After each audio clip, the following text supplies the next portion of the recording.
Good morning, everyone. Welcome you all for Cloud Community Days 2021.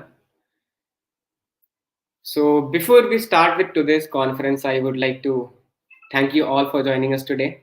And since this is not the first time Community Days is happening, so we started with this last year. So, last year we organized Cloud Community Days. It was for 3 days. The themes were cloud and DevOps, then serverless and AIML. And this time we have it for 2 days. So today we are going to follow the theme of serverless, and tomorrow it's going to be on DevOps. So altogether we have like 11 speakers. We have two amazing workshops and nine live sessions, which will have hands-on demos as well by the speakers. So without wasting more time, I'll just quickly run through today's agenda and what are the things do we have planned for you today. All right, so I hope that you are able to see my screen. Before I show you my slides, I'll just run through the website. So basically, there might be a lot of people who have not registered for the conference yet. So as a part of the conference, we also have 3 different quizzes today. So if you're looking forward to participate in the quiz, I would request you to register for the event, because with the registered email address only you can participate in the quiz. So if you haven't registered yet, do it now. So yeah, we have two amazing workshops, we have 9 sessions, we have almost 30 plus communities, and we have 5,000 plus participants for the conference. So here is the speaker lineup. You can see we have Ashirvad, we have Ashish, we have Divakar, Henk, Mangesh, Manish, Mayank, Menaka, Mithun, Niloshima, Renu. So a lot of these speakers will be talking tomorrow, since their talks are on DevOps, and few of them will be speaking today as part of serverless. So this is the agenda for the whole conference. So we'll start with the quiz one at 11:10. After that, we'll have workshop by Mithun at 11:20 on 0 to 100 with Azure Serverless. Soon after the workshop, we'll break out for the lunch break. We'll again join at 1:50 for the quiz 2. After quiz 2, we'll start with our live sessions at 2 p.m. So we'll have Ashirvad, who will be speaking on building serverless solutions with Azure Functions. Then we have Renu Saluja at 2:30. Then we have Mangesh at 3 p.m. Then we have Manish Saluja at 3:30 p.m. And then we have Divakar at 4 p.m. So after all the sessions end, we'll have quiz 3 at 4:30. And then we'll have the closing note and winners announcement. So basically for each of these quiz, we'll have 10 different questions. And for each of the quiz, we'll be picking top 5 winners. I'll show you like what are the things you need to do for the quiz and all those things. So before that, these are the workshops we have for the conference. Today we are going to have Mithun, and tomorrow we are going to have Ashish. So today's workshop starts at 11, and then tomorrow starts at 12 p.m. So make sure you join for the conference at the same time, so that you don't miss out the workshop and any of the sessions. Then comes about the learning resources. So this is basically about Azure Developer League. So if you are looking for an opportunity to like excel your skills on AI, DevOps, and other related technologies, then this is a go-to platform for you. Also, we have Azure Dev Challenge and Dev Stories that will show you again, like what is it and how to participate in that. And we have amazing streaming partners and community partners. So today's conference is not being only streamed to KonfHub, but it is also streamed to Girl Script and Tech Primus KonfHub, so our YouTube channel as well. So thank you so much to our streaming partners who are helping us spread the word about the conference. Then we have community partners for the conference. So we have more than 30 different community partners. You can see them. We have Azure Developer Community, Azure EZY. Then we have Azure Tech Community Pune, Bangalore Jug, Cloud and DevOps, Code Flow, Containers Meetup, CyberSci Quins, Student Community, Docker Delhi, Emerging Technology Community, Elasticsearch Explorers, Elasticsearch User Group, FOSS Cafe, GirlScript, Hypertrace Community, Jug Hyderabad, JavaScript Meetup, Kubernetes and Cloud Native Online Meetup, Kubernetes and Cloud Native Computing Pune, Microsoft Reactor Bengaluru, Mozilla UI Jug, Open Community, Pilot is Bangalore, Redis Labs, serverless, serverless and cloud native tools, Surat Emerging Technology Community, Technology Cafe Bangalore, and Women in Machine Learning and Data Science Mysore. So that's a lot of community partners we have for the conference, and we are really grateful to our community partners who are helping us spread the word about the conference and helping us upskill each and everyone. So yeah, that's all from the website I was looking to show to you. Coming back to the slides, so there are some housekeeping rules that we are looking from you to follow. So all the sessions for the conference will be recorded, and the links to the slides and all the recorded sessions will be uploaded on the website and also will be shared with you over the post event mailer. So in case you haven't registered for the conference, I would suggest you again to register for it so that you can get access for all these learning materials. So in case if you have not registered for the conference, then we won't be able to send you the post event mailer. After each and every sessions, we are going to have Q&A session where the speakers will try to select 2 or 3 questions from the comment section and they will try to answer them. So if you have any questions related to this session, we would request you to post them in the comment box so that the speakers can pick up and answer them. Also, the live chat, which is the comment box, is meant only for technical questions and discussions relevant to the sessions. So please refrain from any unnecessary messages. So this is from housekeeping rules. Then we have the agenda that I have already shown you. But for today, we have this as the agenda. We'll start with our first workshop at 11:20 a.m. and carried by we'll continue with the conference. So we have code of conduct for the conference. So I'll just read it once. This event is dedicated to providing a friendly and welcoming experience to all attendees, regardless of gender, sexual orientation, disability, ethnicity, or religion. All participants are expected to display a positive community spirit by exercising consideration and respect to all the attendee. Unacceptable behavior or harassment of any attendees in any form will not be tolerated. So for detailed code of conduct, you can visit the webpage. So as I mentioned, we have 3 different quizzes for today. The first will start at 11:10 a.m.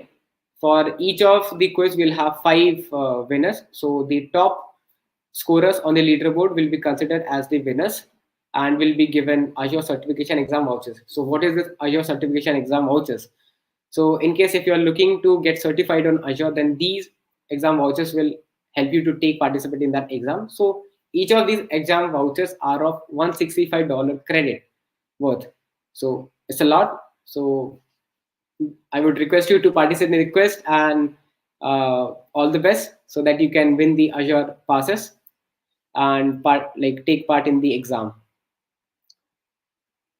So I have already shown you the learning resources on the website. So here is the short link that you can visit. Then we have Azure Developer Community. So this is a really exciting thing. So we have started with this community on 26th of January this year. So our motive is to help everybody to upskill. So if you are looking for an opportunity or a platform where you get lots of opportunities to learn, network, and grow. So in this community, you will get to meet with a lot of people, technical experts from industry and community contributors. So we have different meetups lined up for each of these months. So this is the website of Azure Developer Community. Okay. and we have some upcoming events lined up already. So Cloud Community Days is one of them. We have our one of the meetup on 28th of March and one meetup on April 23rd by Arvind.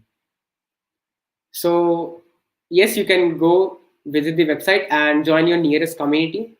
So how to do that? For example, if you are from Nagpur, you can just search for Nagpur and join the community. So this is a great opportunity for you. Go visit the website and join your nearest communities so that you can attend all the upcoming events and you don't miss out on any notifications. So that was for Azure Developer Community. Next, we have Azure Dev Challenge. So what is Azure Dev Challenge? So this is a platform where you can uh, like take part in different challenges. So we have three different categories: Python, Node.js, and Azure on Azure, and .NET on Azure. The last submission date is 31st of March. So this is the website link. You can visit and you'll get all the details about the challenge. Then we have Azure Developer Stories. So this is second time we are doing Azure Developer Stories. Last time we did it on year 2020. So this is a technical blogging contest where we are encouraging developers like you to write a blog or create a video content and share it with us so that it will help the community members to learn and upskill from your experiences on Azure. So for example, if you have built anything on Azure, so we are just asking you to like share experiences on that, like how did you build that and how like what Azure services did you use. So that is going to help a lot of people out there. So this is the website link for the contest. Then I mentioned about the streaming partners. We have Girl Script and Tech Primers, and we have 30 plus amazing community partners who are helping us spread the word about the conference. Here are these. So this whole conference is being sponsored by Microsoft Azure. So we are really thankful for them to sponsoring with the conference and sharing the learning collections and the materials for the developers. So if you are enjoying the sessions, I would request you to make a tweet using the hashtag CCDaysOnline and tag us with @KonfHub on social media channels.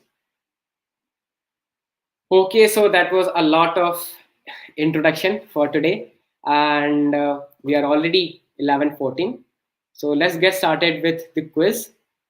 So yes, it's quiz time. So here is the link for quiz. You can find here. So we will start the quiz. So the quiz will end at 11:20 a.m. and there will be 10 different multiple choice questions. So the top 5 scorers on the leaderboard will be considered as winners. And also like duplicate entries are not allowed. So try to answer most of the questions correctly so that you don't need to do that again. But anyway, in case if you're not among the top 5 winners, you also have 2 more chances because we are going to have quiz uh, in the afternoon and also at the end of today's conference. So yeah, go visit. This is the quiz link. So I'll just show you. Okay, so if you're a registered participant, you just need to give your booking ID or you can just log in through your registered email address. In case if you are not a registered participant, then we will we would request you to register for the conference first by visiting the conference website and then participate in the quiz. Okay, then we have leaderboard. Let's see how many people have already started. So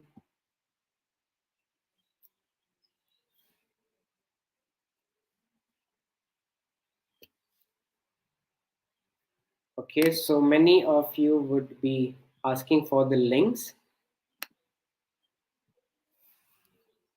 So here is the quiz one URL.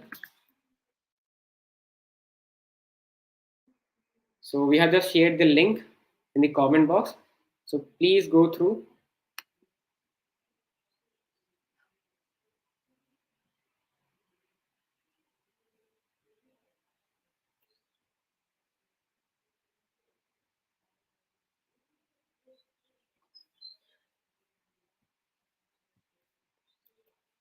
Since we have started the quiz a bit late, so we will close it by 11:25. Meanwhile, we'll get started with Mithun's workshop at 11:20. But yeah, we'll close the quiz at 11:25.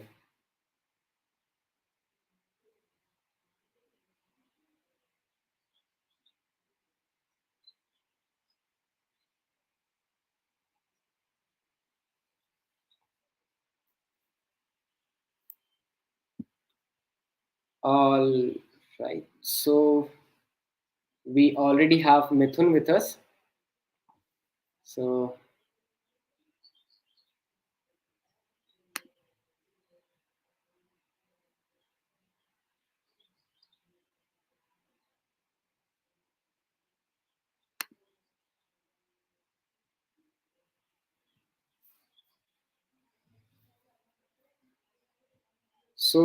how many people do we have today?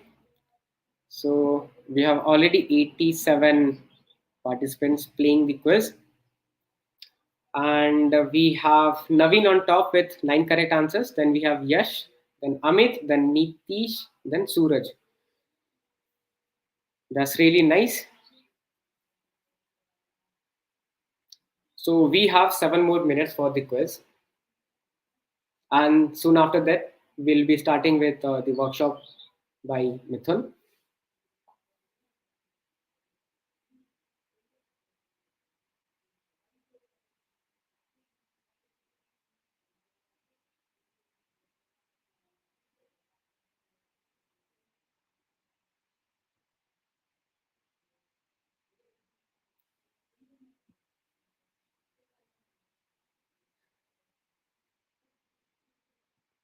It's awesome. We have 185 people participating, and we have some changes on the leaderboard. So we have Chetan, Vivek, Satyam, and Praveen. So these are new winners, like top scorers on the leaderboard. And Navin is still there on the top.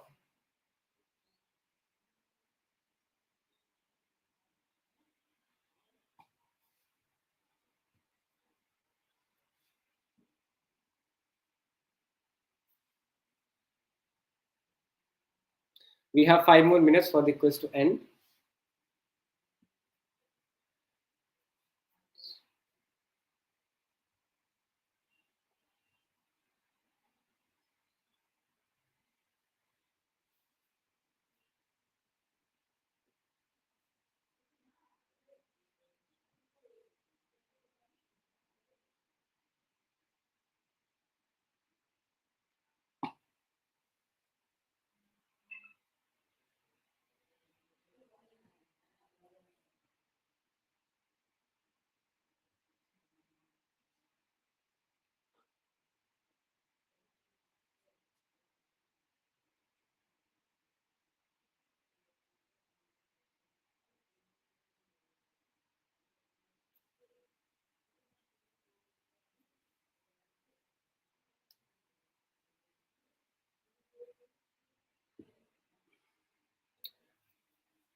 Also, guys, if you're watching today's conference, we would love if you can like the video, the YouTube video, so that the YouTube will recommend others also about the conference, and this will help us reach to more people out there who can get benefited of the conference and they can attend the conference.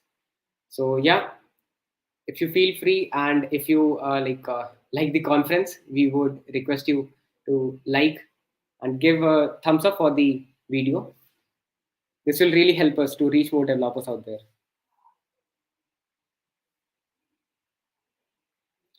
We have 3 more minutes left for the quiz, and we have so many amazing people participating in the quiz.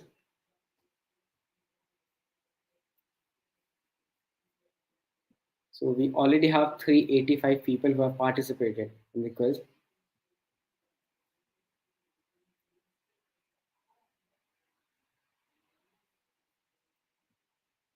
Okay, so we have 400 now.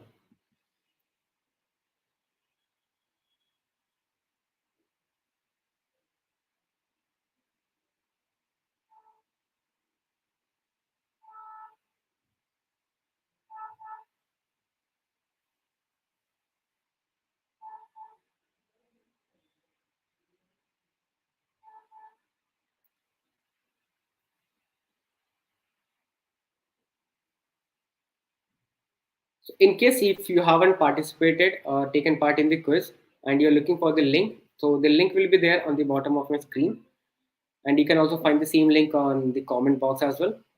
So go participate in the quiz. We have just 2 more minutes left.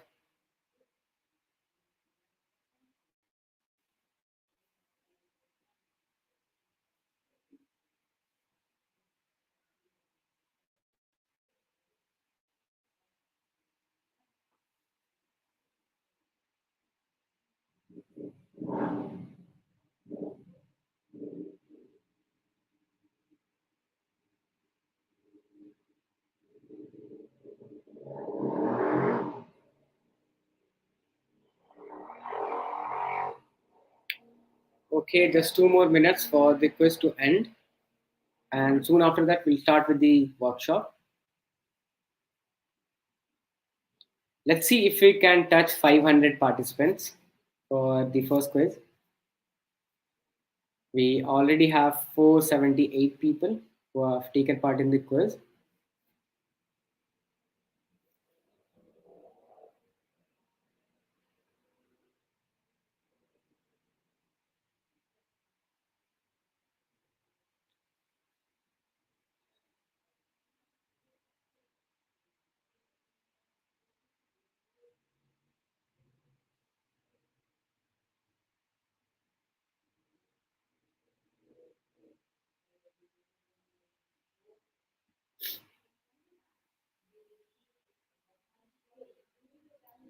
Okay, so we have more than 500 people.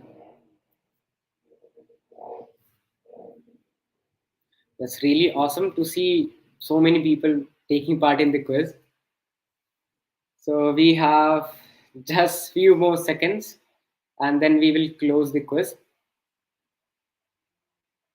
So the top scorers will be communicated over their registered email addresses. So I hope you have given the correct email address while registering for the conference.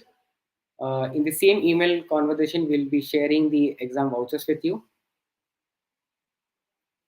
So we have just few more seconds to end. Let's see who are there on the top scorers.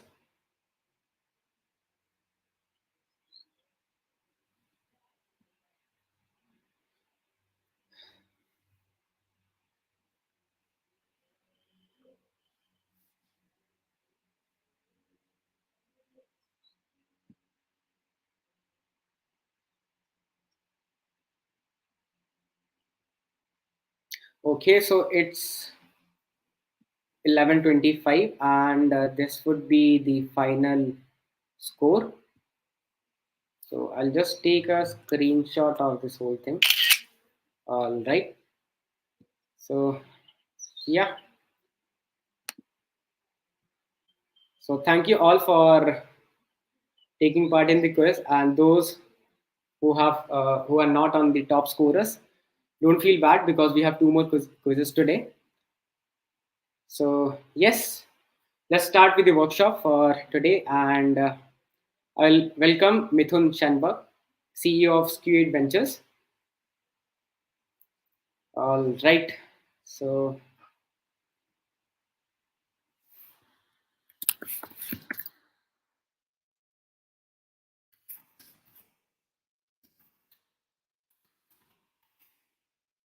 okay. So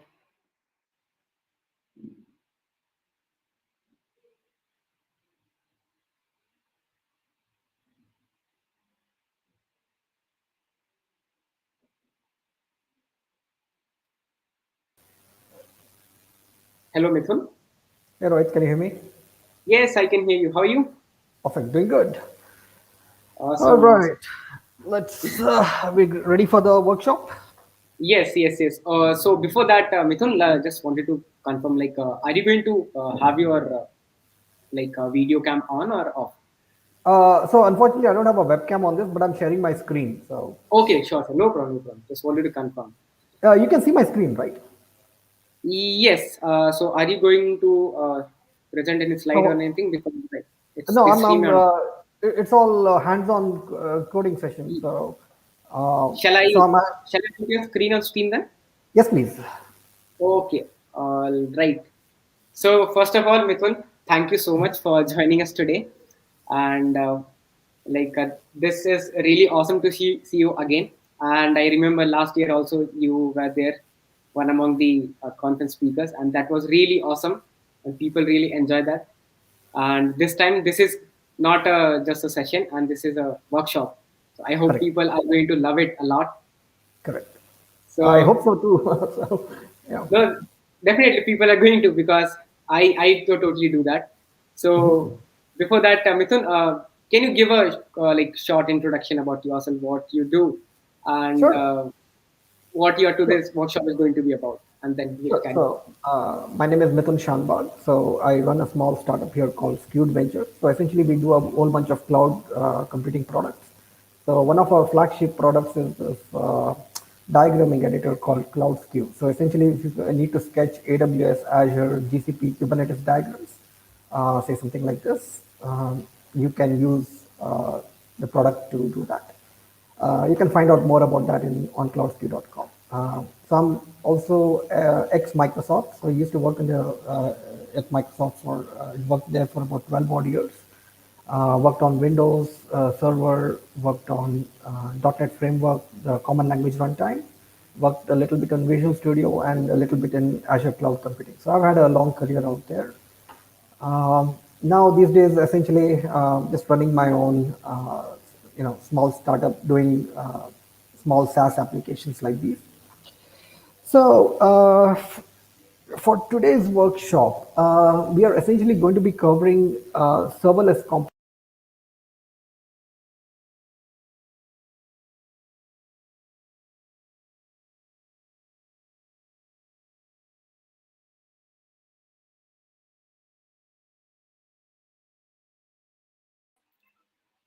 Mithun, are you speaking or are you on mute? Because I can't hear you.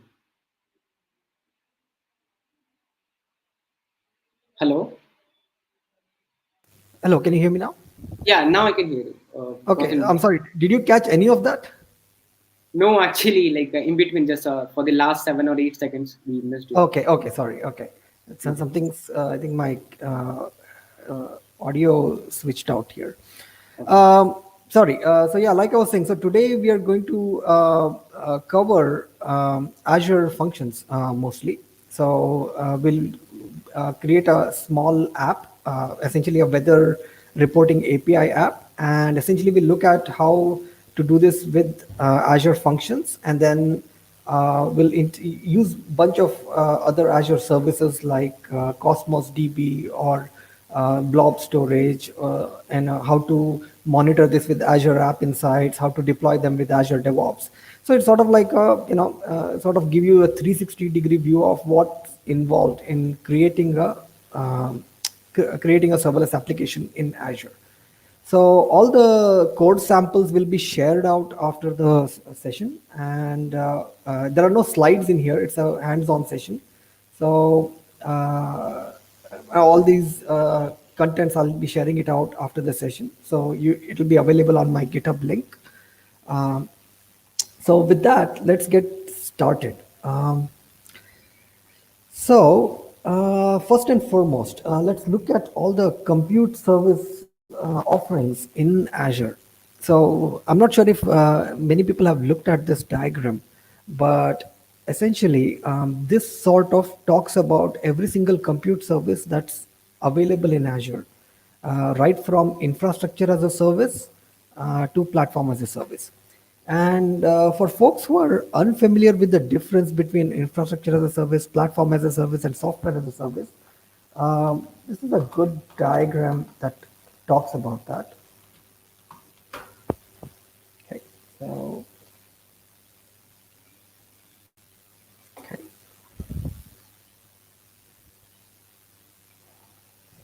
So essentially, when you have your own on-site, on-prem infrastructure, you are responsible for everything from the networking, storage, operating system patching, application patching. So you're responsible for the entire stack. When you come to infrastructure as a service, something that is hosted on Azure or AWS, so say for example, a AWS EC2 instance or a Azure VM. So Infrastructure as a service, the cloud provider sort of takes care of all the networking, storage, and virtualization components, and everything above that sort of becomes your part of, you manage the stuff. So this part is managed by the cloud provider. This part is managed by you, who's the consumer.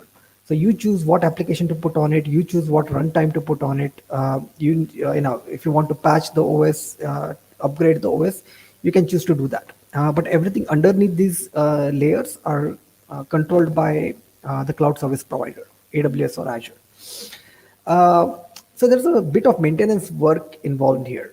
However, with PaaS, everything from networking, storage, OS virtualization, right down to the runtime, everything is controlled by the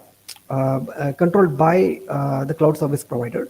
So you essentially only worry about the application that you need to run and the data that you need to work against, right? So everything else you leave it to the cloud service provider. So PaaS and serverless sort of fall in this bucket. So now there are some differences between PaaS and serverless. I'll get into that in a bit, but this is the high level. So this is the pillar that we are going to be focusing on today. Then there is a further thing called SaaS, which is software as a service. And essentially, you don't manage anything. Everything is taken care of by the cloud service provider. So this is where we are going to focus on today, PaaS. So as far as all the offerings across infrastructure as a service, platform as a service goes, this is all of Azure's compute offerings. So from virtual machines to app service for running ASP.NET applications or Node.js applications to Azure functions, which are similar to AWS's Lambda.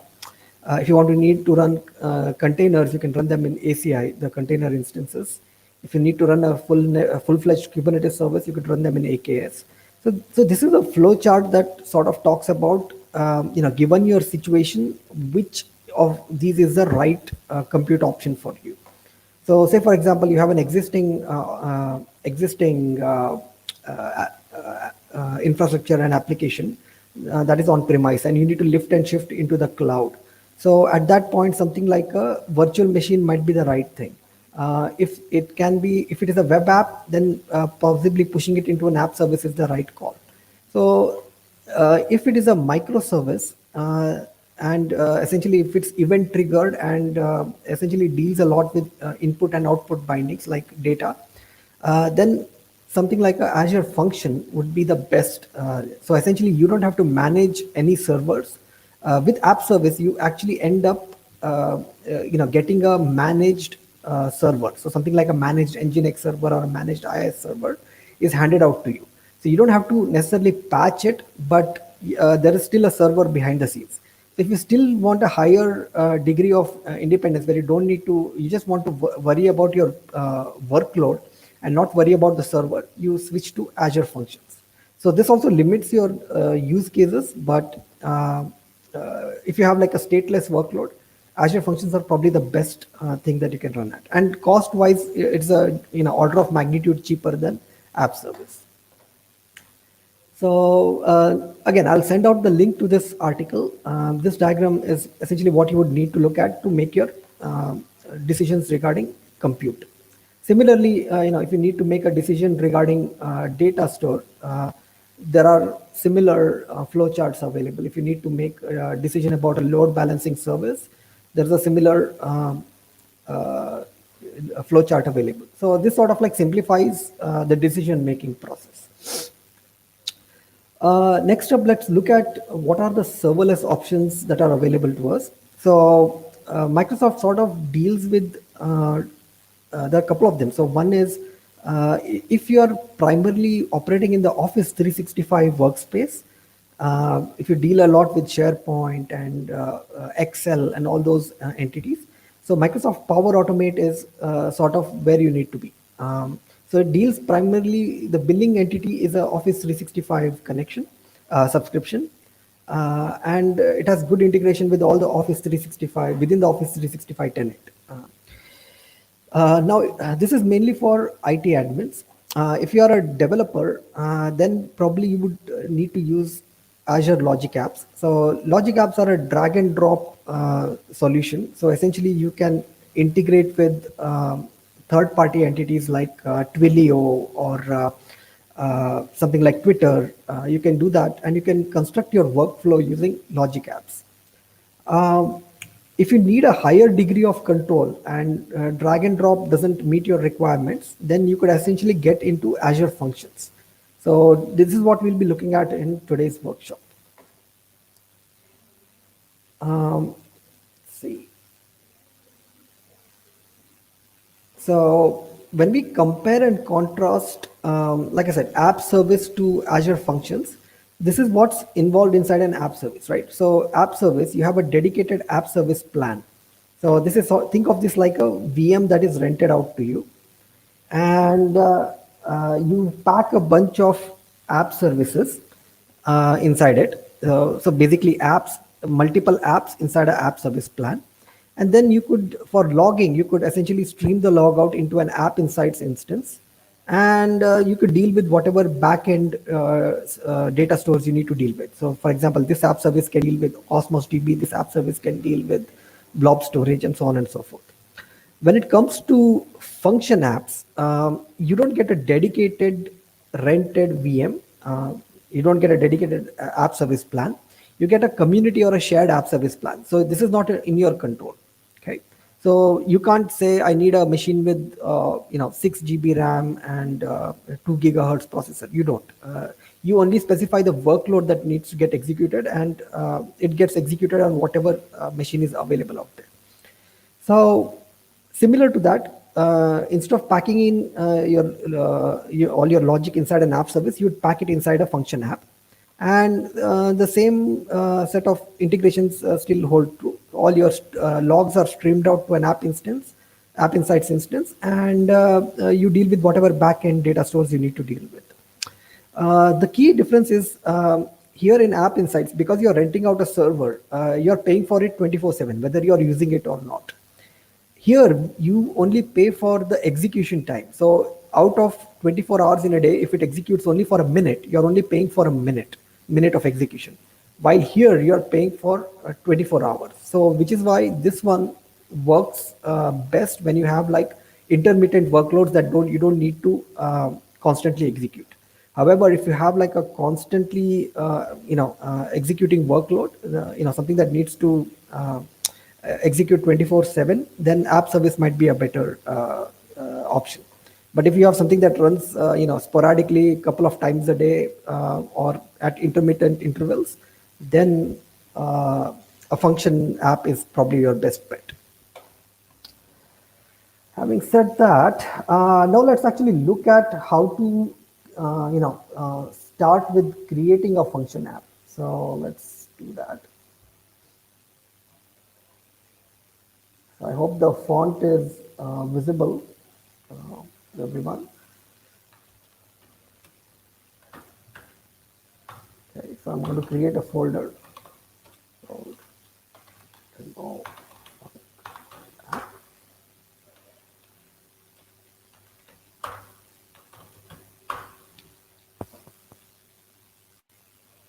Mithun, will it be yeah, possible for you to increase the font size a bit? sure. Yeah. Okay. Okay. So also let me increase the font size here also.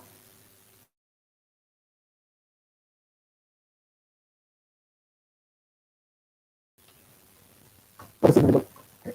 So the very first thing you do is you would open up an editor of your choice. You could do this in Visual Studio also. I prefer to use VS Code.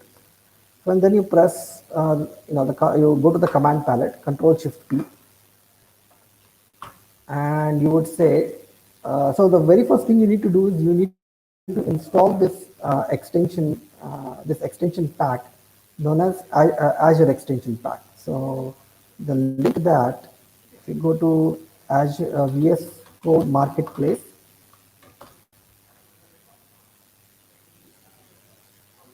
and you select Azure,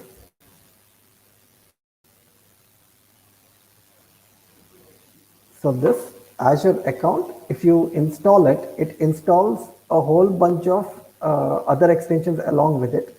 So the ones that we are using is this one, the Azure function. So just install this one and it will install the Azure function thing as well. So it's a collection pack. So, all right. So now let's go create a function app. So let's say Azure Functions, create new project. Okay, so it's activating the extension here. Give it a couple of seconds.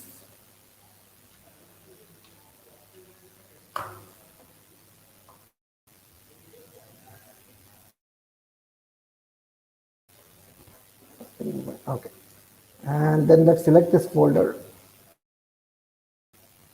And then it asks us which language do we want to create the function app in. So now we have a choice. So we could choose from any of these languages. Java, PowerShell. I think C# is the most commonly used one, but you can also author it in TypeScript or Python, or whichever language of your choice. Now, if you have a language that's not included in this, you can essentially choose a custom handler to say, for example, if you need to author it in Golang, you can choose the custom handler and then do your Golang integration in here. But now, for at least for this workshop, let's stick with the simplest case. So we'll go to C#. Okay. And the next thing it will ask us is, hey, you selected C#, but what's the runtime that you want to run against? So do you want to run against .NET 5 or .NET Core 3? So .NET Core 3 is what we call LTS, which is long-term support. So let's go and pick that. And then it asks us about something known as a trigger. So trigger is what is the condition under which the function will be activated. So we have a choice of triggers here. So we can choose a HTTP trigger, which means essentially it becomes like a web API. And every time there is a get, put, post, delete method call, we get triggered. The function gets triggered. Or you could have a timer trigger, which means you specify a cron expression, and every time the cron expression activates, the trigger gets activated.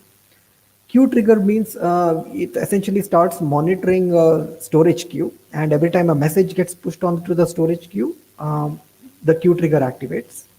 Similarly, for blob trigger, a storage account container is monitored, and every time a blob is pushed in there, this trigger activates.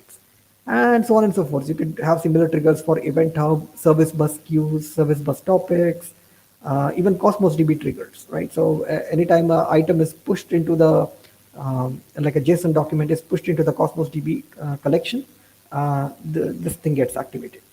So now, for now, let's select the simplest possible one. Let's select the timer trigger. Okay, and let's give it a default name. Let's call it timer trigger C#1. Okay, and give it some namespace. Yeah, let's just select the default one here, and a cron expression. Okay, so I'll get into what this cron expression means.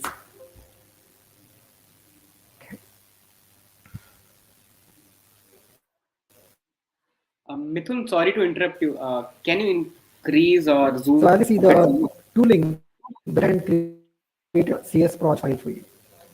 And Mithun? it's now going to, yeah. Hello. Mithun, sorry to interrupt. Can you zoom a bit more? Actually, people are asking.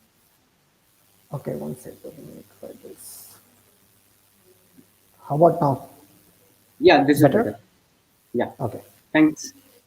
Sure. Okay. So essentially, now that we see, it created a C# project. So it links against this NuGet package. So it's called the Microsoft.NET SDK functions. So this is a NuGet package against which all function apps link against. And you have these two files, and I'll get into what these two files do. But here's your main function, right? So this entire thing is your function app, and inside a function app, you can have multiple functions, right? If you recall the diagram here. So this was our function app, and within these function apps, you can have multiple functions inside it. So this is similar to how inside an app service, you can have multiple controller actions and action methods. So similarly, you can have multiple functions inside a function app. So this is an example of a function inside this function app. Okay. So now let's look at the details here. So what this does. So it's a simple, so we assign it a name. The function name is called timer trigger C# 1, and this is done using a attribute, an annotation. And there's a simple run method here that doesn't return anything. And essentially it has a timer trigger and a logger. So what this timer trigger does is there is a cron expression which specifies when this trigger needs to get activated, and there is a logger which you can essentially use to dump some logs out. Okay, so let's build this thing.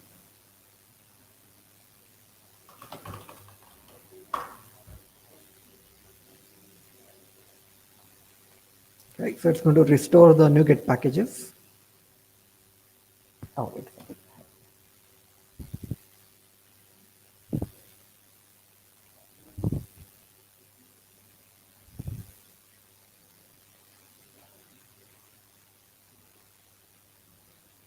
Okay, so I have a app here, similar app here, and let's take a look here.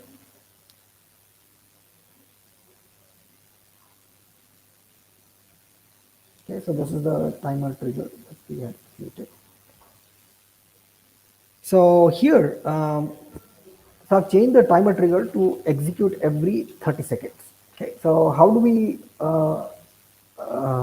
figure out this cron expression? So what you would do there is you would go to this website called crontab.guru. Okay. Okay, so this is the website, crontab.guru. And I'll send the links out into my GitHub account after we're done with the session. And essentially, this one takes in a 5-field cron expression. So like this is the minute, this is the hour, this is the day, so on and so forth. So if you want something that executes every, let's say 3 minutes, so then you would specify something like this. Okay, so this one says it's going to execute every 3rd minute. And if you need to specify something like on the 3rd and 5th minute, you would specify this. And if you needed to see, you could specify a range as well. So something that executes between 3 and 15, every minute from 3 to 15 on every Thursday, let us say. Okay, so this is how you would specify the cron expression. So note that this is a 5-field cron expression. So there is no second field here. However, in Azure functions, this is a 6-field cron expression. So you just have to make accommodations for a 6th field, which is a second. So here we have something that is executing every 30 seconds. Okay.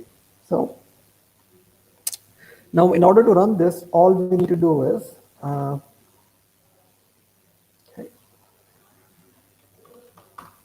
all we need to do is call func start on this. Oh, wait a second, wrong project.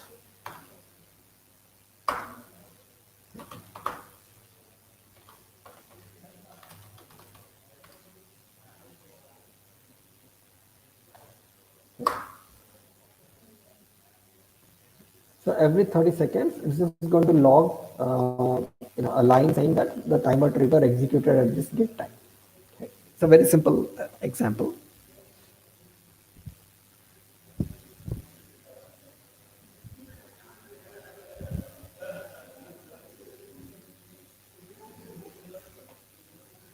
Okay, so we'll wait every 30 seconds.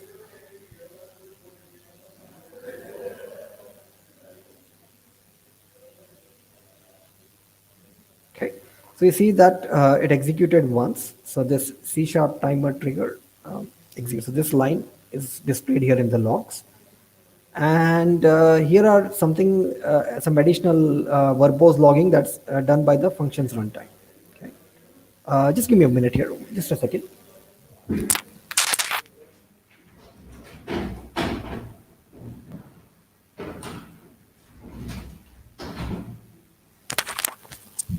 Okay, And now that we see that it executed again after 30 more seconds, and so on and so forth. So this is something that's going to trigger every 30 seconds. So this is the trigger.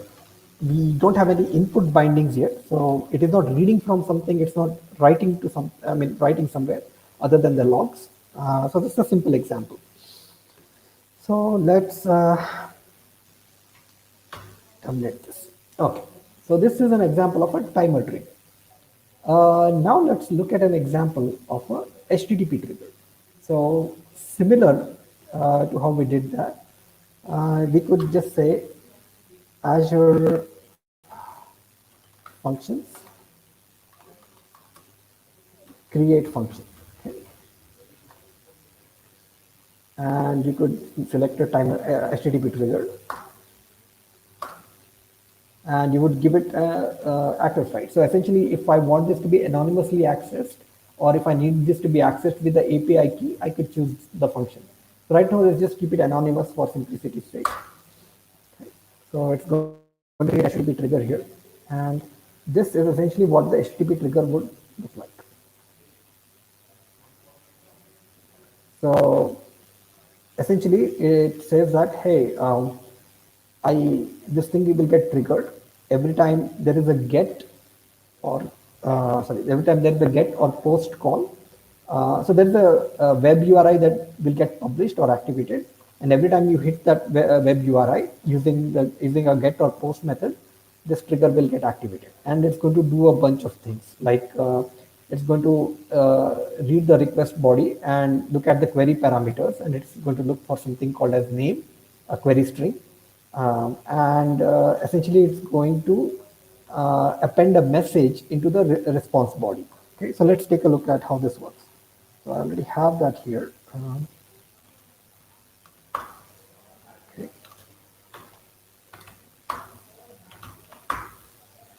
Okay, so we are in the HTTP trigger. So now let's do from start.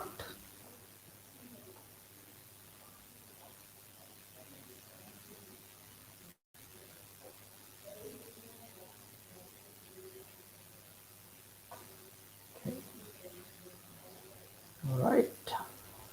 Okay. So now you see that this is the web URI that gets, so that's published. So now we need to hit this endpoint with using get or post. Okay. So here's an example. So one of the things it expects is it's expecting a this thing request the query parameter called name. So if we hit the let's do this. Let's click on it. So as you can see, if we hit the endpoint, we get a response back. So this HTTP trigger function executed successfully, which is exactly what is shown in the response. Okay. Now we can do the variant with the name equals, okay, I'll give in my name, and it will publish this. So this is essentially how you read the query parameters, right? So you can read this. So this is essentially how a HTTP triggered function works.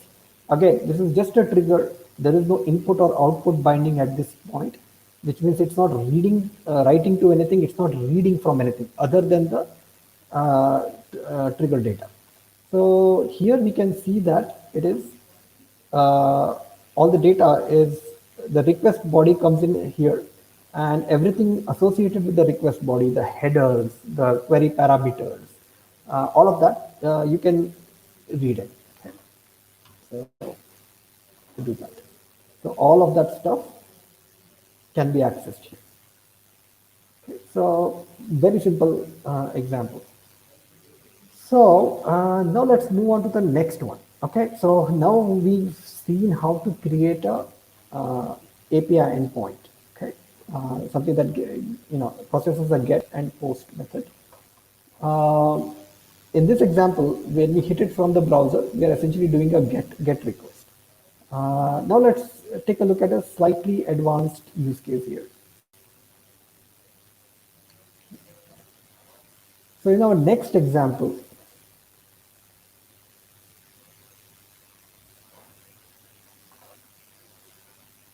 we are going to create a weather API. So essentially, it's an endpoint, and you could query it. You could essentially give it the name of a city, and it's going to return the weather predictions for the next 7 days. Now, again, all of this is completely random data that we are returning, but we just want to demonstrate how this, how you can use a HTTP triggered function to process calls. So here in our example, we have a HTTP triggered, so this is our function name, and anonymous access. It is only going to process post requests. So it's not going to process get, put, patch, none of those, only post requests. Route is null, and I'll get to this a little bit later, what these routing constraints mean. And here you'll observe that we are binding to a custom type, right? We are not, in our previous case, we were binding to the request method body. And but here, in our next case, we are binding to a custom object here. So this weather request, which is defined here. So it's possible to do that. So this is known as POCO binding, plain old CLR object. So essentially anything that gets put inside the JSON method body of the request, as long as it's serializable to this type, you could bind it here. Okay. So we just have to make sure that whenever we send the post request, whatever method body we put in adheres to this shape. So weather request, which is this. So it just means that the weather request should have a city component in it, a city property. Okay. So after that, what we do is we just fake up some data and for like 7 days prediction. So datetime.now.add days. So we just add 7 days and we return some random Celsius low and Celsius high. So this becomes your weather report, which is as you can see, it's the IEnumerable of daily weather. And in the response, we return the city and the daily weather report. So, and then we return a OK object result. So OK object result is something that maps to a 200 OK status code. If I needed to return a 401, then I would return an unauthorized unauthorized result or unauthorized access exception. Okay. So this is how you map to specific codes. If you needed to, let's say, do a forbidden, so you could do a forbidden, which is 403. Okay, so there are multiple classes that map to different HTTP status codes. So in our example, we'll just stick with the OK object result, which is returning 200. Okay, so far this is pretty straightforward. Let's look at it in action. So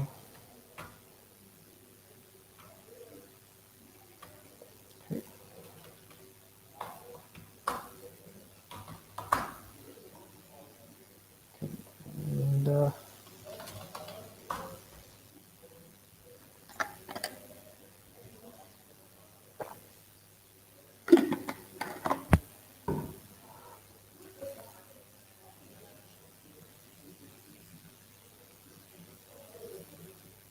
okay, so here's the web URI that is published, and here is the accepted request time. So it's only going to accept a post request, which means if we hit this from a web browser, which does a get, this is not going to get triggered. So in order to do that, let's take this endpoint here. Okay, and let us call it from a tool like Fiddler or Postman. Okay, so I'm going to use Fiddler in my case. And let's see, how do I increase the font here?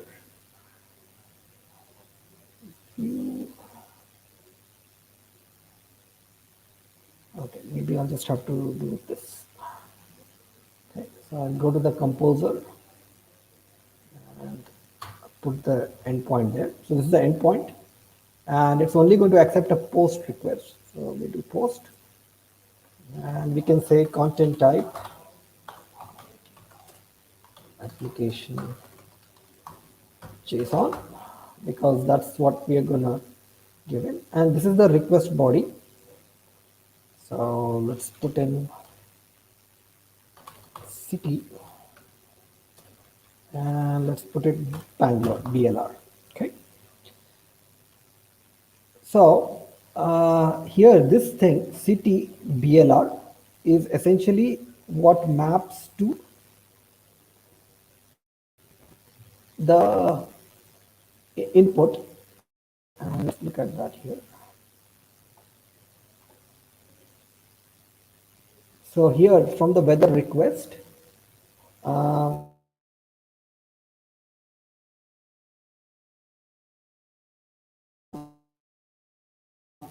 city. So let's go to our fiddler here, and okay. Let's hit execute. And you saw that we received a 200.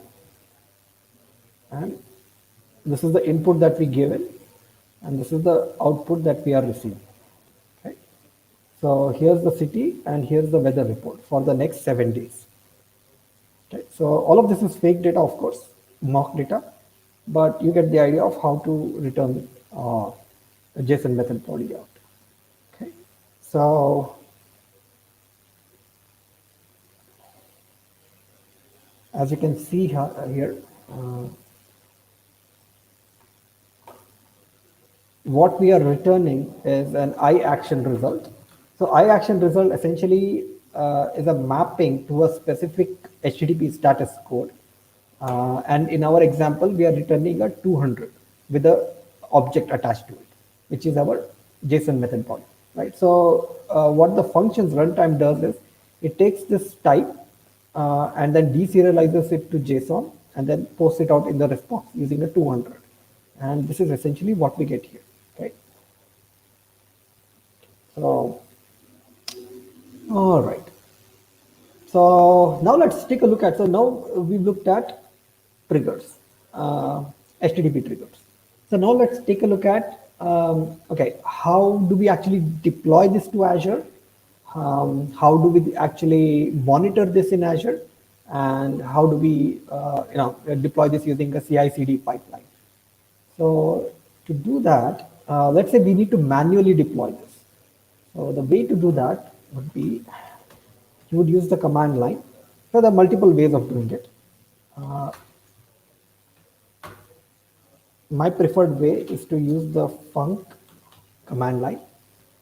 So func Azure, and the help is available on this one. So you could just do func Azure -- help.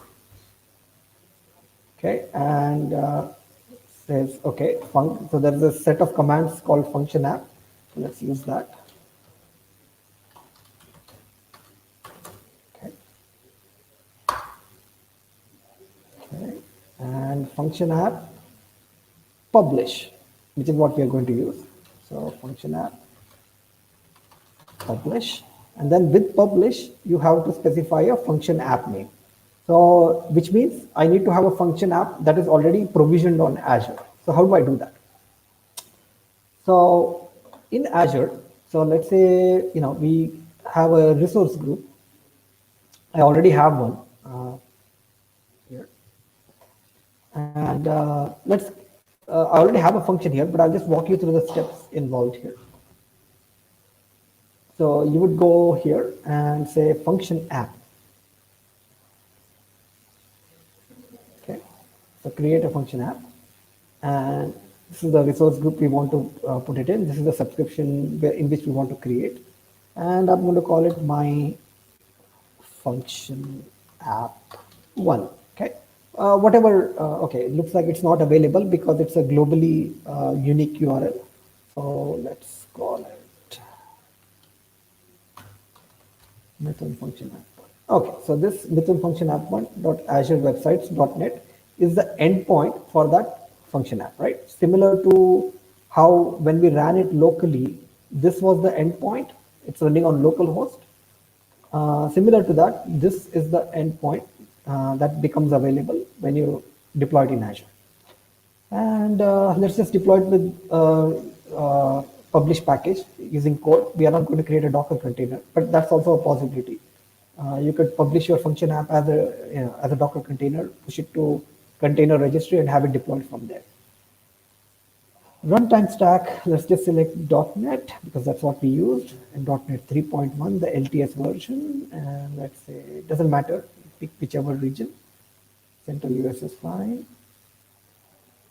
Next comes this thing called storage account.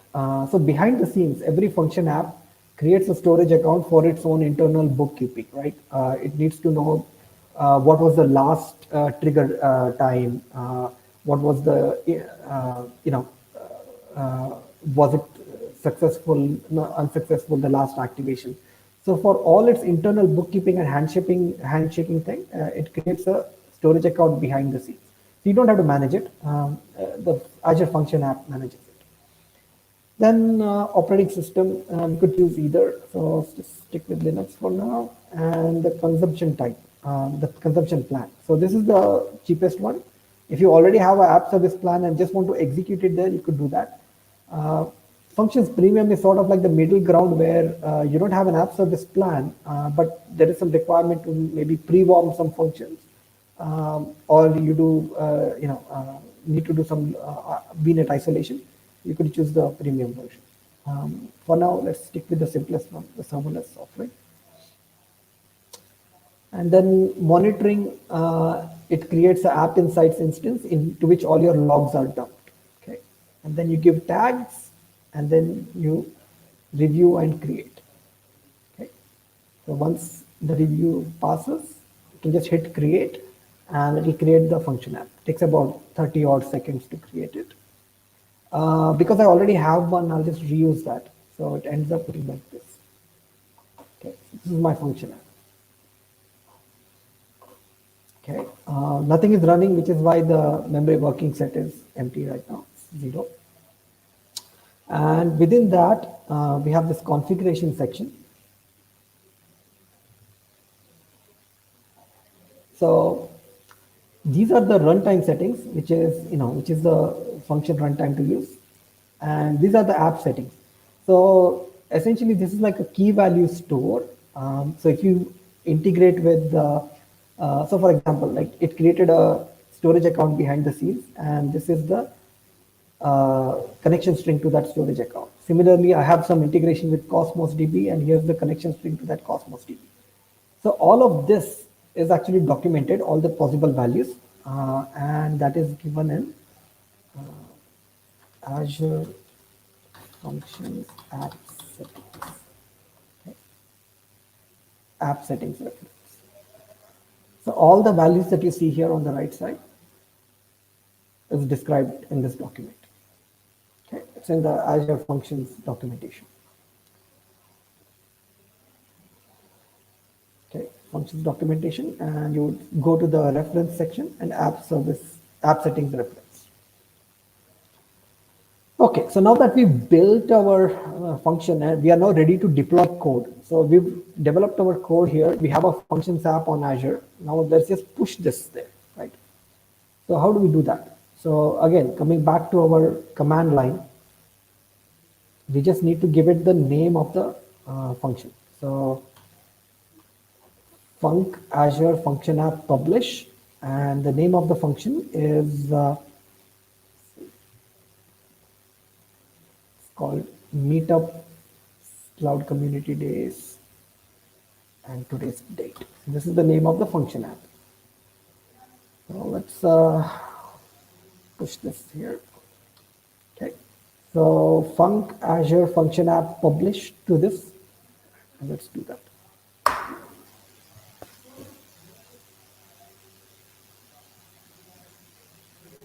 Okay. Takes a couple of seconds.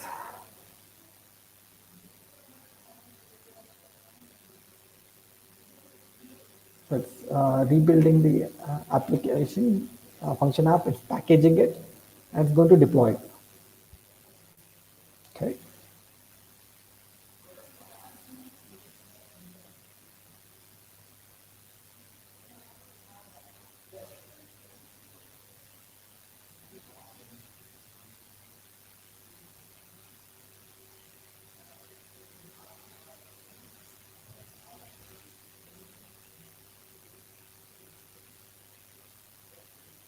deployment completed successfully, right? Now it's going to sync the triggers, and as soon as it's synced, we are done. Okay, so now you see it is published, and this is the endpoint through which we are going to invoke the URL. So remember that previously when we had done a post, we had a local host. We were invoking the local host here, right? Right. This time we'll be invoking something in Azure. So let's take that URL. So this is the URL. Okay, copy it here. Okay, and you can see this in action. When we go inside the function app and we click functions, we'll see that this weather API has been deployed. Okay.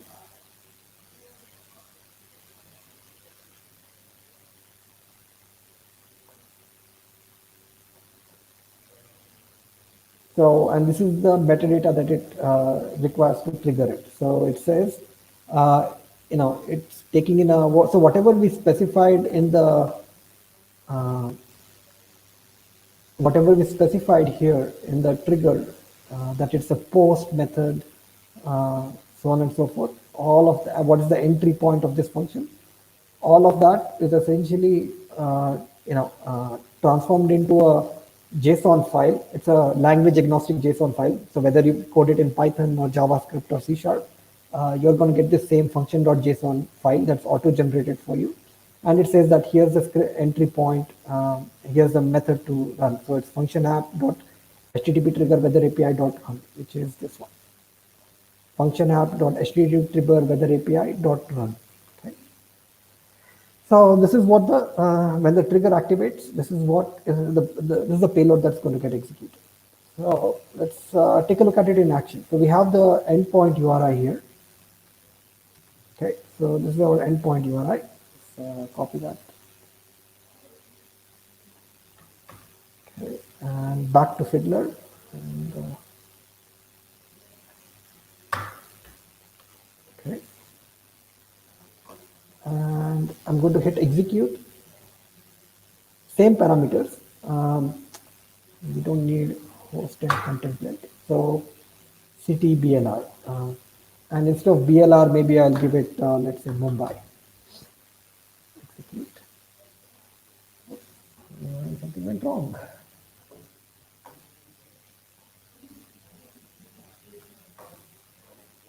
Just a second.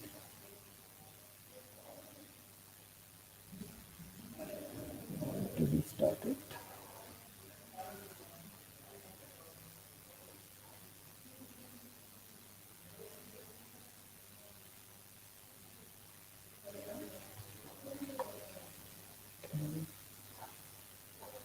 And function URL.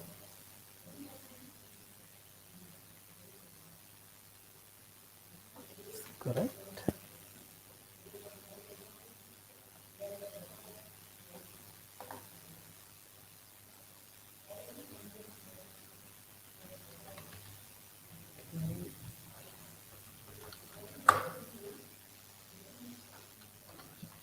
BLR. Oh, okay. 502 connection failed. Stop and restart.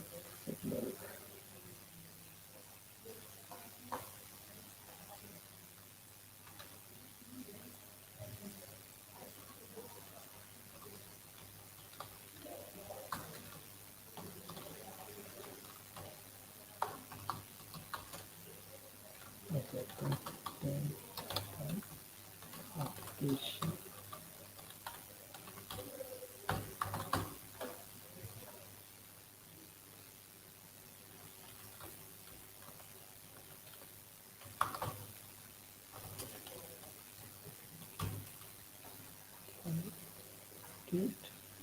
Okay, something went wrong here. You need to figure out what's going on.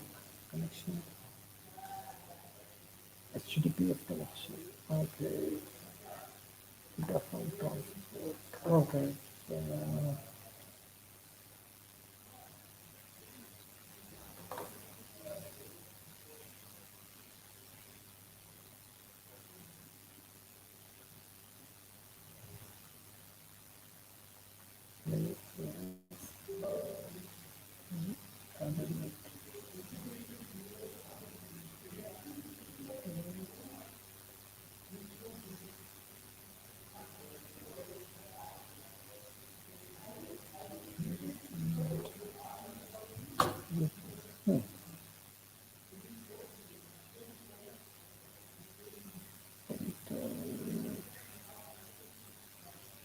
No filter set here. Suppose.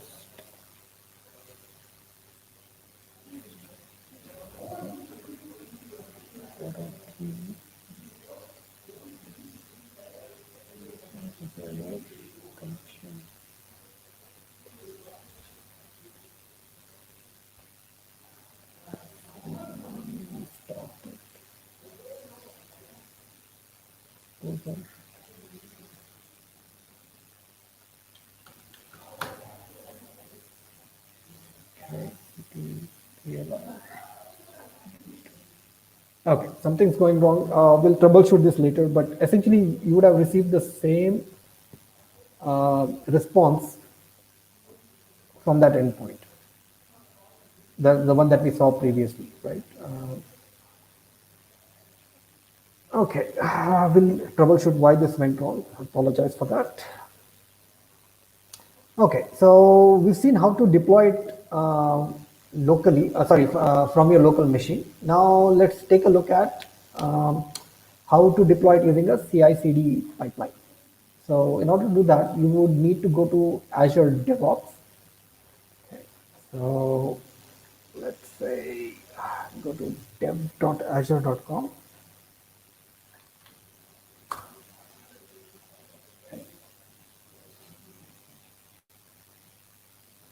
Okay, and I already have an organization here, the Meetup CC days. I'm going to create a demo app project here inside it, and go create this project. Cool. So now let's create a pipeline here. Let's say create pipeline. And the code, as you can see, this one resides inside GitHub and not in the Azure repos. So what we'll do is we'll click on GitHub.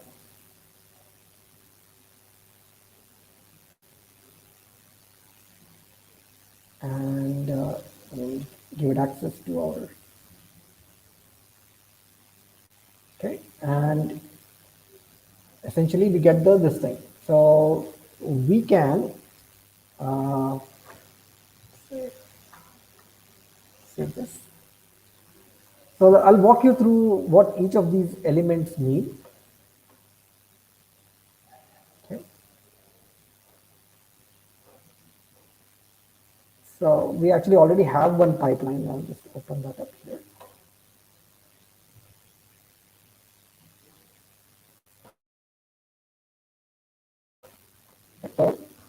Trigger means every time in the main branch there's a push that happens, the pipeline will get triggered. Okay, so the pipeline will run. Tool means where do I do the build? So it just grabs the latest Ubuntu machine anywhere in Azure DevOps, and so it's a Microsoft hosted one. We don't host it ourselves, and we'll do the build there. And here are the steps. So essentially we build this solution, so which is same as doing this. Okay, it's called .NET build, and that will build the entire solution here that you see on the left.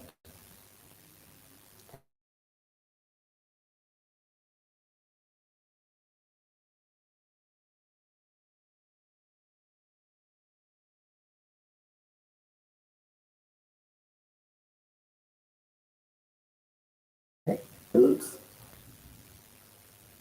Right, so the build is done. The next thing is we need to do the .NET publish. Okay, so this is the app that we are publishing, the HTTP trigger weather API. So we call this. So essentially this is as good as calling .NET publish here, okay, on this project file. And finally, we need to set this up. We need to deploy this to Azure, and we need to create something known as a service connection. Let's take a look at that part. So our pipeline is created. Now let's go to the project settings.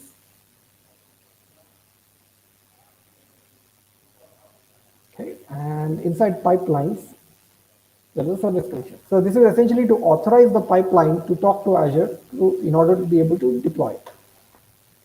So let's create a new service connection here, and let's select Azure Resource Manager and say next. Okay, and now we have this option of using a service principal, and I'll go get into what a service principal means. So in Azure, if you go to Azure Active Directory, so service principal is sort of like an automated account that deploys on your behalf, right? It's not there's no human behind it. It's an automated account. We go to app registrations, and we say new registration. We already have one here, but I'll just show an example here. I'll call it my service principal. Okay. Okay, so, and it says, okay, this is a single tenant service principal. We'll keep it that way, and we don't have to specify a redirect URL, right? So we just say click register. And when you click register, this service principal gets created. Okay. So there are some things that we need to note. So here's the client or application ID. So let's put that here in Notepad. So this is my client ID.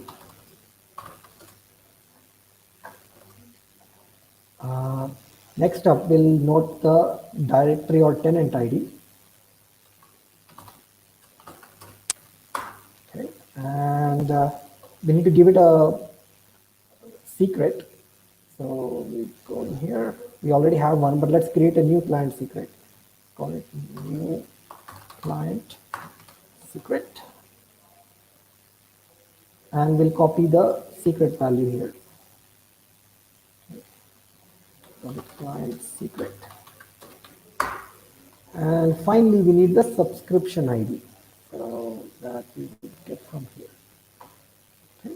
So this is the subscription ID. And the subscription name, which is also required. Okay. So at this point, we have enough details to hook up the service connection, but there's one additional thing that needs to be done, which is inside the subscription, we need to make sure that this service principal has permissions to deploy stuff. So we go to access control and we grant access, and we put it in a contributor role here, and we select the name of the service principal. So my service, what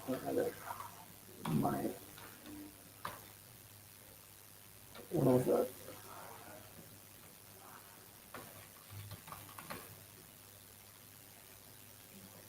Nope.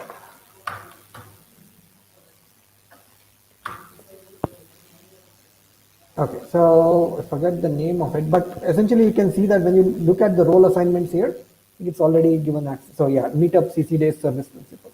It's already been given access. So one second, let me also do this for the newly created one. So Azure Active Directory, app registration, meetup service principal. Okay, so that's we ensure that it's in the contributor role. Just double check here.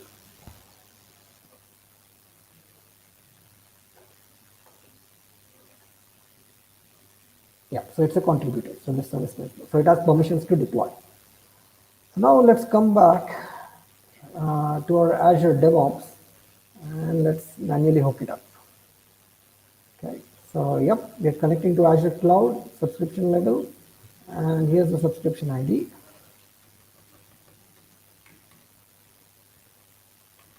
Okay, and here's the subscription name. Okay, service principal ID, which would be the client ID here.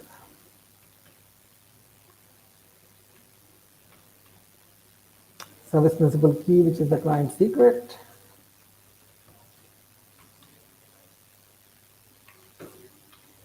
Okay, and finally the tenant ID. So all these details are required to hook up Azure DevOps to Azure, right? We're using a service connection. We click verify, and we give it a service. So let's call it meetup CC days. 3242021 service connection. Okay, and we grant give it access to all the pipelines, so all the pipelines can use the service connection. And we say verify and save. Okay, so it's saved now, and because save means go. All right, so now let's go to the pipeline here. Okay, and let's click on it and say run pipeline. So what's going to happen here is it's going to take code from the GitHub repo which it's connected to, and then it's going to run the build .NET build, .NET Core build, and .NET Core publish, and then it's going to deploy it to Azure Functions. So let's do that. This is our pipeline. Let's click edit.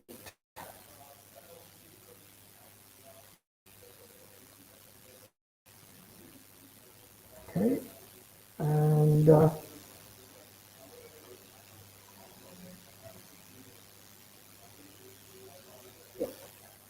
service connection, looks fine. Let's just say run. Say run.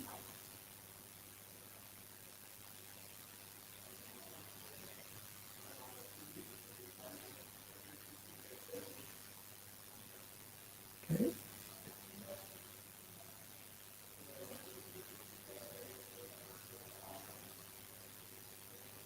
Taking a couple of seconds. All right, now we click on this job.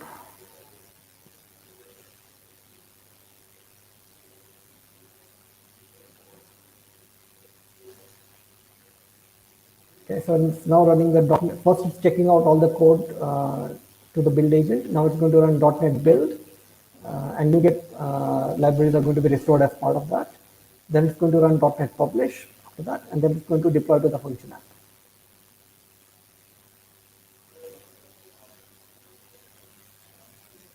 Okay.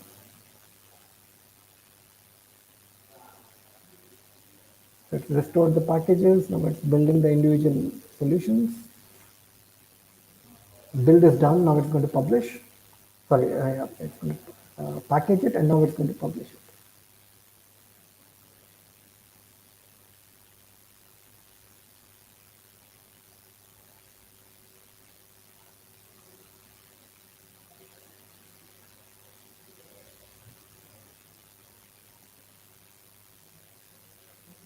Okay, and this is how you publish to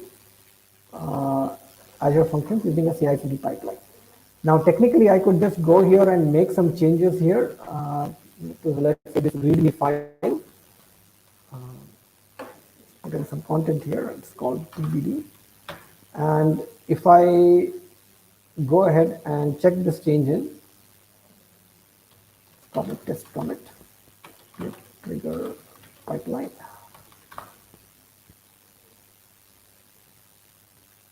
And now I hit push. So this will now trigger the pipeline because it's going directly into the main branch. So anything on the main branch, any commit in the main branch is going to trigger the pipeline. So now we'll take a look at this and we'll see that this pipeline is now rerunning, as you can see. So it's in progress now. Okay. So this will again run and it will redeploy the app.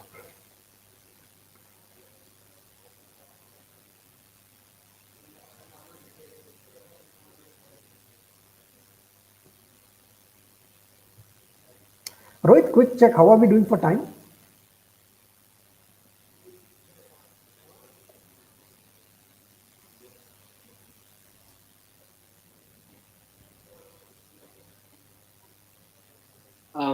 Mithun, we have half an hour. Oh, okay, So, perfect. Okay. More yeah. than enough time.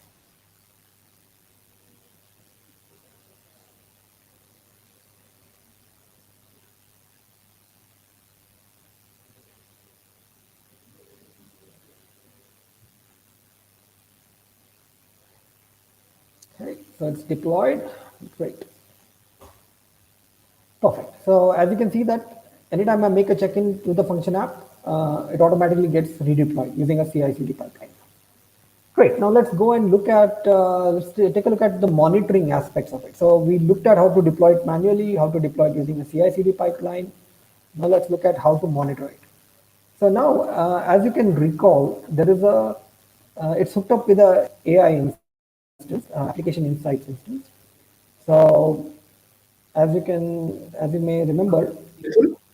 mhm, When you are there on the this Azure website, no, so the yeah, fonts are small. So will okay, it be possible for you to zoom?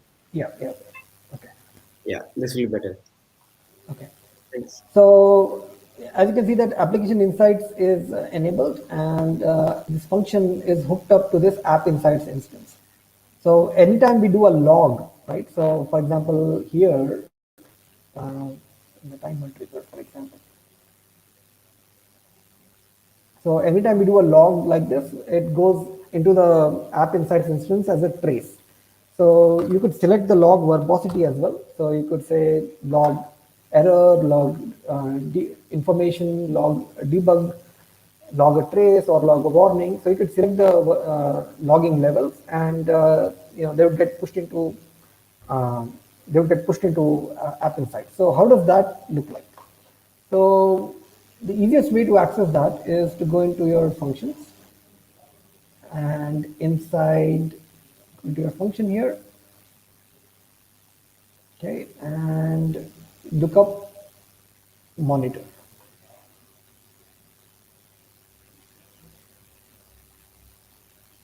Okay, so you'll see all these invocations here. So you could click on any of these invocations and it will show you the details, right? So if you need to do a deeper drill down, you could essentially, it's running a pre-packaged query and showing you the results. But if you need to do a deeper drill down, you could just click here and go into App Insights directly.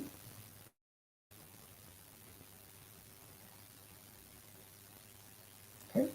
So this is what the query looks like, but we can simplify it. So we can say simple things like, so we know that it's going to go into one of these tables in App Insights. So all your logs, application logs go into traces. Everything that's done by the functions runtime and functions host goes into requests. So let's just take requests for now. Requests. Okay. And we say where timestamp greater than ago. So this is a time marker. So anything that is 3 days, up to 3 days old, let's pick that up. So which means 3 days and beyond. Let's say run. That gets you all the data there. Okay. So now we are curious about, okay, so this is really like so this language is called KQL, Kusto Query Language. Um, Kusto Query. Okay, so KQL. Okay, so it's very similar to Azure. sorry, very similar to SQL language, but there are a couple of differences there. So a good place to start for all the Kusto and SQL comparisons, I'll send you a link. So this is a cheat sheet where essentially, we are all familiar with how to run SQL queries. So if you need to compose equivalent Kusto queries, how do I do that? So this is a cheat sheet that will tell you, right? Say for example, you're doing select star from some table where some column type is equal to this. So this is what the equivalent that would be in KQL. Okay. So I'll send out this link after this session. But you can use this as a starting point to learn KQL. So let's go and back to our, and let's say, okay, so we are getting all these columns here, and the entire column types, you can look at them here. So we don't need all of them. So let's just pick a couple of them. Let's say duration. So project is like select. So project duration, and we'll maybe pick ID. Maybe we'll pick app name. So cloud role name, operation role name, right? So the function app name and the essentially the function name. This is the function app name and this is the function name. So run this. Okay, and we can actually sort it by order by duration. So we can say order by duration descending, exactly like SQL. So this shows you in descending order the execution times, right? So this one took 36 seconds to execute, this took 3 seconds to execute, and so on and so forth. So this is essentially how you run this and how you essentially monitor. So now you can essentially share these queries. Okay, so there are some standard pre-packaged queries that are available, or you could just save this query either in your as a personal query, or you could save it to a shared query, which means everybody in your team can access it. So let's just call it my shared. So this is great for anybody who's on ops duty, and then you need to run some troubleshooting steps to figure out what went wrong. So you could just package all those steps as queries and just share them out with your team. Okay, so something like this. Okay, so this is the high level, this is the monitoring piece of it. So again, all of these are, all of these fields are something that you need to sort of take a look over them. One of the things here is known as this custom dimension thing, which is sort of like a, it doesn't have an assigned type to it. It's like a random key value pair. So you could break that down using, so you could do custom dimensions. So let's take an example here. So we're projecting custom dimensions, and inside this custom dimension here,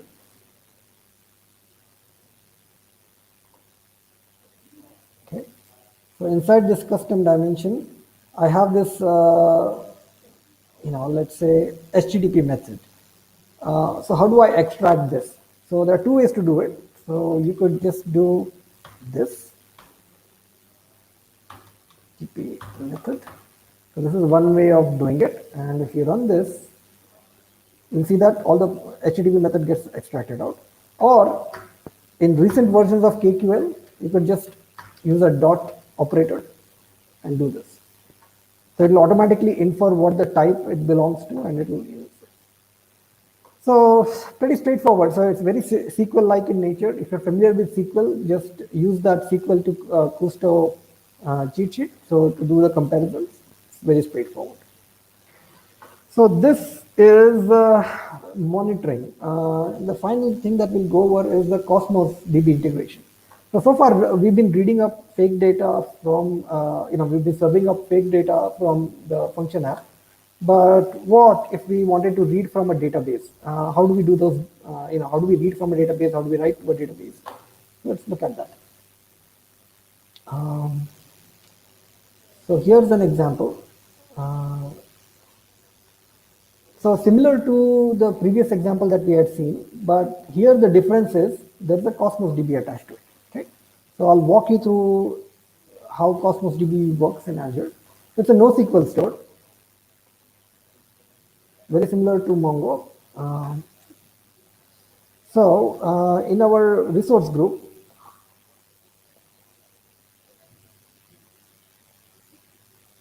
we say add, and we say Azure Cosmos DB,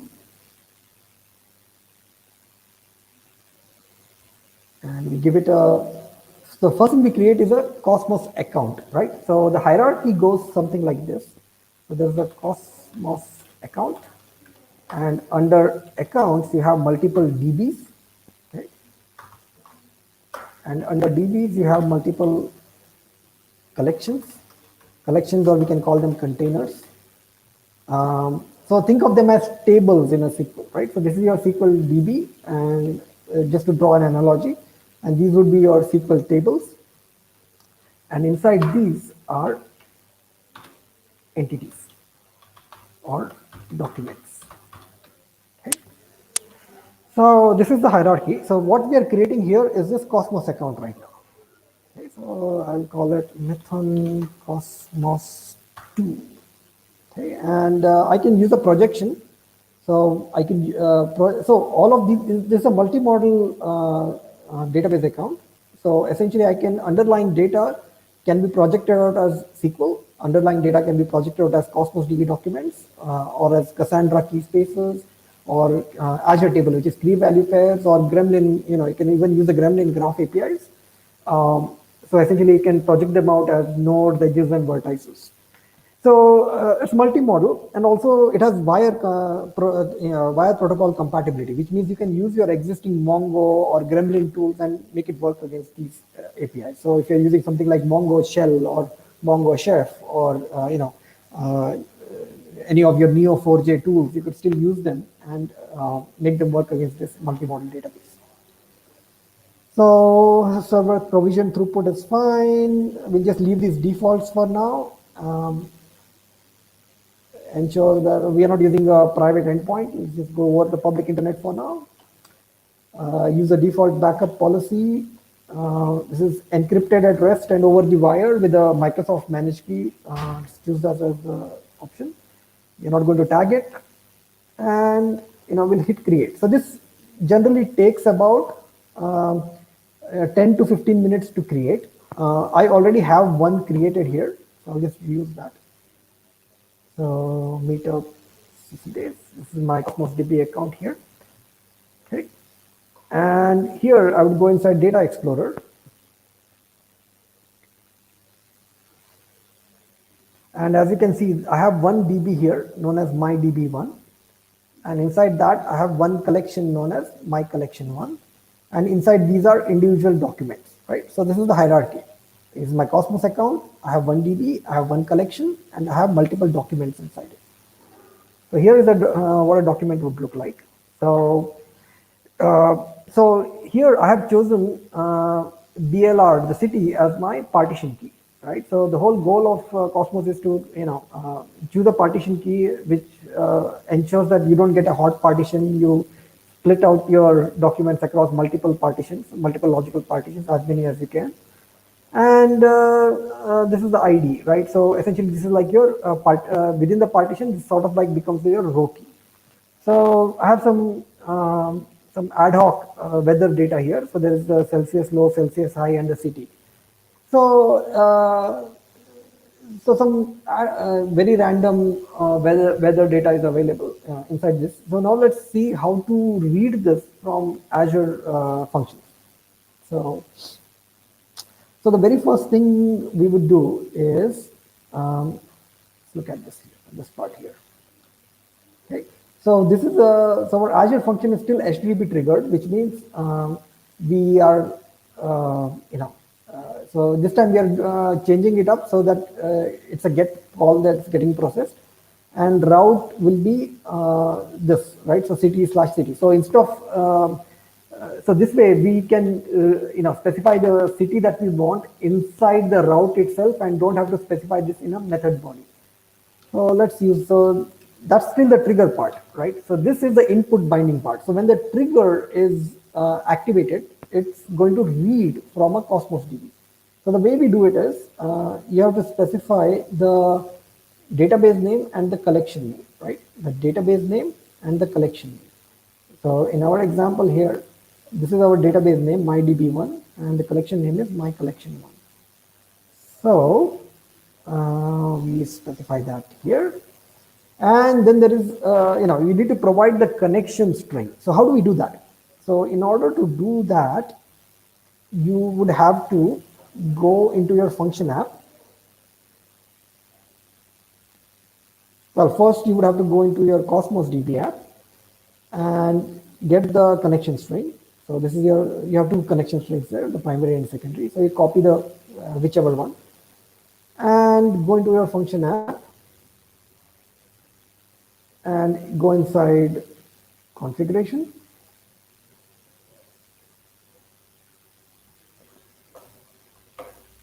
And you add this configuration called Azure Web Jobs Cosmos DB. Okay? You can name it anything you want. And this is where you store the connection string to the Cosmos DB account. Okay? So some key value pair. So you just have to remember the key name and put it here in this connection string setting property. Okay? So the value of this key will be the connection string. And then you need to run a query. So, either a point query where you specify both the partition and row key, or you select a range query. So this is an example of a range query where we are, it's a SQL-like language. So, so this combines the benefits of both SQL and .NET. So select star from C where you do a case insensitive comparison. So you have to ensure that whatever the user specifies, you match it against the c.city in the document. So you are going to match that in the city specified in the document. If you go to Data Explorer and go to My Collection and Items, you see that that's the partition key, the city. So we only want to read stuff that has this city, whatever the user specifies. And that's what we are doing here. And the string equals, so this is case insensitivity, right? So it says match them even if the cases don't match. It's fine. And rest of the stuff is same. So the input binding, essentially we get that into a collection of daily weather. So this is a type that we've defined here, daily weather. So essentially the date, Celsius low, Celsius high from the document is serialized into this type. So this portion is serialized. Rest of the stuff we don't actually need it. We will dump them out. So we serialize all that into this entity called daily weather. So it's a collection, it's enumerable. And then we walk through each daily weather and we add it to our response here. And then finally we dump that, whatever we read from the database, we just dump it out into a response. So to look at that in action would be something like this.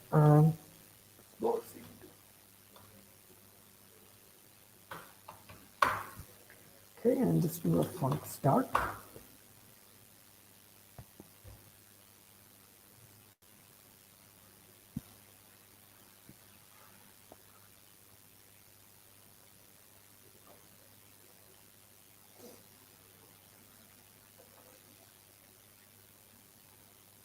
Okay, so this is the endpoint and this is the get. So now you see that the city is mentioned in the route itself because we specified this route constraint. Okay? So instead of having to specify a JSON method body, we can specify this in the route itself. And what we are doing is so this is known as a binding expression. So we bind that to a variable named city, and we can essentially use that in our SQL query itself. So whatever city user specifies, use that to match up against the properties in the documents that the Cosmos DB has. So when we run, so let's do this. Let's copy this here. And it's a get, which means we can run it from within a browser. So do this. So city, I'll specify as DLR. And it's running. And there you see. So this has been extracted, this 20.07, 35.04 has been extracted from Cosmos DB, 20.07, 35.04. So two entities inside Cosmos DB, and both are returned here in the results set. So this is the response that gets. So this is the part that's important here. The Cosmos DB input binding. Similarly, you can do output binding. You can actually write to it here as well. So this daily weather, so you do daily weather dot Celsius high and you take 100, and so actually go modify the document and write to it. So it's a dual binding, so it's an input and output binding. So the whole documentation for all these bindings are available here. If you go to the Azure Functions documentation and you come to the reference section and you see this section called triggers and bindings. So here's how you bind against blob storage, or here's how you bind against Azure Cosmos DB. So this input binding. Right, so this is essentially what we did, and then you can change the POCO type. So instead of binding to one custom type, you can bind it to a Cosmos DB document, or you could bind to a custom type like to-do item in this example. So all of that is possible. So if you look at here, all the services that it integrates against. So anything, any data store or messaging store. So from blob storage, which is a for unstructured data, Cosmos DB, which is for semi-structured data, event grid and event grid, which is sort of like an event feed, event hub, which is Kafka basically repackaged. These are your HTTP triggers, queue storage, RabbitMQ, service bus, which is our messaging bus, even SignalR or table storage, anything Twilio, third-party services like Twilio, you can go bind against that. So it's essential to read and write. It's possible to read and write to those services and even get triggered or activated when any event happens in those services. So that's the high level. I think, Rohit, how are we doing for time?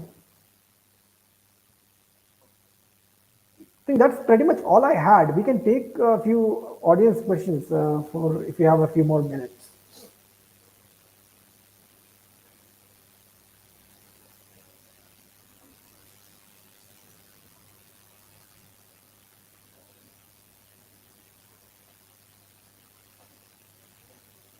Go ahead.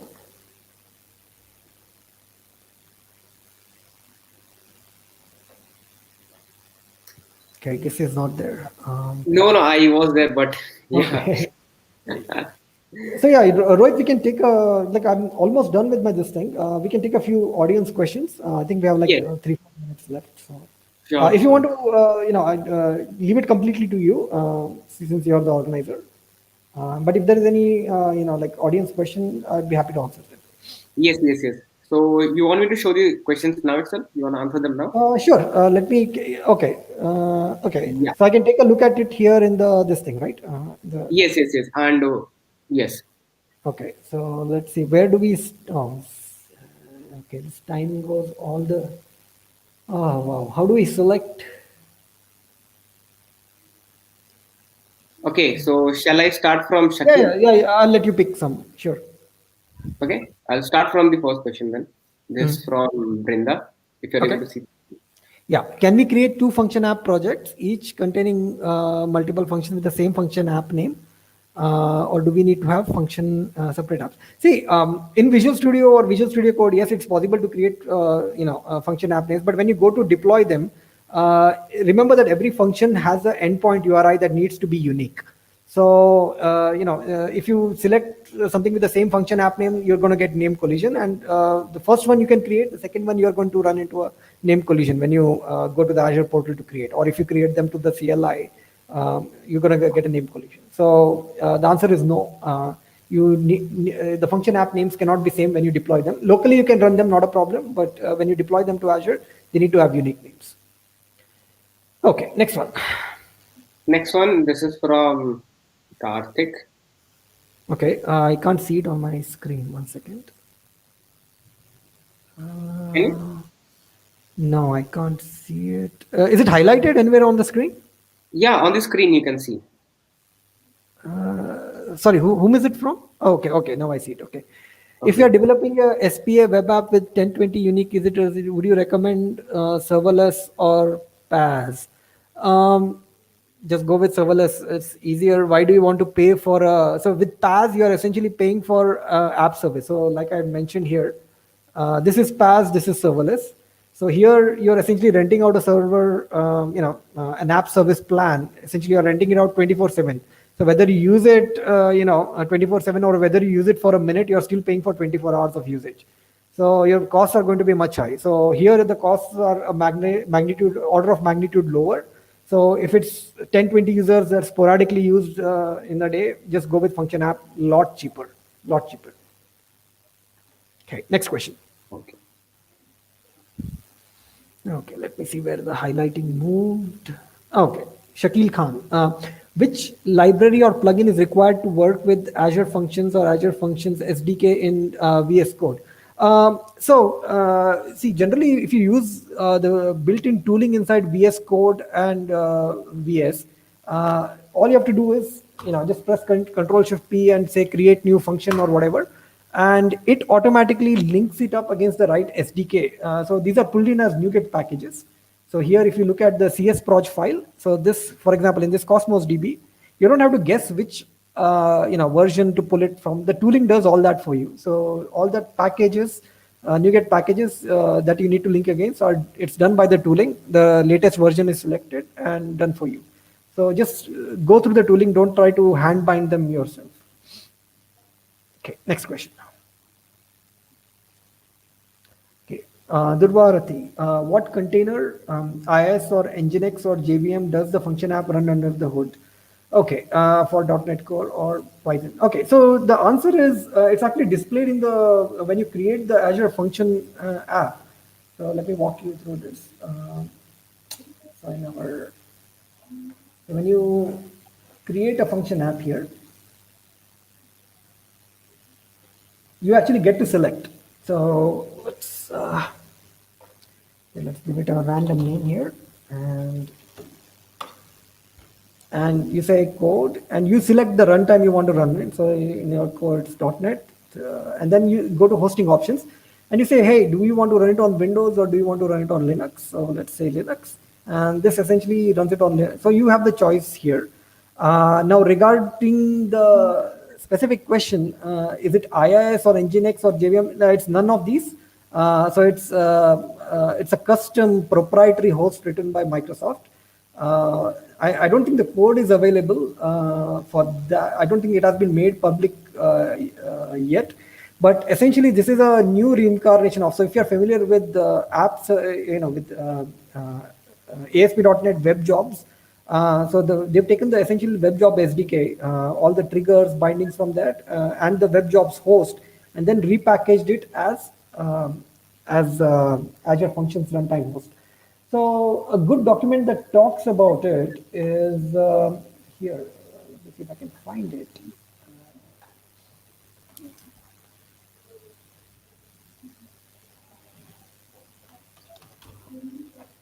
Mithun, if you could zoom a bit. Yeah. Um, let's see. Surplus options. I think. Yeah. Oops. Yeah. So here, if you compare functions and web jobs SDK, you'd see that development on the web jobs SDK has almost stopped, and all the newer development is happening here. So all the newer function runtimes are, like newer languages, newer runtimes are supported in Azure Functions. They are no longer supported in web jobs. So to answer your question, again, it's a proprietary host with a proprietary runtime. And on top of that, these following language runtimes are supported. So it's not Nginx, it's not IIS, it's proprietary to Microsoft. Okay, I think one more question we can take. Okay. So here's a question. Okay, Yeah. 1 second. I'm not seeing it. Okay, Surendra Kumar. How to publish jars to Azure feed from Azure pipeline using Gradle project? I have no idea. I've never done this before, so no idea. Sorry. So I'll take one more question then. Sure.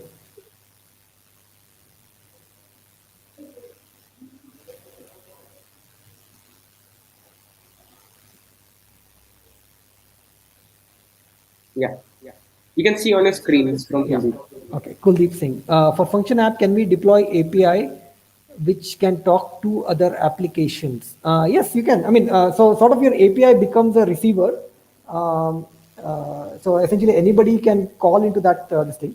So if you can also have APIs that call into other APIs. Yes, that's completely possible. See, end of the day, these are all public endpoints, right? So when you create the function app, you essentially have to specify whether um, you want this the authorization level, whether you want it to be anonymous or you want it to be accessible only through an API key. So if you specify something like dot function, which means now you have to specify an API key, and the way to get that API key is from here in the function app.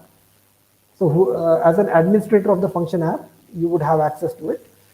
So you go to your specific function and click on functions and click on the API, and here function keys, right? So this is essentially the API key that you need to specify. So in our previous example, whatever we did, you could just append, I can just show it here in Notepad. So whatever that old URL was, so you would do whatever that old URL was, the endpoint URL, you would just need to do code equals, and then you stick this API key, and that way, when you change it from anonymous to function here, you will need to specify this API key. But yeah, it's possible. These are all public endpoints. They're all publicly callable. You can go call anything that you want. You can either use the input bindings to talk to services like Twilio or Twitter or anything like that. Or you can, use the custom SDK and call them yourselves. But to answer your question, yes, definitely possible. Both ways, both as input as well as output. Okay, Okay. right, time check. Yeah, so time is 1:04. So Okay. actually, there are so many questions. So what we can do is like we'll be sharing you the link of this Perfect. live event. Then you can go there and answer them offline. Perfect. Perfect. Take care. Okay. So So what I'll do is, in the meanwhile, I'll send you the link to the GitHub repository, exactly. all the code samples, and you can. I don't know. I don't have a way to reach the audience directly, but I'll send it to you, and you can route it to the audience. And Yes, we can do that. any questions you have, I'll go through this if possible today, and I'll answer them offline. But if not, I'll leave my Twitter handle or email or something, and they can reach me whenever. Yes, that would be really good. Yeah, people can reach Perfect. out to you. Perfect. So again, my Twitter handle is it's at Mithun Shanbag. So this is my Twitter handle. Best way to reach me. So send me a DM. My DMs are open. So SHANBHAG. So yeah, feel free to connect up with me on LinkedIn. Sorry, on Twitter. Okay. And I'll be happy to answer all your questions. All right, over to you, Rohit. Thank you so much. Had a great time talking about functions. Thank you so And much, I'll Ethan, for joining. follow up offline with all the user comments. Thank you, everyone. Sure, sure, sure. Thank you so much, Mithun. Like we hope we'll be having you again in our some of the Yes, other absolutely. events. Absolutely. Absolutely. All right. Thank you so much, Mithun. Bye, Rohit. Bye. Okay. All right. So that was Mithun, who gave a workshop on serverless Azure. So next we have a lot of sessions lined up. So that will start from 2 p.m. But before that, we also have quiz starting from 1:50. So if you are a registered participant, you'll be getting like a update when the conference is going to restart again. But anyway, like if you want to drop and go back to have your lunch, you can, or you can just stay. So before we head out for the lunch break, I would like to make a quick announcement for the referral contest. So many of you would already know that there is a referral contest being run for the conference. So uh, our team is actually going to check all the referrals made by the referral participants, and the latest count and the winners will be announced on 27th of March, that is Saturday. So yeah, if we are going to validate whether the referrals are like valid or not. So yeah, all right, so we'll be getting back again at 1:40, and we'll start with the quiz 2, and carry forward we'll be having sessions. First we'll have Ashirwad at 2 p.m. So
Welcome back, everybody. So now we'll be starting with quiz 2, and we hope that you all would have enjoyed the morning workshop by Mithun. So after the quiz, we'll be starting with our afternoon sessions as well. So before we get started with the quiz, let me show you the agenda we have after the quiz.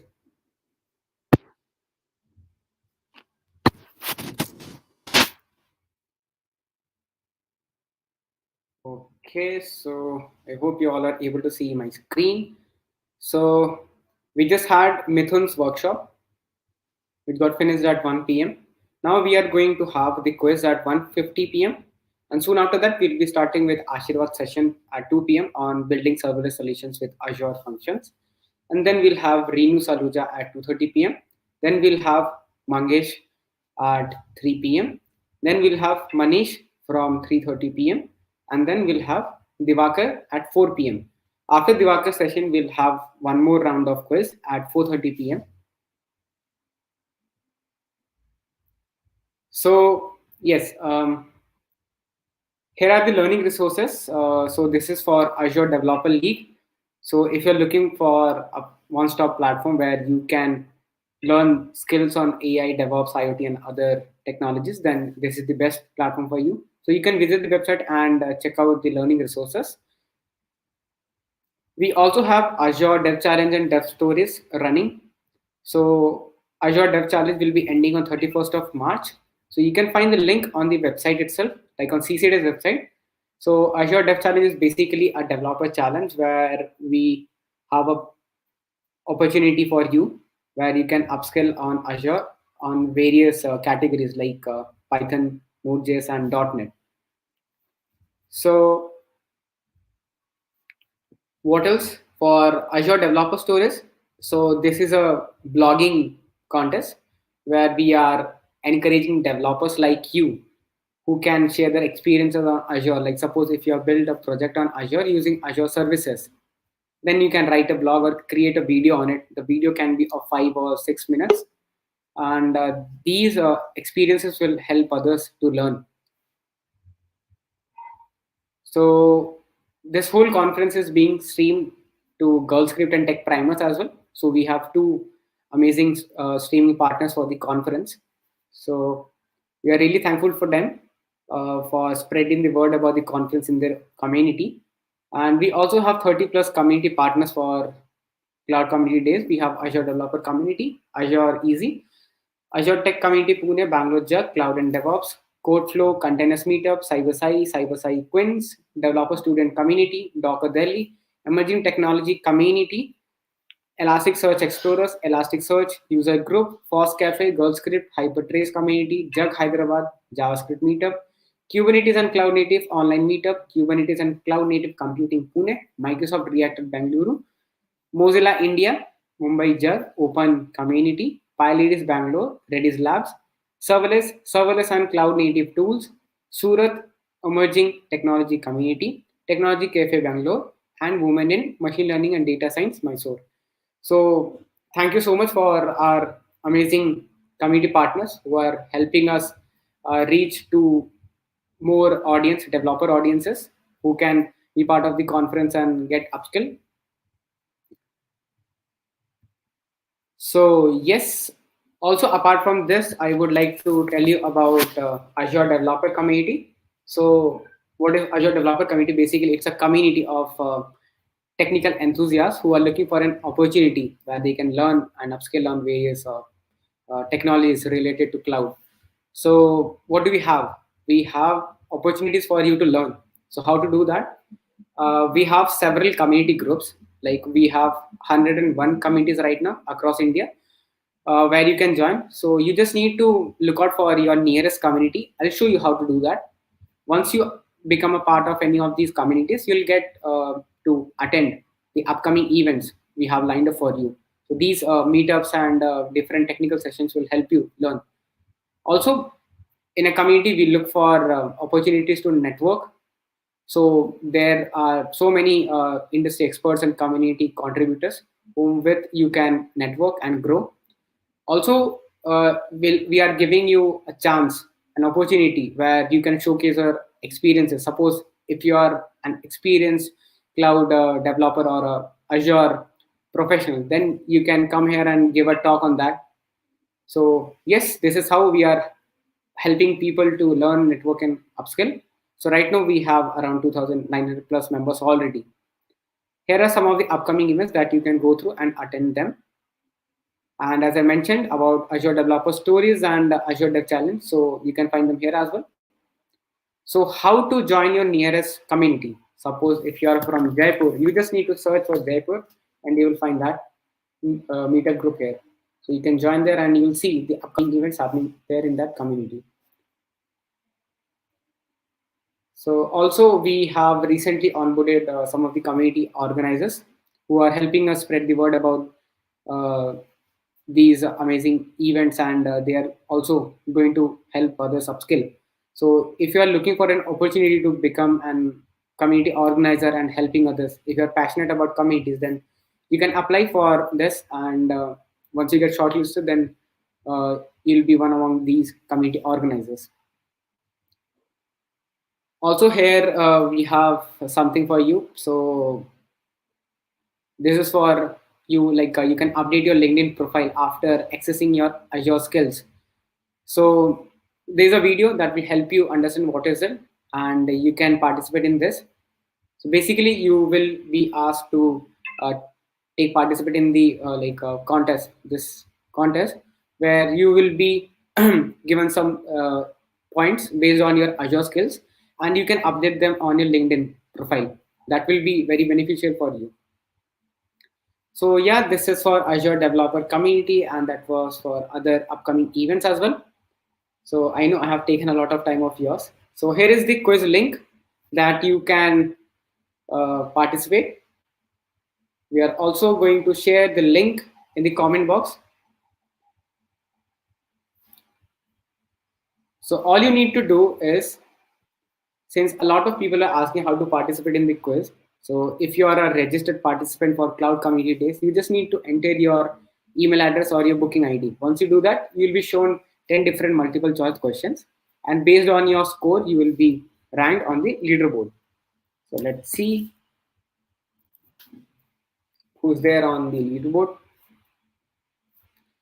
All right, so we already have 107 people participating in the quiz.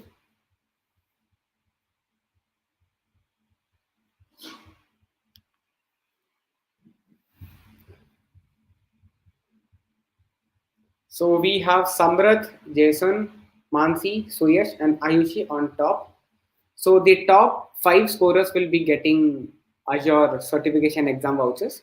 So what is this exam voucher? So if you want to take Azure certification exam, so you need a voucher for that.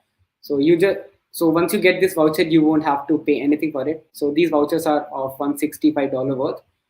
With that, you can take that exam, and once you complete successfully, you will get certified on Azure. So this is a really great thing. In case if you haven't registered for the conference, then I would request you to register now so that you can participate in the quiz.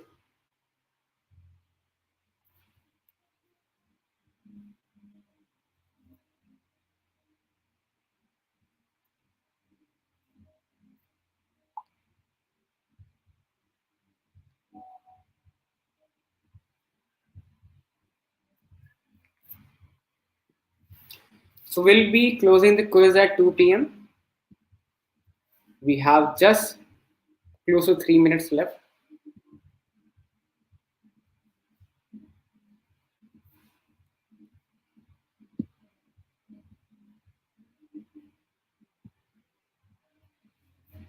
Also, repetitive winners won't be allowed. So in case if you are one among the top scorers in morning quiz, then you won't be counted, because we want to give maximum opportunities to other people as well. So yeah,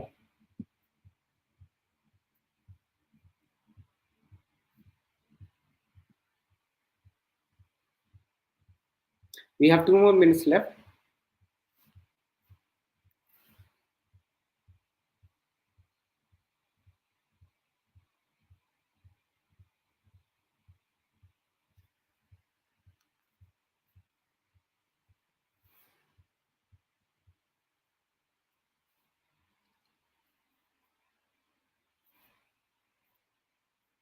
Okay, we have close to 1 minute only.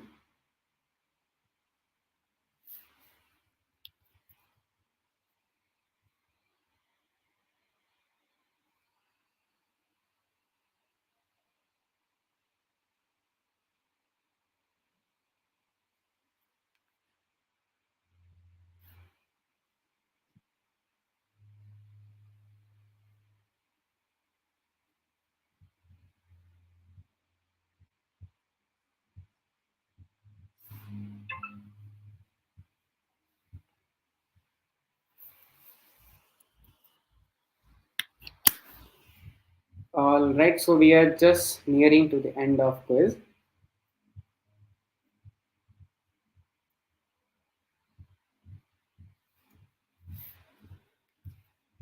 At sharp 2 p.m., we'll close the quiz.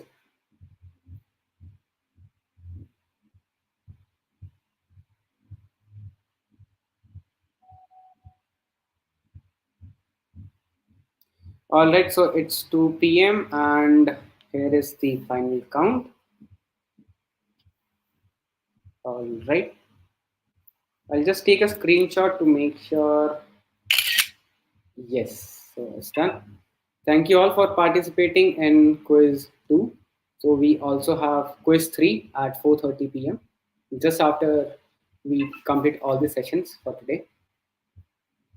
And yes, so okay. So now I would like to welcome Ashirvad on the screen. So Ashirvad has been part of the speakers panel last time for Azure Kubernetes Day as well, and that was a really nice session from him. And we hope today also is going to be really awesome. So let's bring Ashirvad on screen.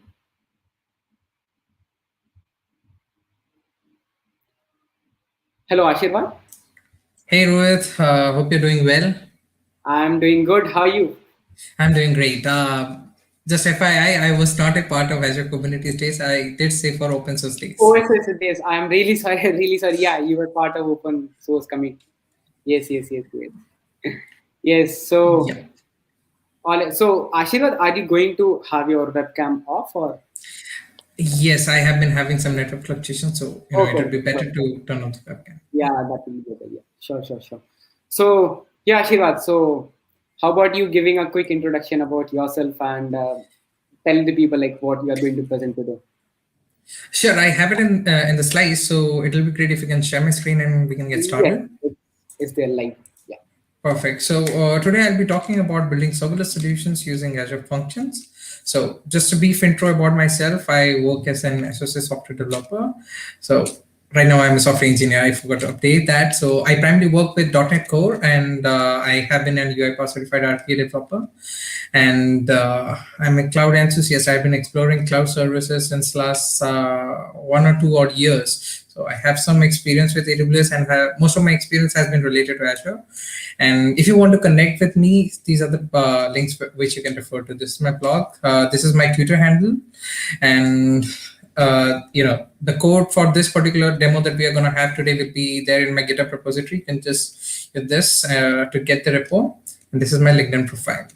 So the agenda for the talk is somewhat similar to this. Like first, we'll start off with what is serverless. We had a great session, before lunch from Mithun about you know zero to hero in serverless. It was really good. So we'll just have a very short introduction to what is serverless. Then we'll look into some Azure serverless offerings. Then we'll look at Azure functions. After all, we are going to build serverless solution using Azure functions, right? So Azure function has to be there. So next is about triggers and binding. So it's again going to be a brief introduction about the triggers and bindings that are offered by Azure Functions. Then we are going to look at the problem statement that we're going to solve today. Uh, we'll solve it for some time, and then we can have a Q&A. So this is the whole agenda for the talk. Since it is a 30-minute talk, we're going to do it things very quickly. So what is serverless? So what does serverless means? Does that mean there is no server, or there are less servers? So what does this actually means?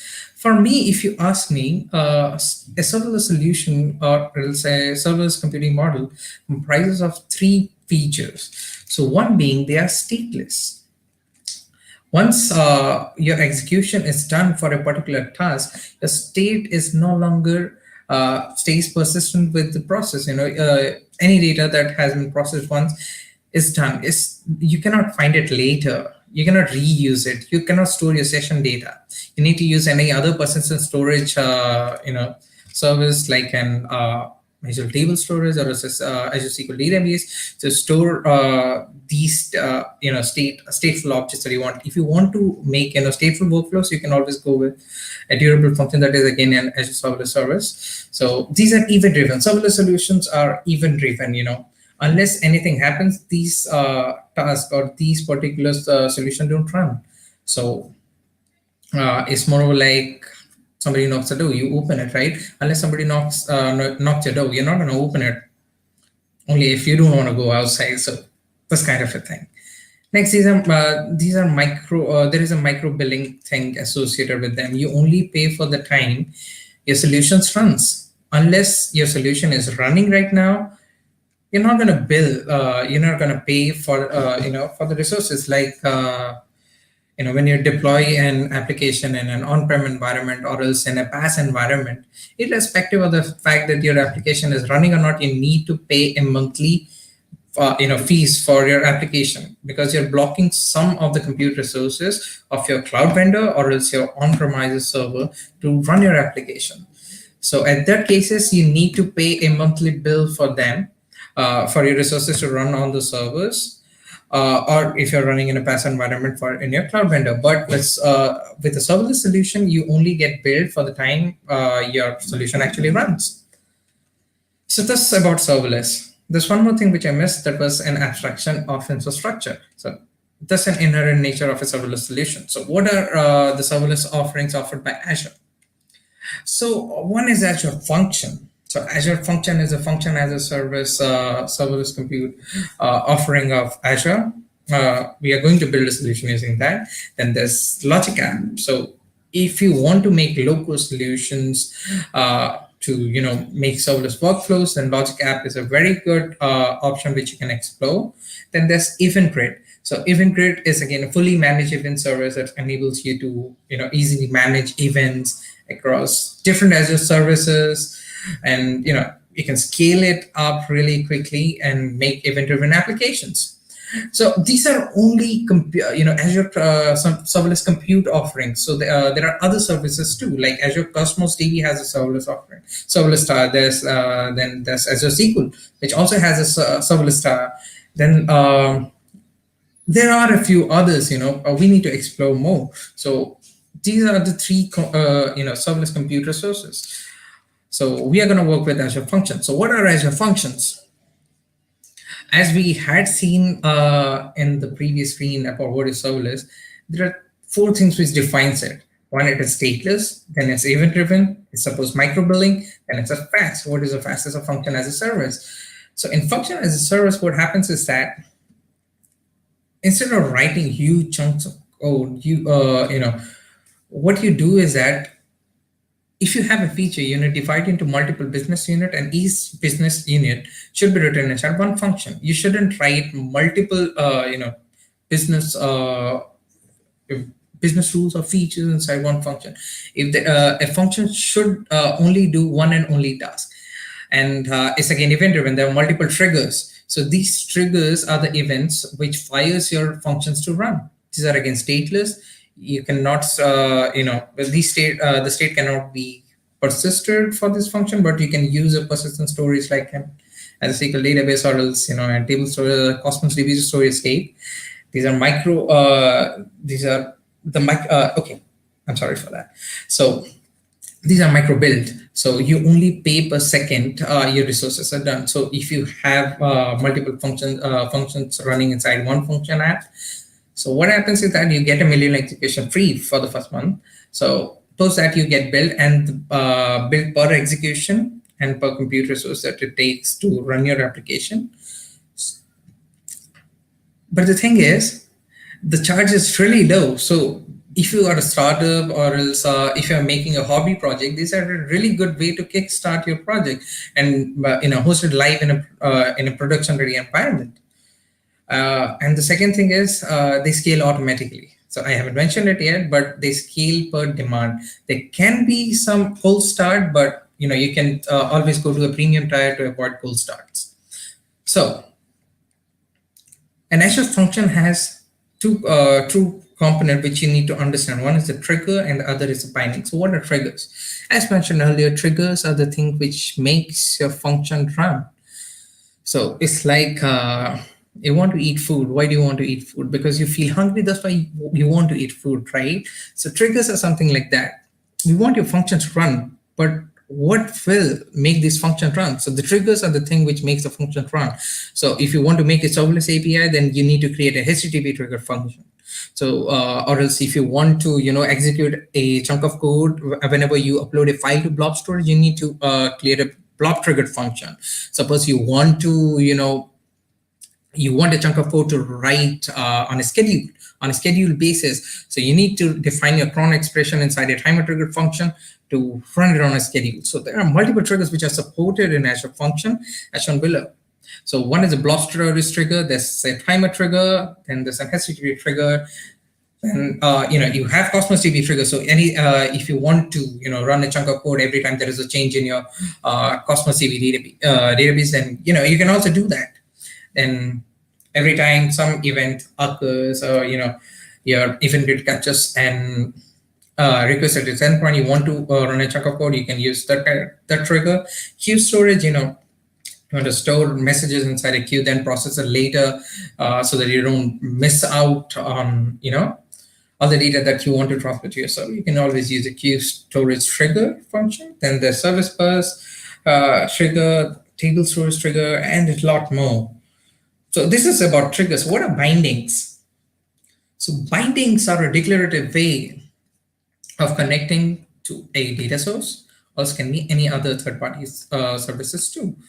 Like suppose you wanted to connect with a blob storage, you wanted to work with the files that are there inside a blob storage. So you need to install the SDK, then you need to write some boilerplate code to establish the connection where you specify the SAS token or else the keys and all. You need to write a lot of code. But with bindings, you define the container, you mention the storage account, and done. You don't need to write all this boilerplate code. You just need to focus on your business logic. Same with Cosmos DB, you get an input out binding for that. So, in case you want to get some data from your Cosmos DB, so you can just use the Cosmos DB input bindings to get the data processes. Suppose you want to write something, like you have a HTTP trigger function which gathers some data in the request body, and you want to, work around a bit and upload those things inside a Cosmos DB record, then you can also do that using an output binding. So there are multiple bindings too. One is a blob storage binding, then there's a SendGrid binding. Blob storage supports both input and output, while SendGrid and Twilio supports only output bindings. Then there's Cosmos DB, event grid, queue storage, service bus, table storage. You name it, you got there. There are a lot many things. And the fun thing is that you can also create your own custom binding. So, you people should search about it.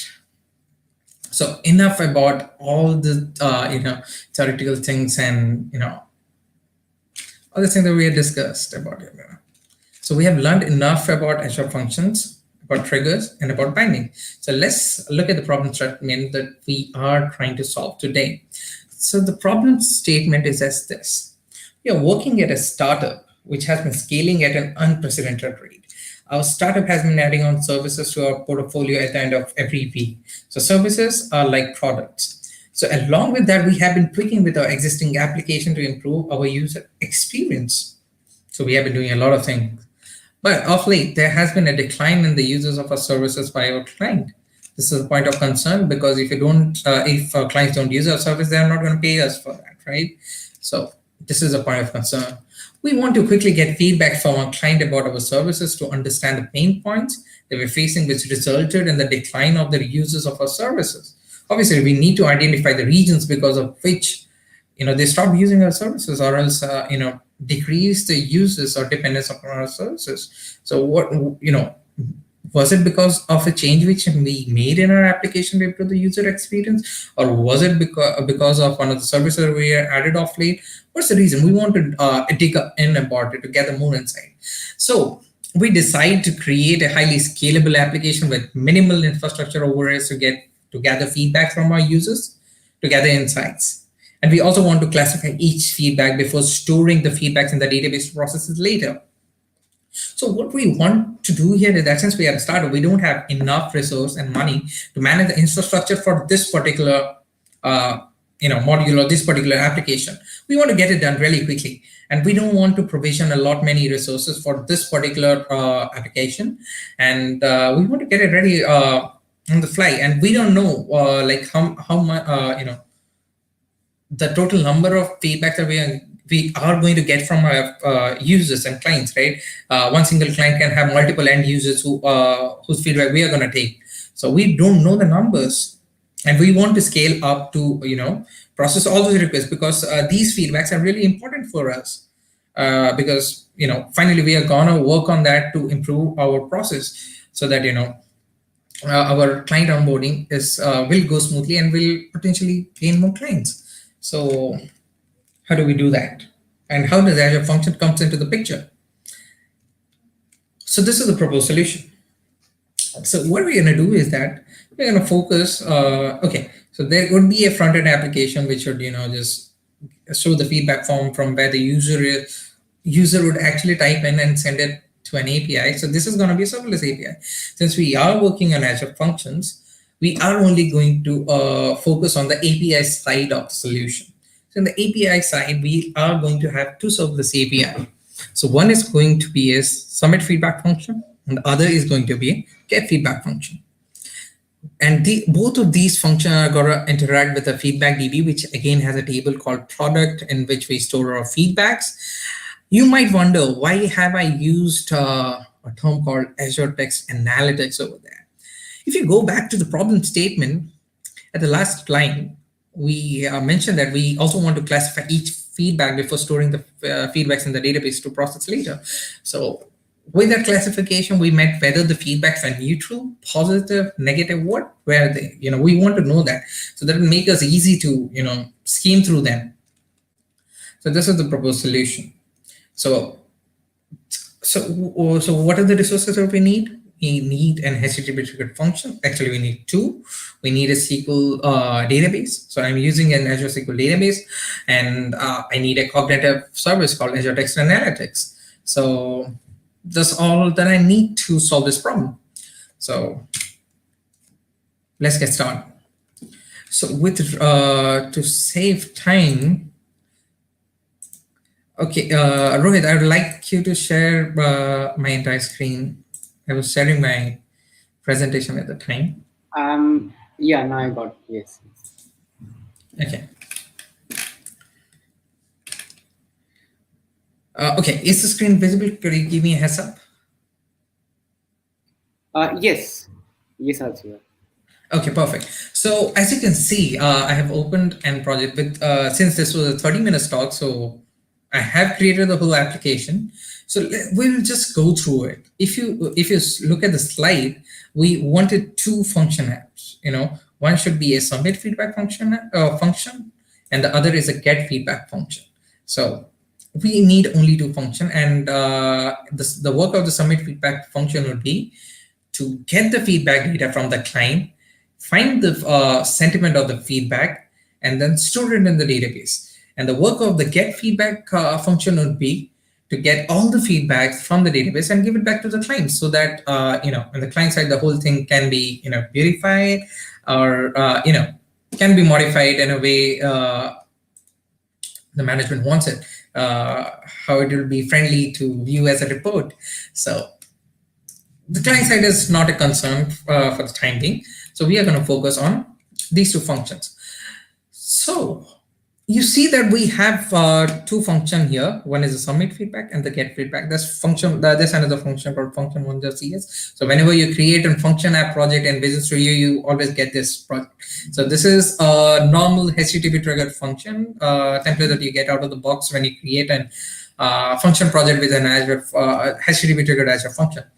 So Before looking at the code for our submit feedback and get feedback function, I'll like people to see the SDKs which I've been using. I'm using a system.data.sql client NuGet package. So I'm using this package because I have some EDO.NET code written inside my functions to interact with the database. And this is Azure.ai.text and analytics SDK to interact with the text analytics APIs of Azure to find the sentiment or the feedback that we get from our users. So if you want to see where I have created it, so you can see that I have created all the resources over in Azure. So all of these are there in my resource group. So I have a database, and then I have a cognitive service. So if you want to, replicate this, you need to, create these two resources. Okay, so done with the resources. You need to get the connection string of your database, which you can also get just by going over here. Okay, just click on show database connection string and you'll get your connection string, get it out and go to your local setting.json and put this connection string value inside the values of your local settings.json file. Okay, so I have kept my connection string over here. Then you need to get the API key of your cognitive service. So to do that, you just go here, go to the keys and endpoint. You'll get your endpoint and key over here, as you can see. The endpoint and this is the key. You can use either of the keys. So I have copied my key and endpoint and pasted it over here. Then we have got all the resources that we need to run this app, run this function app. So we got the connection string for our Azure SQL database. We got the keys and endpoint for our text and analytics service. So we got it. So we are using the environment.get environment variable to get the keys by passing in the key names. So we have defined the credentials and the endpoint. Then we have created a static text analytics client because we want to reuse our client object. We don't want to create a client every time our function executes, every time our function triggers. So I'm using a starting client over here. So since the submit feedback is only going to submit it, I'm gonna just keep it as a post method. Then the route would be null because if I keep it null, then the name of a route would be something like the function URL / API / submit feedback. If you wanted to modify it, I can always modify it by overriding this route parameter. And the authorization level be anonymous because I want you people to use it later. So I kept it anonymous. So I have defined a feedback object. So there's a model called feedback. So here I have all the properties that I'm going to get from my client. So one is going to be the customer ID, then the product name, then the customer feedback, then the feedback sentiment. I'm not going to get the feedback sentiment obviously from the client. So I'm going to use the text analytics service using the client object that we had created before to find the sentiment of the feedback. Sorry. So what next? So I have an int insert record. I wanted to know the number of records are modified. So I have just defined it over there. Then I'm getting the request for getting data from the request body that I sent, that my client sent. So once I get that, I'm gonna deserialize it to an feedback type object. Then I'm gonna make a call to the get feedback sentiment method along with the customer feedback. So if you go there, so this is our get feedback sentiment method. So what does this method do? This method, makes a call to the analyze sentiment method of our text analytics service by passing in the customer feedback, and it gets the sentiment back. So you will potentially get any of the 4 sentiment types. So one is going to be positive, then there's a negative, then there's mixed and neutral. So what's mixed? It's a combination of both positive and negative, right? So you're going to get any of the 4 sentiment types. So once you get that, what do we do next? Once we get that, we are inserting the data. So excuse me, Ashiva. Yes. Sorry to interrupt. Like, can you please increase the font size or zoom a bit? Okay. Yeah. Uh, okay. Yes. This is good. Okay, Thanks. perfect. Thank you. Thank you for the heads up. So the next step, we got the feedback, right? We have modified the feedback property of our data object, which is of the feedback type. Then we are going to insert it. We're going to pass this feedback data object or feedback type to our insert data method. So what does this insert data method do? So this insert data method creates a SQL connection. Then, opens it up, then passes, then this executes a normal SQL query to insert the data records of the feedback that our client sent to our Azure function. So this is pretty much what we do. So if you get an so if everything goes well, the record inserted would be one, and you get it back. So once you get that, we're gonna return back the whole thing, the whole updated data object back to the client. So previously, when the client sent us this particular payload, it didn't had any data for the sentiment type. So not the sentiment, the feedback sentiment. Now it's gonna update the feedback sentiment and give it back to the I'm sorry, give it back to the client. So the next function is get feedback. So get feedback is a very simple function. We just guess all the data apart from the customer ID. We want to keep the customer ID anonymous for the time being to remove any bias. So we have again kept it anonymous. It's a get method. So we are getting all the data for all the feedback from the table for all the products and giving it back to the client, so that in the client side they can make some charts depending upon the sentiment type, or for this particular product we got these many positive, negative, and mixed or neutral feedbacks. They can make charts, they can gather insights using that. So let's see it live in action. So I'm gonna just start my Azure function code tool and get our functions running locally. And in the meanwhile, I'll open a Postman to send requests to our functions. If you people wanted to explore it simultaneously, I'm gonna share since I've already deployed it to Azure, I'm gonna share it. I'm gonna share the links of both this API with you. Rohit, could you please pass it on in the chat window?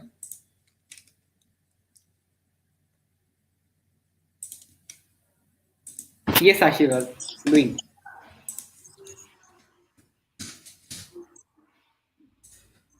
Rohit. Yeah, Sure. Yeah, I'm sending you the function URL, so you can share it in the chat window for the people to explore it out by their own.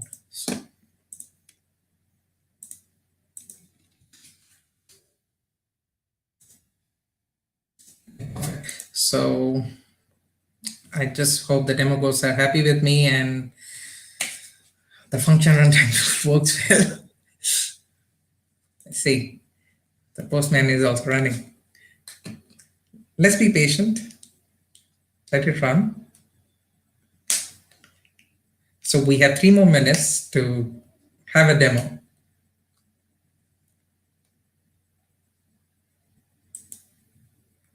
Okay, the Postman is up and running. I wonder why is the function runtime taking so much time. Okay, let's start it again.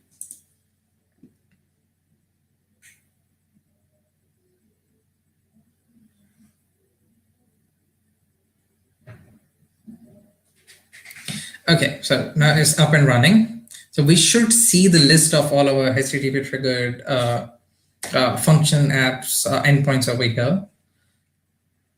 Okay. Stop debugging. I'm sorry.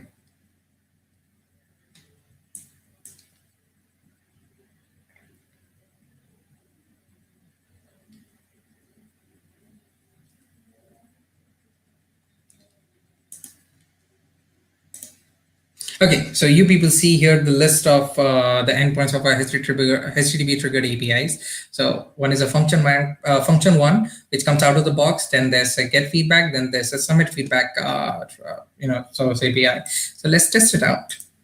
So I have this request made already up there. So make it right. Let's write it CC days Rohit.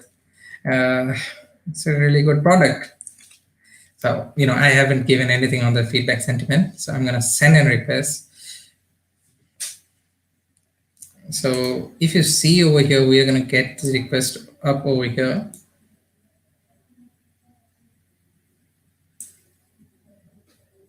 Found. Okay, it was a post request and I'm sending a get. Okay. We should see it up here.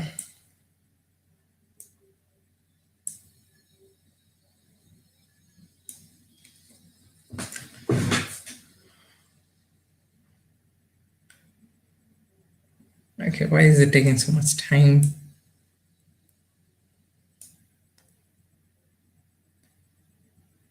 Okay, guys, it's taking a bit longer, and since we have only 1 minute left, I'm going to show you the demo from the from the deployment that I made previously in Azure, which you people are also going to explore later.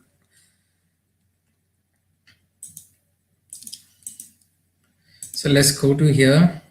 Let's click on get feedback to get all the feedbacks from our database. So once you can see that I got the list of all our products and their feedbacks without the customer ID. So the customer ID has been 0 by default.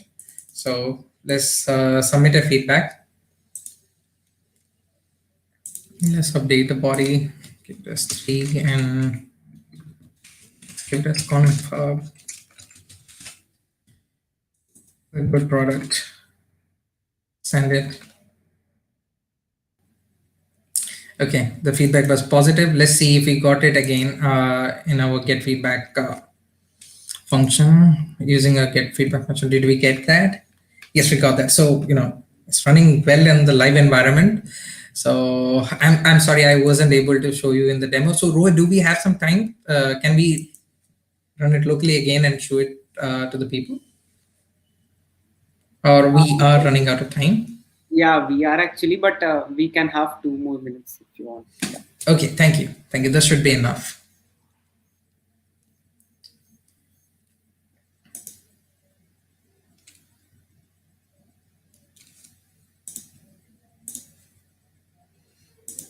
Okay, so let's try again.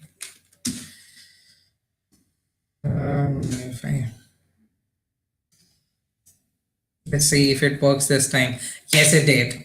You can see that here, we got a message that executing submit feedback. This function was programmatically called and it executed and it succeeded. So, we were able to send a request to our function, which was running locally, and it is connected with our database. So Azure SQL database. So let's make our let's make a call to the get feedback function to retrieve this particular record, whether we got it or not. CTJ Stories is a really good product, positive. So let's see whether we get the same from our production environment, because both are pointing to the same database. So we should be able to get that. CTJ Stories is a really good product. So both our applications are running well and good. One thing that I'd like to advise you that all the things that you have kept in your local setting.json, which you want to read inside your function, do add them inside your application settings so that your function will be able to fetch it out while it is executing itself in Azure.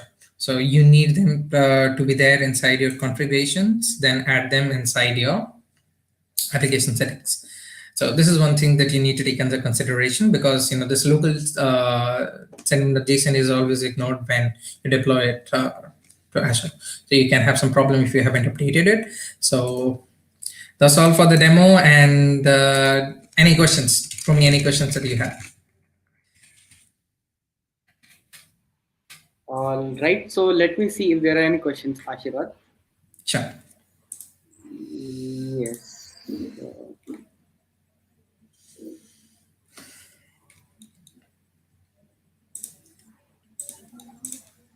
Okay. So there is one question. Like, Okay.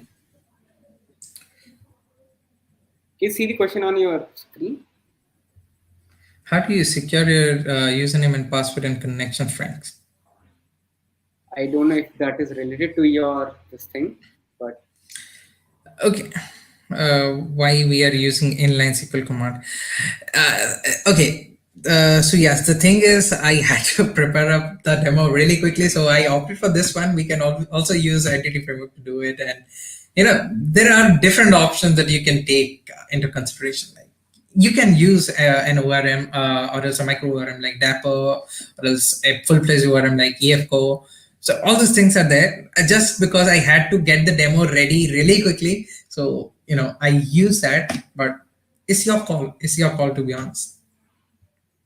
And uh, regarding securing your username and connect and password, I'll tell you that use a keyword to store your connection string. In that way, it's secure that way. So hope it answers. okay. So actually, I don't see much questions here. So maybe what we can do, I'll share you the link of the live session, and if there are any more questions, then you can hop in and answer them offline. Perfect. Sure. That's all from my end. Thank you all. Thank you, Rohit, for for allowing me to speak over here. It was great. Have a great day. Thank Thank you you. so much, Ashivat, for joining us today. And we'll be looking for your slide deck that we can share with our participants in the post event mailer. Sure, I'll do the same. Okay, sure. Thank you so much, Ashivat. Thank you. Thank you. Have a good day. All right, so that was Ashirwad. Next, we have Reenu Saluja from Microsoft. So let me introduce Reenu on screen.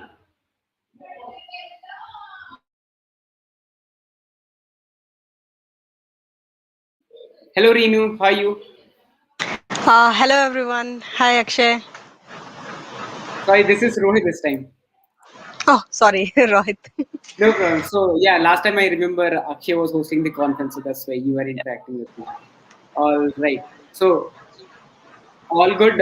So we are up with your session now, Reenu.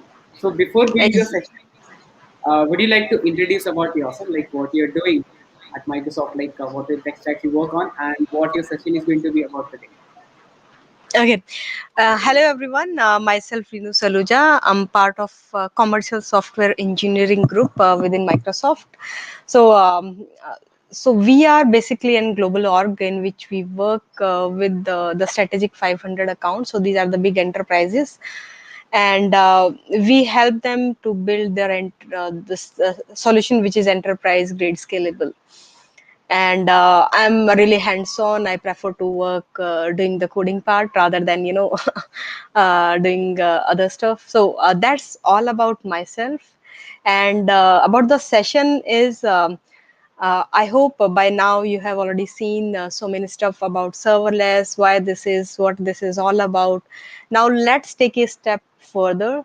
We'll see how you can create an app in which you need to do very less coding, and using all the serverless capability in that. So that's all about my session. So that's why you can see in the title, this is create reliable and low code application in serverless manner. And let's move ahead. Let's talk about few things about the cloud era first. So when we had started with the cloud, that time it was like, who is going to manage our infrastructure, like who should take my backup, how can I scale my application, what would be the cost, and why I should monitor my server. So there were so many questions that we have to answer by ourselves, because in the end we were the person who were managing our application as well as infrastructure so basically starting from application development till the maintenance part, whether this is your code or this is your infra. So that's why before the cloud you can see what was the situation. Now once we had the cloud, lots of question got answered. And when the era come for the serverless, the final one question that we had to answer, it was, how do I architect my application to become serverless? So you have already seen all the benefit of the serverless technology, like how efficient it is and how you can easily create app basically the APIs, and it has a lot of provisioning your infrastructure, configuration of your web server, debugging, and managing all the security setting. So basically those infra part is now taken care by these the serverless technology. Now you need to focus on the coding and testing part, and once you are thinking on coding and testing part, it's mean you can also think about how should I architect my application so that I don't miss any best practices related to coding and the architecting. So that's how it started with the serverless. You can see the difference, how it drilled down from n number of question to the one. So now that was all about the serverless. Now, as we all are developer, if I categorize the kind of developer we do have in the market, so we do have three kind of developer. One is our citizen developer. So these are the developer who want to build something very quickly, but they don't have much experience in terms of coding, and I would not say they are expert in any specific platform or any specific language. Now we have IT developers. So IT developer are the person who are proficient in one specific language. They know how they can implement all the coding best practices in that. And now third one is the pro developer. Pro developer are the expert in their domain. They can quickly build anything that you just give them the requirement related to the platform, and they will quickly build it. So this was all about category of the developer. And now why I'm talking about this is, now we know there is serverless technology. We know we have different type of developer. Can I leverage skill set of all these three different categories of the developer to build something very quickly? So that's how there is another platform that is named as Power Platform. As you can see, this is one of the low code platform. And in Microsoft we have three different cloud. We'll talk about that in a while, but quickly, specific to, if I'm going to Power Platform, we have three major component. One is Power BI. This is basically your analytics part, how you can create quickly reports, dashboard. This is all about that. Then we have Power App. This is more focused on the application building side.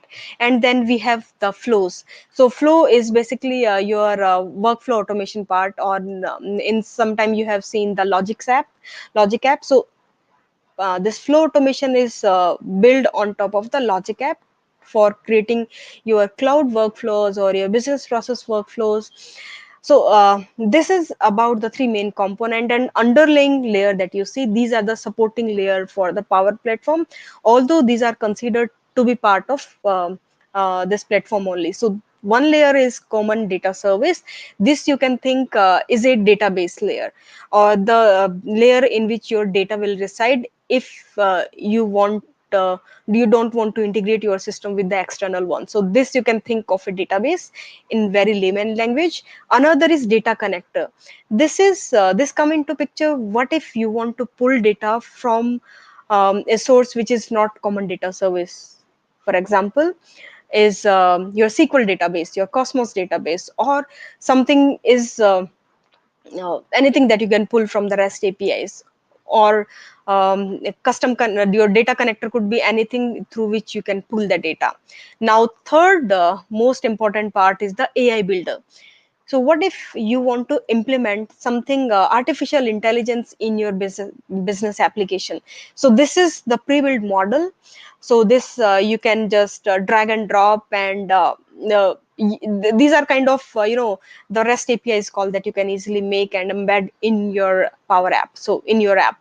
So uh, basically I would say with all this feature you need not to do much coding in that. It's all about the low code platform, and the most of the coding stuff that you are doing is on the serverless side.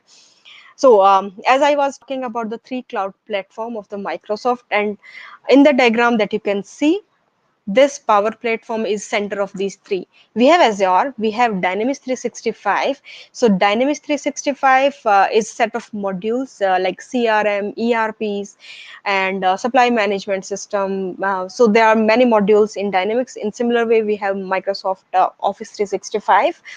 And so this platform, like Power Platform, using this, you can integrate all these three, and you can build quickly an app which is having power of all these three cloud.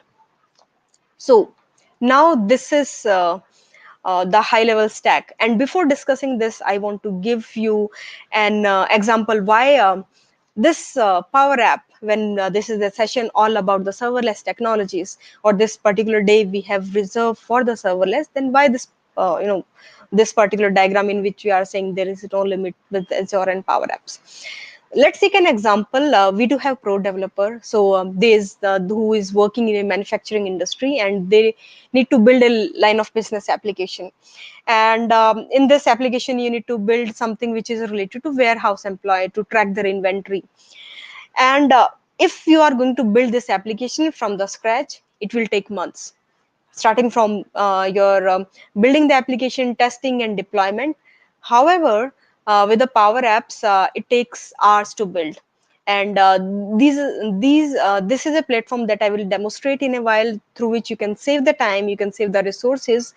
However, if I need to set some business rule, I need to implement workflows that I have shown you. We have Power Automate workflow. If I need to integrate some AI capabilities, we have that already as part of the Power Platform. So, but one thing is, as serverless, yeah, underlying, we need to have a few APIs. So these APIs are the actual part, because if I break down my application into multiple layers, my one layer is all about the UI. So this is how you are going to design your UI. Between is the business layer, or the integration layer, I would say, and in bottom is your database layer. So now coming back to this diagram, there you can see the Power App is all about the UI part, how you are going to develop your UI. And underneath this, we do have two different layer. One is Azure Service. So Azure Service is how you can leverage the existing Azure services that you have built, in which you have already implemented your business logic. So you have already done those API layer coding. You have done all the cognitive services related modeling and all. And on bottom, using this Azure services, you are pushing data to data layer, whether this is your SQL data warehouse, your SQL server, or the Cosmos DB. So this is the underlying layer.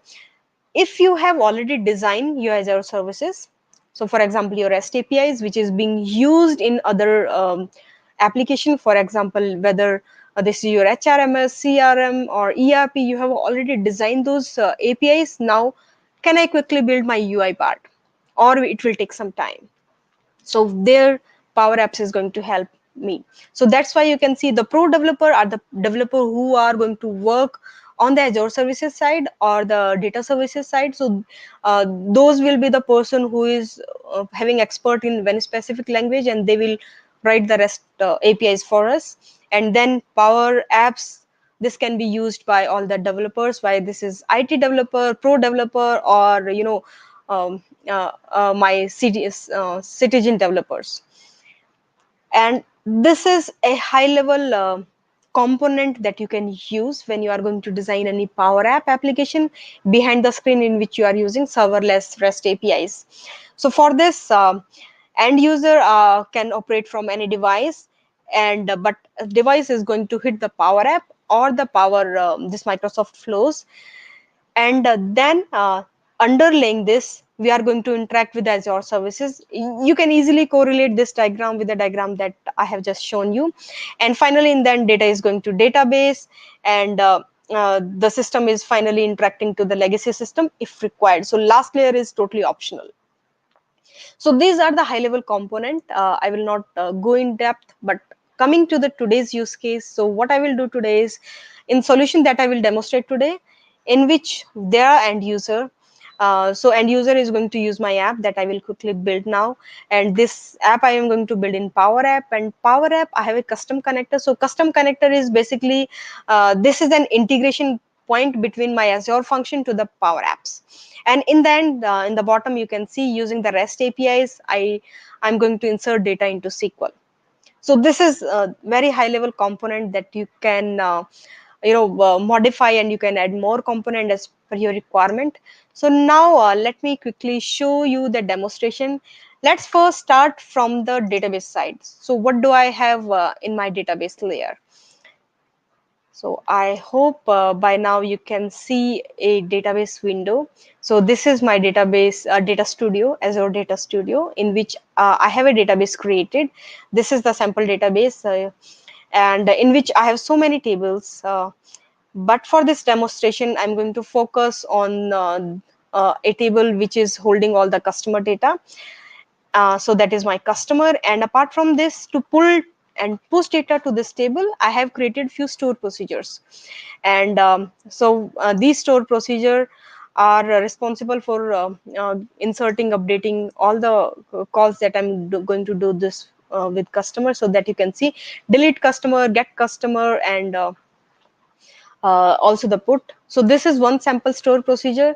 So I will not go in depth how I have created this. This is the simple SQL store procedure. You can explore this, and that's how data will be getting inserted in the SQL by calling the store procedure. So now this is all about the data. And what about the middle layer? So that is my serverless. So let me quickly share another screen in which I have created a portal. One second.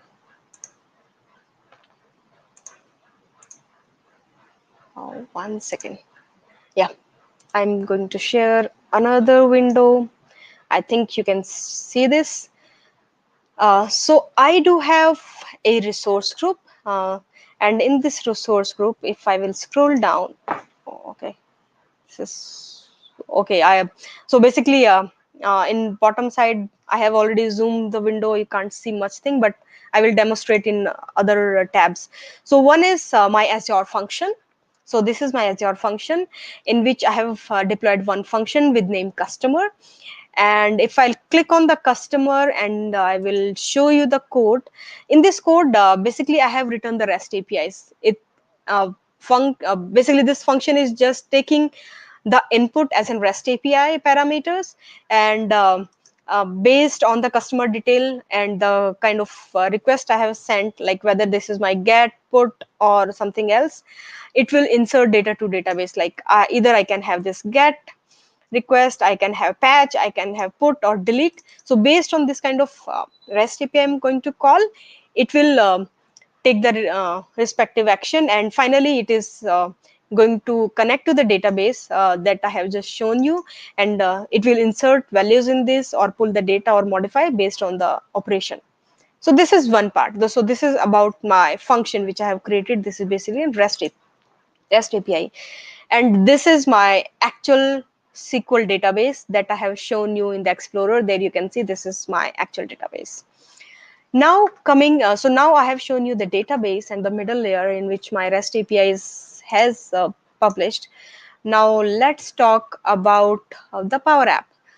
So how you can quickly build an UI. So this is a platform through which you can create an app, and this is an admin portal through which you can have one. So one thing is I have created one serverless function.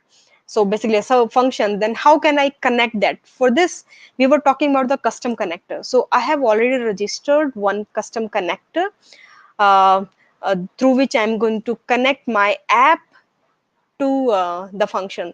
So that is my customer detail. If I'll click on this edit, there you can see I just need to provide few basic information, like what is the host name that I do have and the base URL, and then I'll skip the security part. Then I need to provide the detail about the function or the operation that I can have.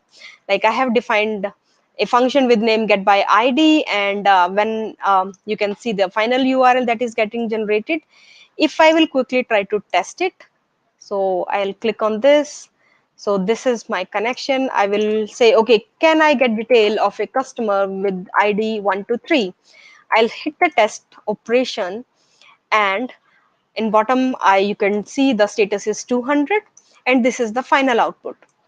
So it's mean my custom connector is working fine for the get. So in similar way, I have defined two more operation. You can test for that. Very simple. And what if I need to test my functionality of the REST API in the Postman.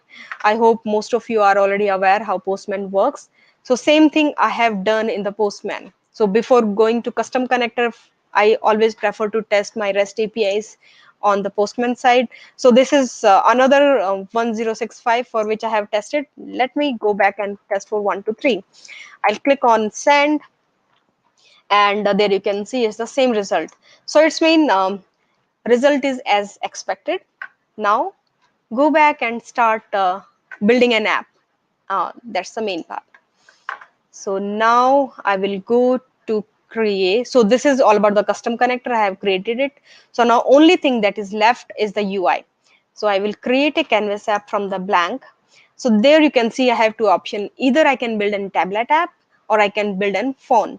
So I will say cc days demo March, and I will hit the create. So what it will do, it will create, it will redirect me to the studio. So this is the basically the ID in which I'm going to create an app, and there I will be having many options through which I can uh, either drag and drop the controllers, or I can have the existing connection. So first, to get that connector activated, I will say, okay, just add the data. And there in the connector, I need to select which connector I need to use. So as you could see, I have registered a connector with name customer detail. So I'm going to select this, and this is going to be add in my app. Now let's come to the UI part. So this is, let me zoom it out. Okay, so this is a little bit, okay. So let me add few control in this. What I will do, I will try to add a vertical gallery. So I want to have a list of all the users. So what I will do, I have, this is the vertical gallery, one controller. What I will do, I will add this to my connector. So this is basically the integration which I'm doing. So let this gallery get integrated to the connector. Now you can see these red. Why this is red is basically by default. If I'll click on edit formula bar, I need to provide some detail. So I will say get customer by ID, and the same thing I will try to select ID by 1 to 3. Okay, now that error is gone. In similar way, but again, if I will go here, then I need to specify this is the simple header, but I'm not looking for that simple header. I will say the same thing. I will say the custom detail dot, sorry, customer details dot get by ID, and then I will this, and then I want to showcase the customer name. So I will select the customer name here. In similar way, so this is done for the customer name. Okay, again for this one, I will select customer details by ID, and then I will say 1 to 3 dot, might be I'll look for phone number. I'll select this. One second. There is something wrong. One second. I think data source is not getting picked up now. Okay, I don't want to use the image, so I will remove this image. And for this again, I'm going to say customer name. So it looks like my connector is not properly configured, some issue with that. Or let me quickly go back and show you one thing. So this is the app which I have just created some time ago, just for the dry run of this. Okay. So what I will do, I will try to edit this. And you can see the same thing. I have configured one custom connector there, and on the UI part, I have created the same gallery. And in gallery, I have just tried to connect the specific field which I want to demonstrate. So it's getting ready, and On top of just for the gallery, I have also created a text box in which I will just put the value, and it will filter out. Okay, if I'll select this, then you can see this. Okay, so now you can see for gallery is the required field, that is the text input dot one. So this is basically this text field. So this is the actual text field through which it will get filter.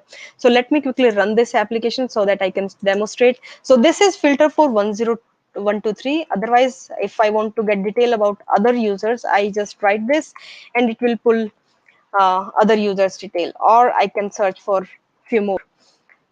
So basically what I have done is, on the screen you can see I have added the gallery part.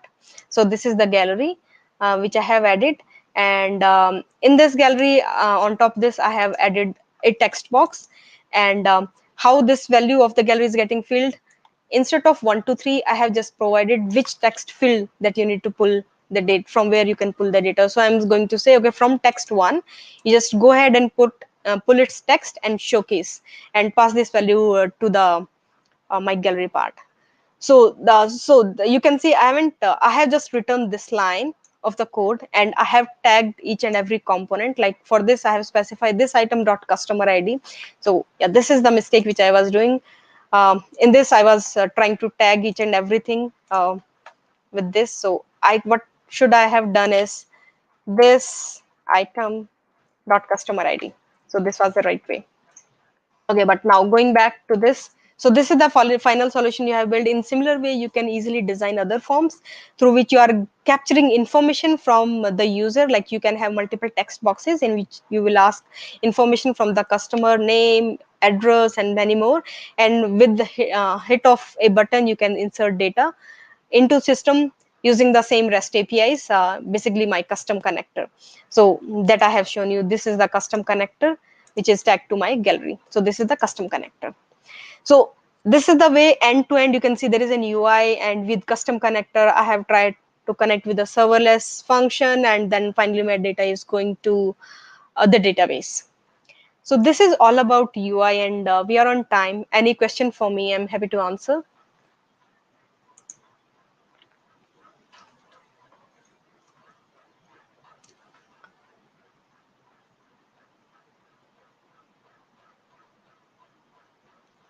Rohit, is there any questions for me?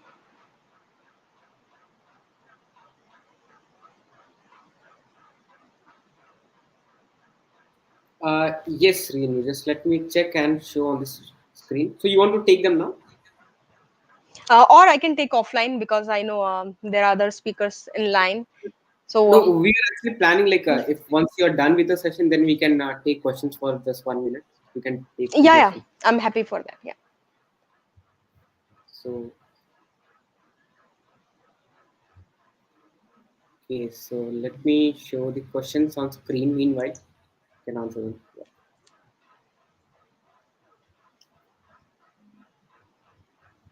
I hope you are able to see the questions. Yeah, the question is, can we leverage Power Apps to connect to SharePoint Online with free license option, as HTTP is considered premium, and how to calculate maximum limit of API calls, as free has API limit? Yeah, definitely. As a premium, you need to get license for this. Sorry to say, but with free you can't do this. You need to buy license. Okay, so actually there are so many questions coming up. I will take just one more, and rest of them you can take them offline. So, Yeah, sure. Can we use Power Apps to send SQL data to Event Hub in Azure? So this is from Gaurav.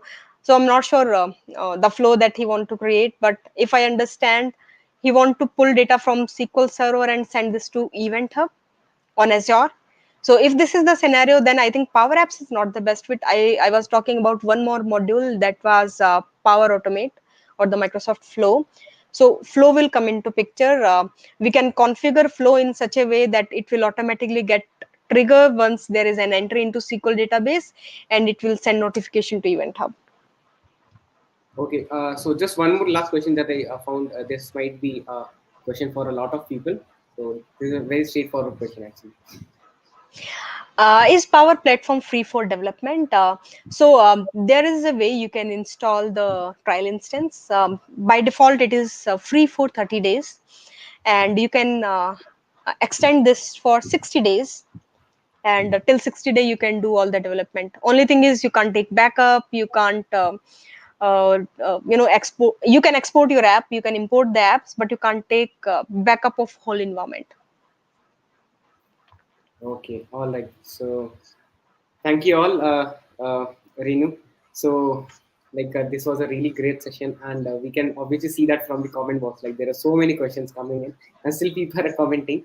So I hope you have the live session you are, so you can go offline and answer those. Yeah, So thank you so much. Thank you so much for having me here. thank you so much, Renu, for joining us today. Thank you. Oh, all right. So that was Renu from Microsoft. Next we have Mangesh. So let me bring Mangesh on the screen.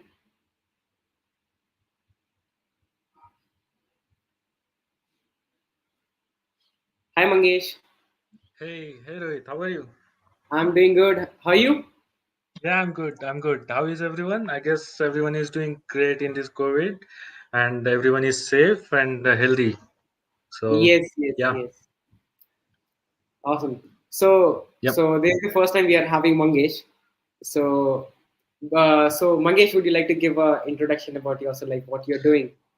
Yes. So I'm Mangesh. I'm currently in working in Pune as a .NET developer, full stack developer to be more precise. And yeah, I have experience of 8 years. So I've been working in .NET for last 8 years. So yeah, that's a little bit brief introduction to me, and yeah, I'm just okay. Awesome. So, Mangesh, would you like to share your screen so that I can present? Yes, yep. So, meanwhile, Mangesh, you can give a quick intro, what you are going to present today, like about your session. Yes. Today actually we'll be developing the real-time dashboard with real-time dashboard with the Azure services that we have. We have Azure Cosmos DB, we have Azure Functions, Azure Signal R services, and we will use Blazor as an UI framework for us. So yeah, Awesome. that would be the agenda for this session, and yeah, let's try to wrap it up in 30 minutes. I'll try to wrap Sure. it up in 30 I know minutes. it's very quick, but yeah, we will try.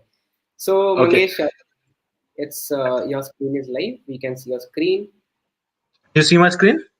Yeah, maybe you can remove that hide the thing. Okay. Yep. Yeah. All good? Yeah. Yes. Awesome. Okay. Hello guys. Myself Mangesh. As I introduced, and today we'll try to develop a real-time dashboard with the Cosmos DB, Azure Functions, Azure Signal services, and the Blazor. So before that, I would like to meet our developer, Mr. J.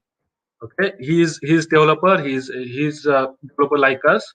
He's doing his routine job, and one day what happens is manager asks him to design a system which will give the user the real time update of the weather. So yep, so he's on the task. So what he decides is he decides to develop an browser app which will keeps on calling the server after some specific interval. So there is some timer which he has embedded into the into the application, and on that particular specific interval it goes to the server, it gets the data, and it shows into the browser.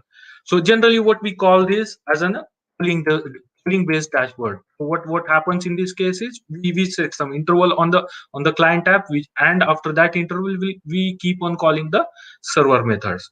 So this is what our developer has done, and now the application is running, application is growing, and one day suddenly our developer encounters some issue. So what are the issues?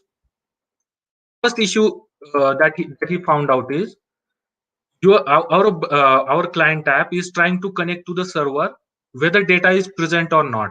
So client app is tend to call the server for after some specific interval, and it tries on connecting to the server even if the data is present or not. Next issue that what we found is, once the data is returned to the client app, whether data is present into that particular call or not, the UI is updated. So that's how also some heavy lifting is happening on the UI. Third one is the selecting a time interval. So that decision, selecting a time interval, what is happening is, we are not sure when the data will be present on the server side. So selecting that time interval is also difficult. We end up doing is, either we just keep on querying the we keep on hitting on the server irrespective whether data is present or not, or in order to reduce that particular server load, what we end up doing is, we just increase that time interval, and that will affect the client ultimately.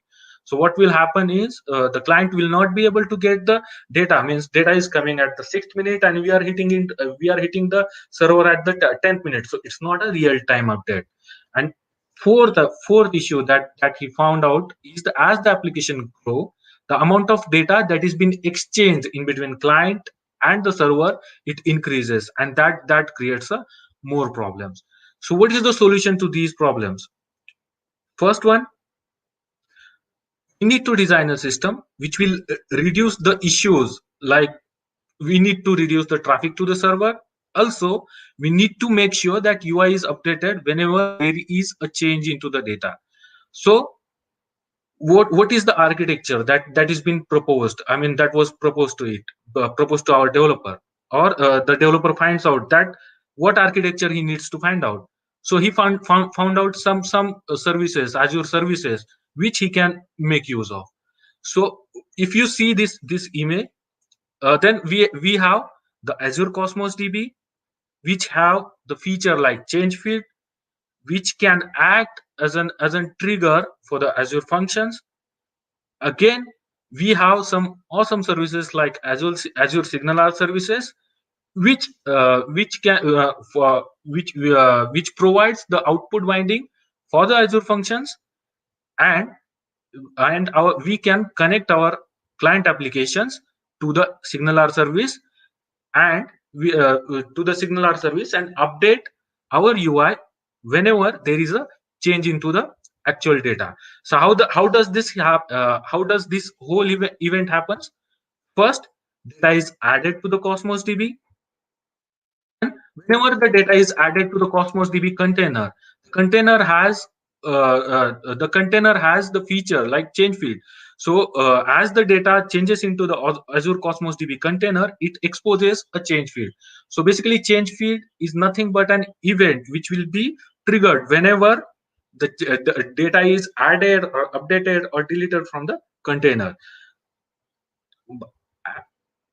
Now we can use this change field to trigger a Azure function. Basically, that would be a Cosmos DB trigger. Okay, and whenever this is triggered, then we can make use of the signal or output bindings, and we can broadcast the data which is coming all the way from Azure Cosmos DB to our clients. Okay, so this is all about the architecture that our dashboard is going to adopt. So the first step that we want to do is to develop a Azure function, which will accept the Cosmos DB change field. So let's see how we can develop that. So this is my this is my application. So what we are going to do is, we are going to create a function which will be a Cosmos DB trigger, and it will be triggered whenever there is a change into the data. So I'll add a new function. Okay, and let's say it as an cloud community one, or cloud community.cs, and let's add this function. This would be a Cosmos DB trigger. So if you see, here we need to specify the database name, collection name, and for that I'm using a local Cosmos DB emulator for that. So here I have one database already configured for that, so I can use that, and I'll add the collection name as an Cosmos DB trigger demo. Okay, and here we go. Now here we see, I mean, this is pretty simple. Adding a Cosmos DB trigger Azure function, it's pretty simple. So one more change that we need to do here is to update it with the Cosmos DB connection string. So here we add it. Now we build it. Now the application built. Now if we run it,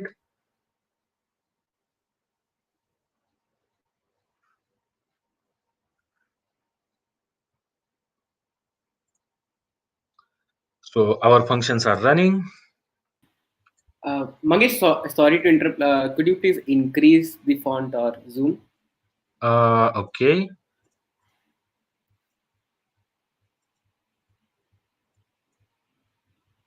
Oh, crap. Again, I need to run it again, I guess. So yeah.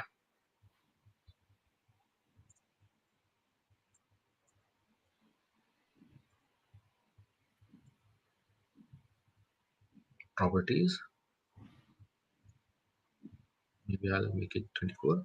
Now you can see it. Yeah, this is better. Okay. So here you can see we have one function added, which is cloud community day. It is up and running. So if you want to see, let's try to debug that. And so if you remember, we have the database, which is sample DB, and we have the collection, which is Cosmos DB trigger demo.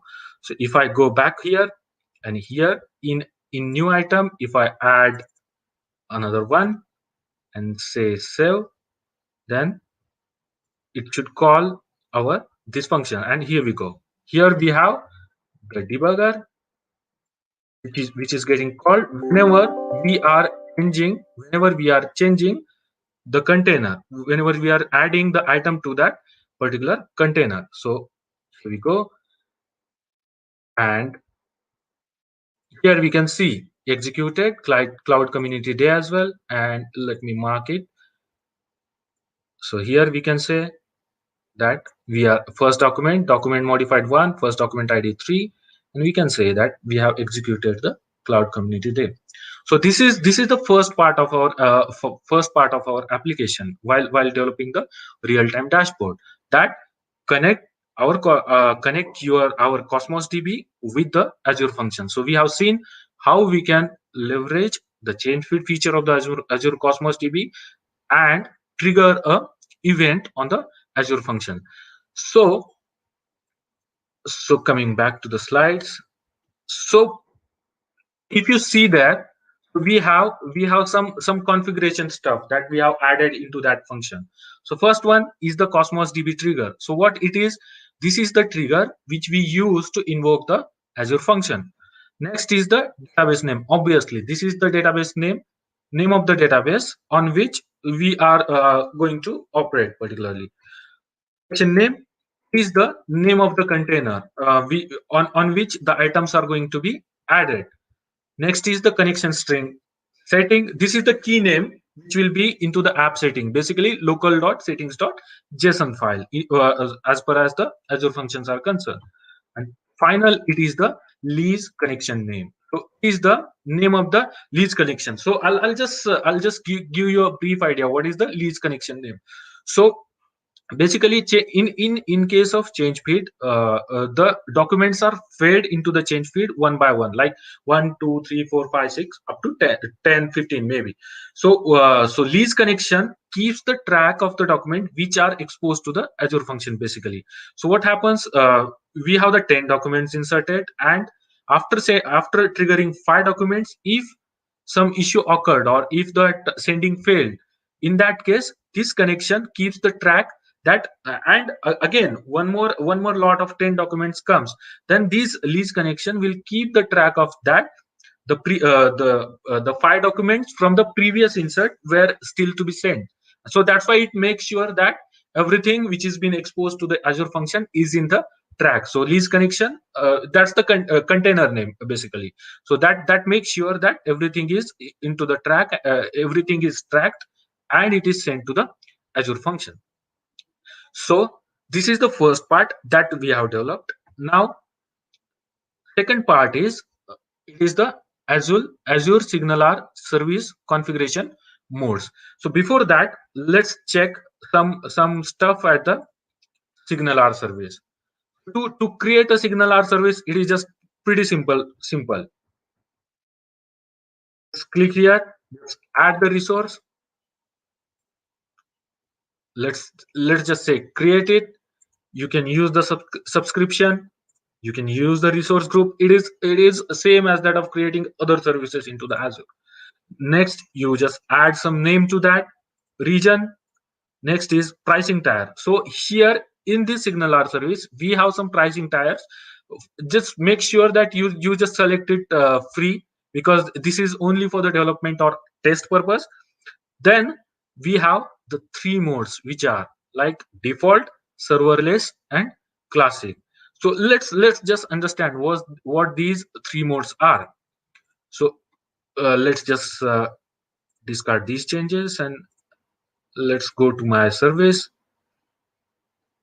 and let's just click on the settings, and you can see here the service mode. First one being the default, second one being the serverless, and third one being the classic. I mean, as we are using this integration with the Azure functions, so we are opting for the serverless. And there is another reason behind selecting this serverless mode. So if you go back to our PPT, first one is the default.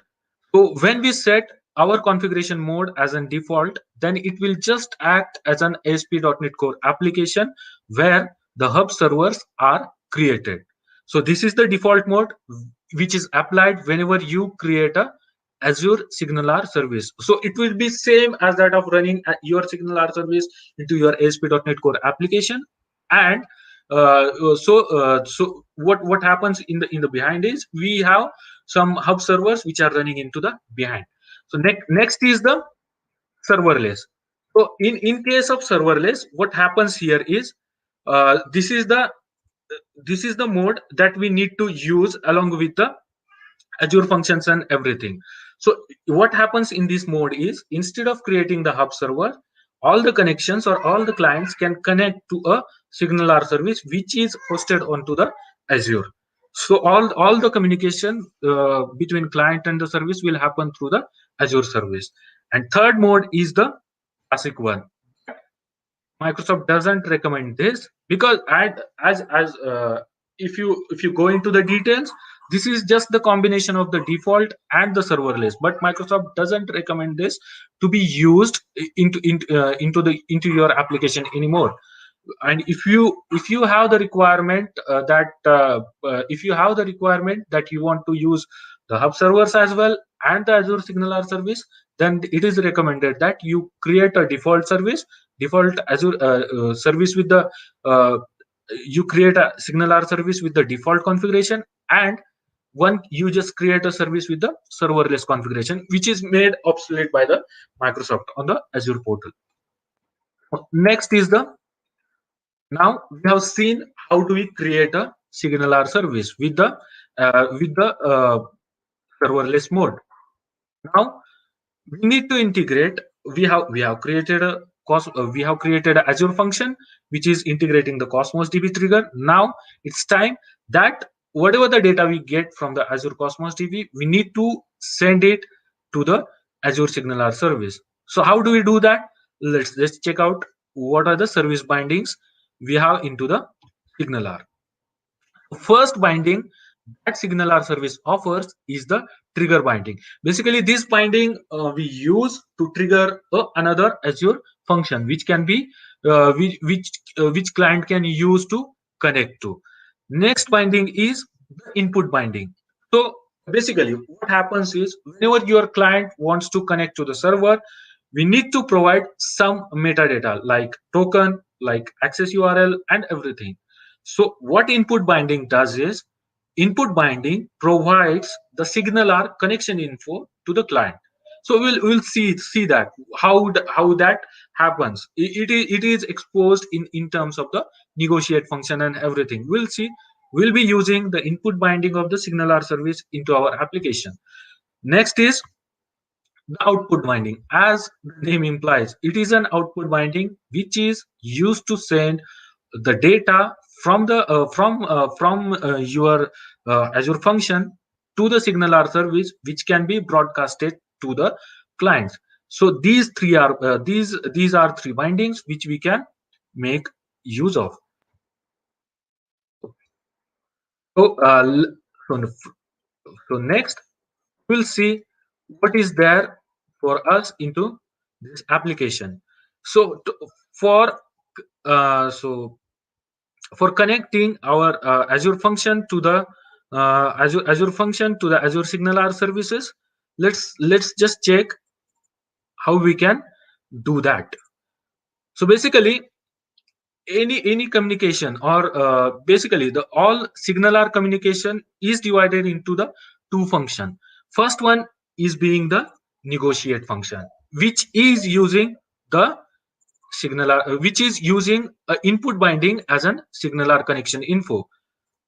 Maybe I just zoom it out a little bit. And second one is the message function or broadcast function, we can say that. So this function, this what does this function do? This is just an HTTP triggered function which returns, or which input which returns the signaler connection info. So this make use of the input binding of the signaler services, and it returns a connection info to the hub, that is our dashboard. So we will be creating a hub which is dashboard, and this negotiate function will return the metadata like token, access token, and the URL to the client to connect to that particular hub. Now the next function is our actual message function or broadcast function. We have named it as a dashboard function. So what it is doing is, we have developed that first part of triggering the function by using Cosmos DB. And next, what we are doing over here is, we are using Cosmos DB trigger. So what it will do is, it will be triggered on this. We have the collection, which is weather. We have the connection string, that is Cosmos DB connection string. And now the next part that we need to understand is the output binding of the, which we are using for the Azure function. So what we are doing is, we are with this output binding, what we are saying is, we need to send a data to the hub dashboard.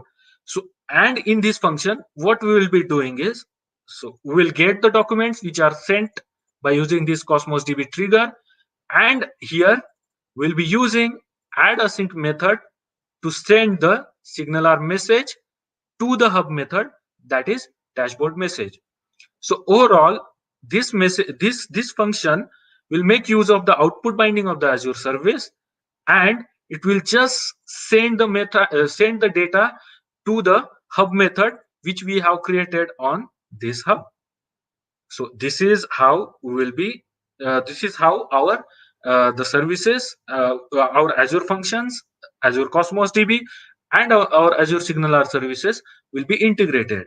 So we have seen that Cosmos DB sends us the data. We can use the signaler output binding to send the data to the hub method. So now it's time to check some UI stuff. So in this demo, what I'm trying to do is, I'm trying to use the Blazor application. I'm trying to use the Blazor to show the real-time update. So what I'll do is, I have a Blazor project which we will be using, to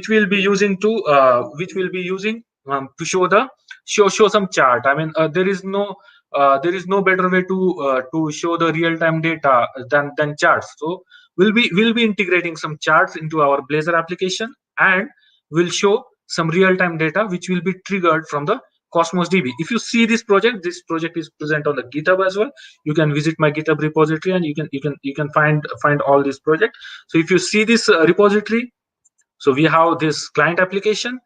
This is the console application which is adding some data into the Cosmos DB for every 5 seconds. And this is our function app, and this is the shared app which we are going to use for the which we are going to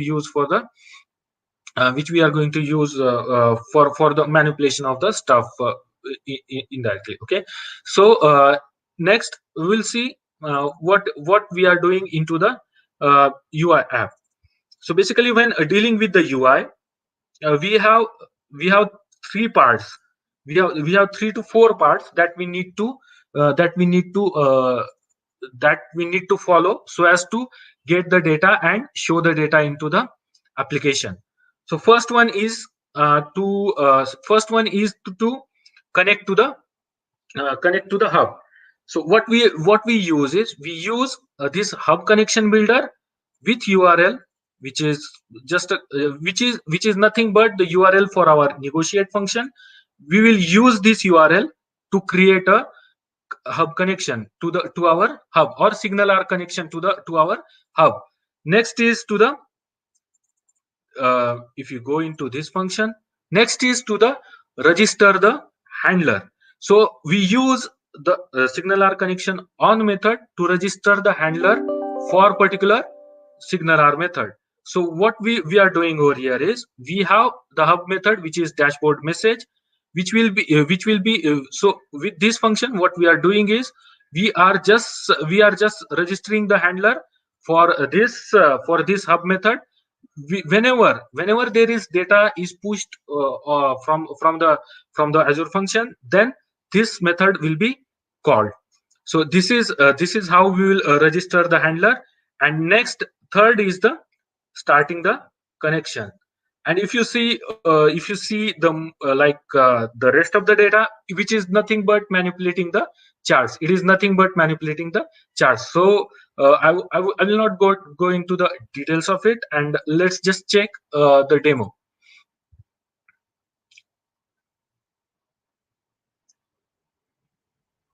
So here it is.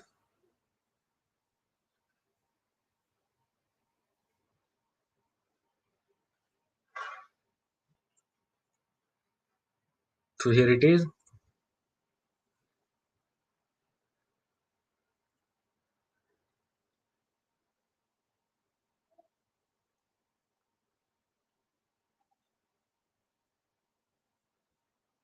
So here our functions are running.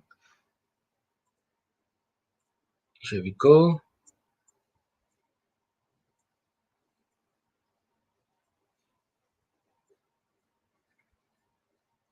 So here we go, and here it is. So here, this is our application, which is adding the data into the Cosmos DB. So you will see it here.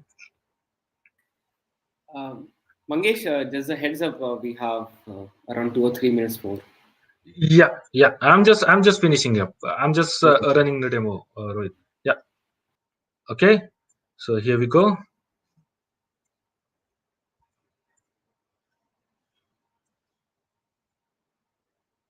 Here you can see the collection is getting added, the function is getting triggered, and your UI is getting updated. So automatically. So we are not doing any timer based. So whenever the data is added into the database, it is added, it is triggering the function, and our UI is updating. So this was all about creating a real-time dashboards for us.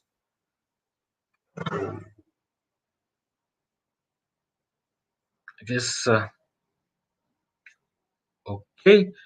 So here you can find me at some my social handles. You can find me on my Twitter, LinkedIn, and otherwise you can find me on my blogs as well. So do you have any questions, Rohit? Do you have any questions? Yes, Mangesh, just let me check if there are any questions. Yeah. So most of the people are asking about like if your if you could share your GitHub repo. Yeah, I can do that. I can do that. Yeah. So you can share that with me, and we'll post it in the comment box. Also, like Yeah. guys, if you have any questions for Mangesh, feel free to post them in the comment box so that Mangesh can answer them. So Mangesh, as of now, there are not much questions. So what we'll do, I hope you have the link for the live session. So Yeah, you yeah, can hop in there and answer the questions offline. yeah, I can do that. I can do that. No worries. Yeah. Awesome.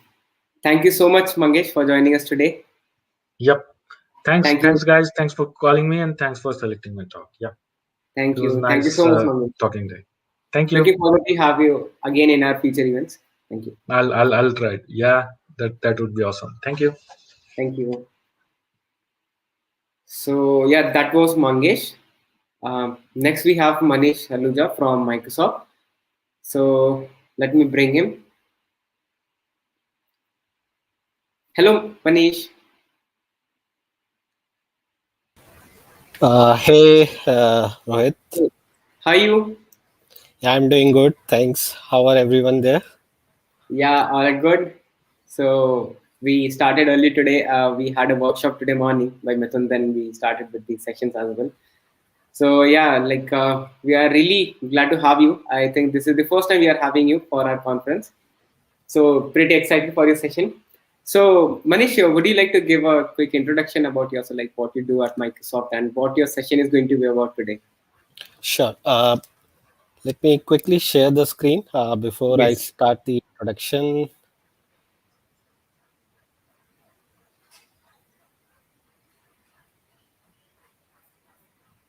Okay. Hope the screen is visible to everyone. Yes. Yeah, it's there. Okay. Okay. So, Yes. greetings everyone, and thanks for joining me in today's session. Let me give you a brief introduction of myself. So, I am Manish Saluja, part of Commercial Software Engineering CSC group in Microsoft. CSC is basically a global organization in which we basically work with the enterprise accounts to help them build their Eclipse Epic solutions on cloud using Microsoft and open source technologies. We do code with engagements with our customer for building a production grade applications, applying the software engineering fundamentals. And in today's session, this will be our agenda. So we will start discussing a use case. Then we will talk about a solution overview of that use case, and which will be followed by a demonstration and code walkthrough. Uh, so let's roll the dice and start into discussing the use case. And before I actually start discussing the use case, I hope the audience here now has a basic understanding of the serverless technologies. I could see we had a few great sessions since morning. So building on top of that, in this session, let us explore how using a serverless technologies along with other Microsoft service, we can quickly build an enterprise grade solution with the capability of video voice calling along with screen sharing, and we will also add a functionality of SMS for sending the reminders in it. So let's, for this session, take a scenario where an agent is trying to solve an issue of his customer, and for that he needs a video call option. And once a video call has been initiated, the details of the video calls need to be shared with the participant, or you need to send a reminder, and that is where we will bring the SMS functionality also into that. Just want to focus on a video call as a business use case here because it helps serve few purpose. First, it is easier to understand a customer intent when you can hear the person voice, and secondly, it helps you to read the body language of your customer. And again, on top of this solution, you can also add a chat features along with the video call with the capability of transferring the media in a real time among the participant of the video call. But we will limit ourselves for this session to the video call option and SMS. But on same lines, as we will discuss the video call, the chat option can also be included into the solution. So the business case is basically applicable for almost all industry verticals, be it a financial service where you want to consult your bank agent for the discussion of your financial needs.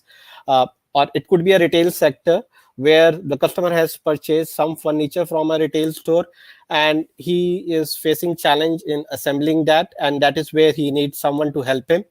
It could be a health sector as well, where we have seen a lot of trend during the pandemics where patient want to interact with the proctor or the doctor over the call.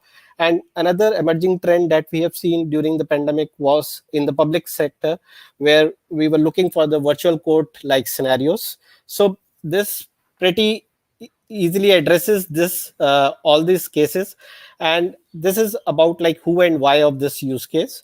And again, for this need, my payload would not be constant and it will fluctuate as per the seasonal requirements.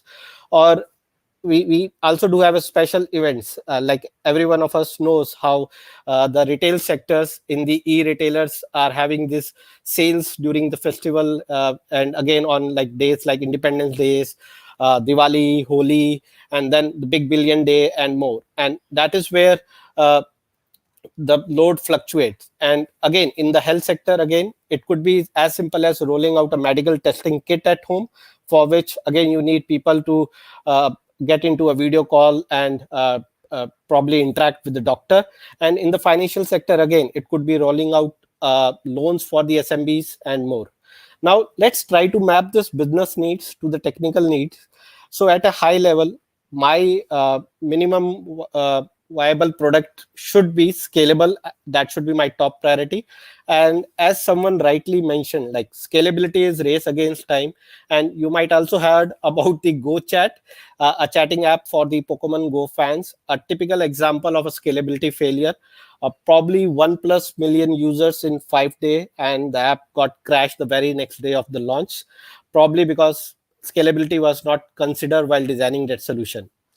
So the solution here, we need to give that flexibility to scale as per the demand and deploy pay as you go model. The next most important would be the reliability. My solution should be available all the time. And of course, with the cost optimization, I need a solution which is cost effective, flexible for micro billing. Last but not the least is the solution that I am designing helps me to reach to the market faster. So faster time to market is something the solution should address. And looking at all these technical needs, Azure Function or the Logic app, or in other words, serverless technologies is the best fit.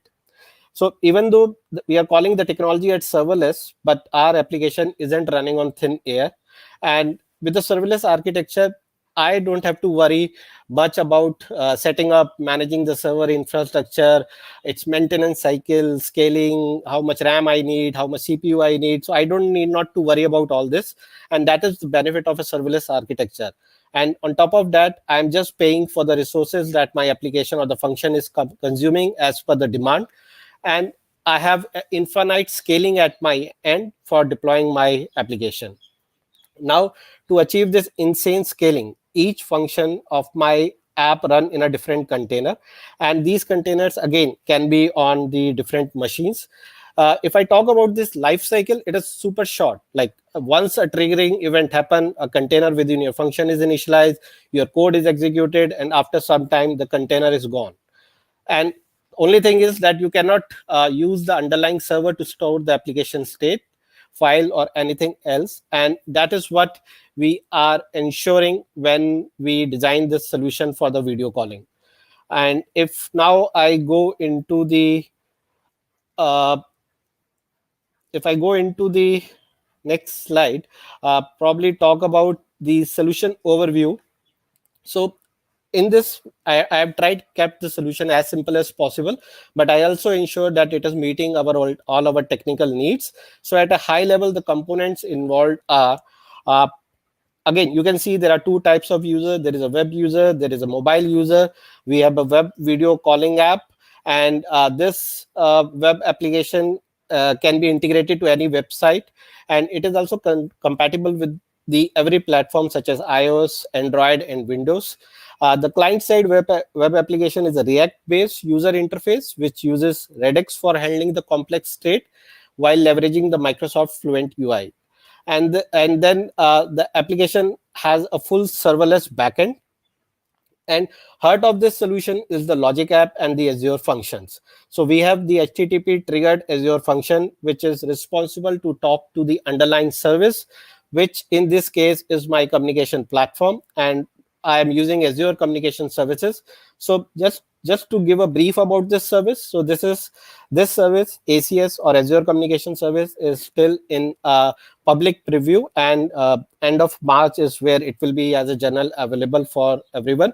And what I can do, so basically ACS is, if I have to put it into words, is fundamentally a platform for the developers who want to add communication workload into their application.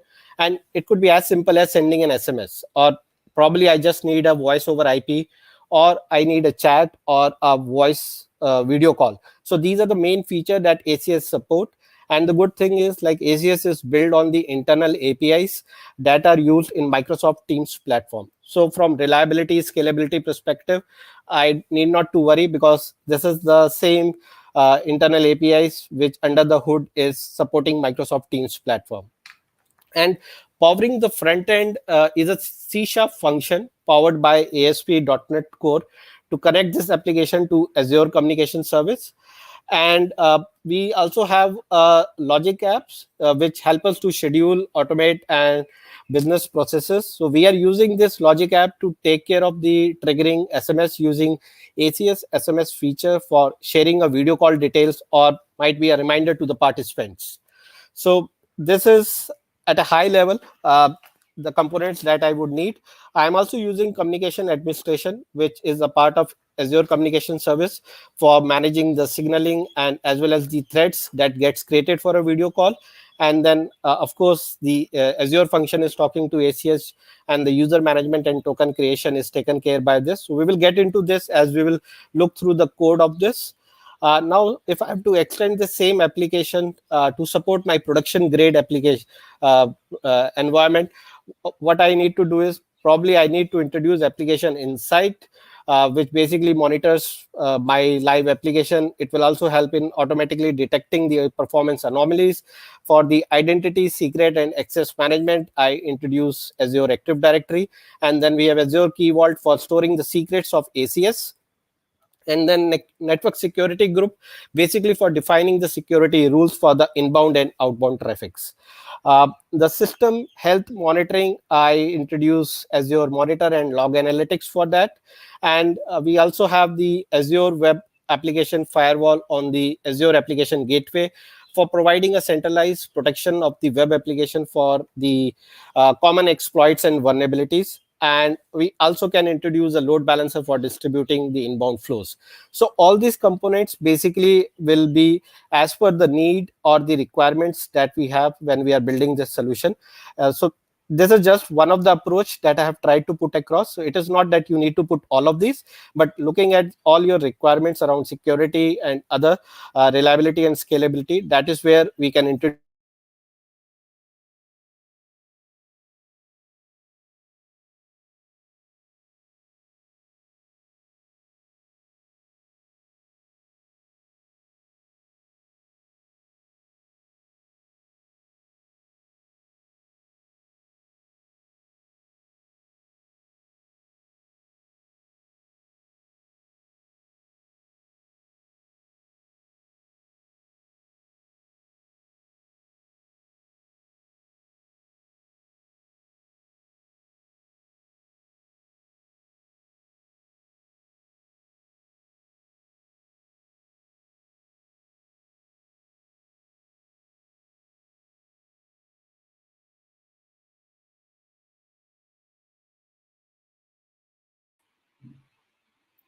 I think we lost Manish. There might be some internet connect error. Let's wait for a while.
Hi, Manish.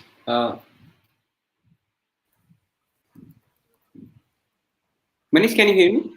Yeah. Yeah, I think we lost you in between. So Okay. Probably my bad. I had a network fluctuation. Good no thing and problem. bad things of doing it virtually. But yeah, quickly, let me quickly continue. Yes. Yes. Manish, I think still there is some lag from your side because your voice is getting like Is flickered in is between. it fine now, or still you're getting a lag? I think it's better now. Yeah, Okay, let's like, if required, then maybe you can try switching off your video cam if required. sure. That will give you more bandwidth. Yeah. So, are you sharing a screen? Yeah, I'm sharing a screen. Yeah. So I hope the screen is visible. Yes, it's live. Okay, so we were talking about extending this solution for the enterprise, probably a production grade, and that is where we had introduced all these components. Again, all these components basically, depending on the requirement of the security and reliability, we can have. Otherwise, we are good with the simple solution that I just showed in the previous slide. Now, let me quickly run through the demo, and then probably we will talk about the code. So let me demonstrate this application. So yeah, so let me minimize this as well. Okay, so this is the interface that I have. uh, Let me open this as well. Yep.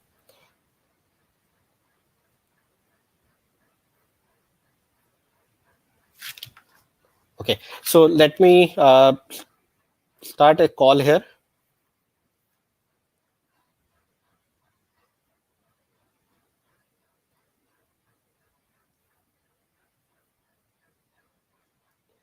Okay, looks like there is an issue in my simulator.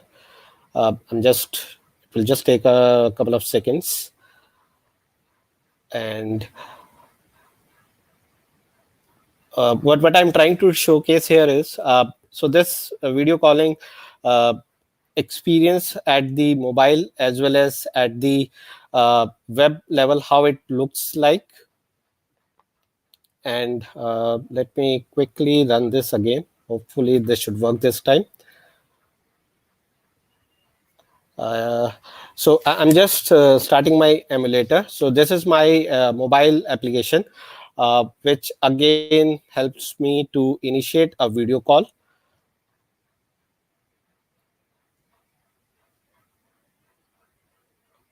Okay, yeah, it's loading. Uh, I will just wait for another second. Otherwise, I will just show a web experience of this. Probably that will also give an idea. So the emulator is coming up, and okay, it started. Or else I will just show the. I think not let's not waste time on this, and let me just show the web experience. My idea was to show both the experience, how it looks at the mobile level with the Android app, and how it looks at the. So I'm just showing you the web experience. So this is how the interface looks like, and again, so basically I have few options here. I can select the devices that I have. uh, Rohit, I think I will have to stop my camera because looks like it's taking a lot of resources. Yeah, sure, Manish. Okay, again.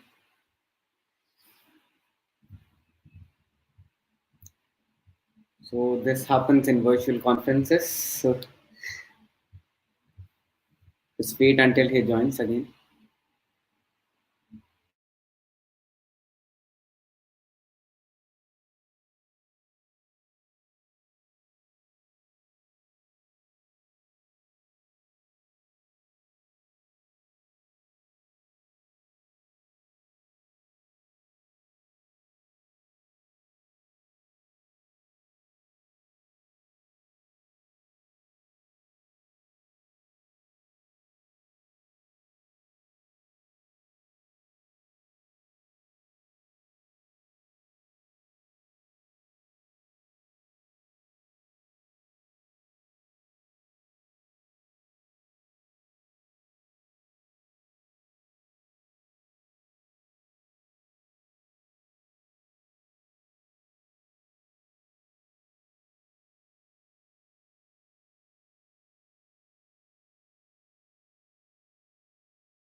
So, guys, Manish is having some internet issue. He will be joining in a while.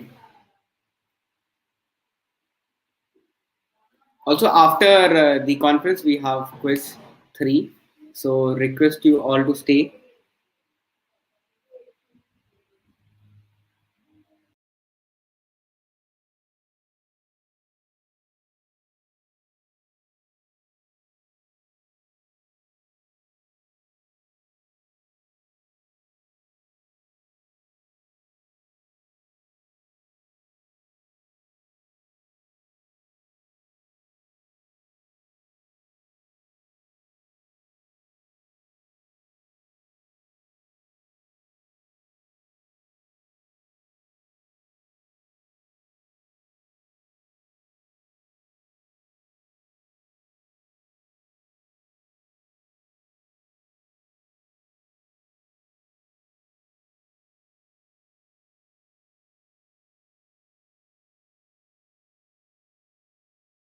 We just had a talk with Manish. So, since there is some internet issue, so I can see Manish.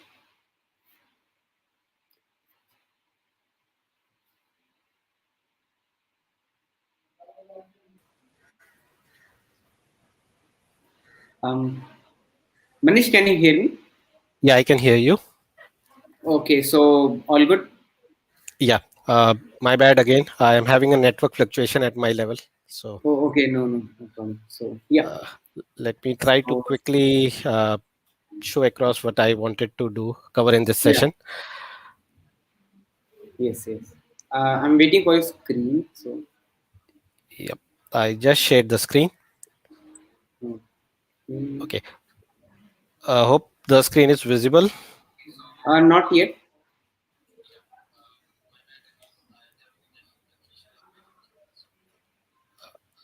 Are you able to see the screen now? No, it's not there. Is it something with the bandwidth? Like, if that is so, you can maybe switch off the cam. That will give some more bandwidth. For me, it is Although you showing can me. try sharing once again.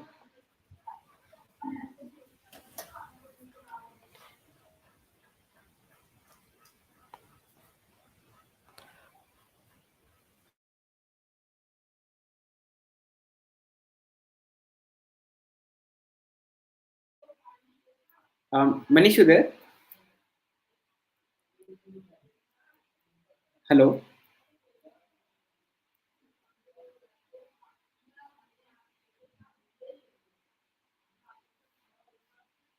Okay, so okay, all right. So we'll go ahead with the next speaker then.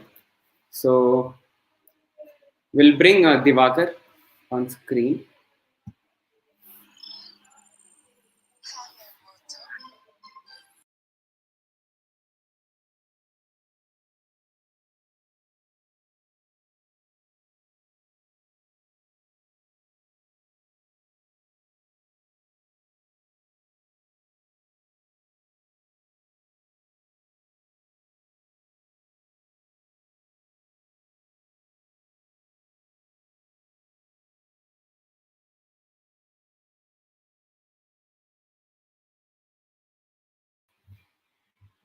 All right. So Divakar, Hi Rohit, how are you? yeah, I know like there was some hiccups in between. So Yeah, I can see that. Hope demo gods are with me. yes, hope the demo gods be with you. So yeah, how you, Divakar? Yeah, I'm good. Rohit, thanks for asking. Awesome. So from which part of India you have joined us today, Divakar? Yeah, I'm from Chennai, Rohit. Yeah, I stay in Awesome. Chennai. Awesome. So, Divakar, could you give an introduction about yourself, like what you're doing at ProKarma and what your session is going to be about today? Sure, Rohit. I do have a slide for this. Yes. You can share Can I your share my screen. screen? Sure. Yes.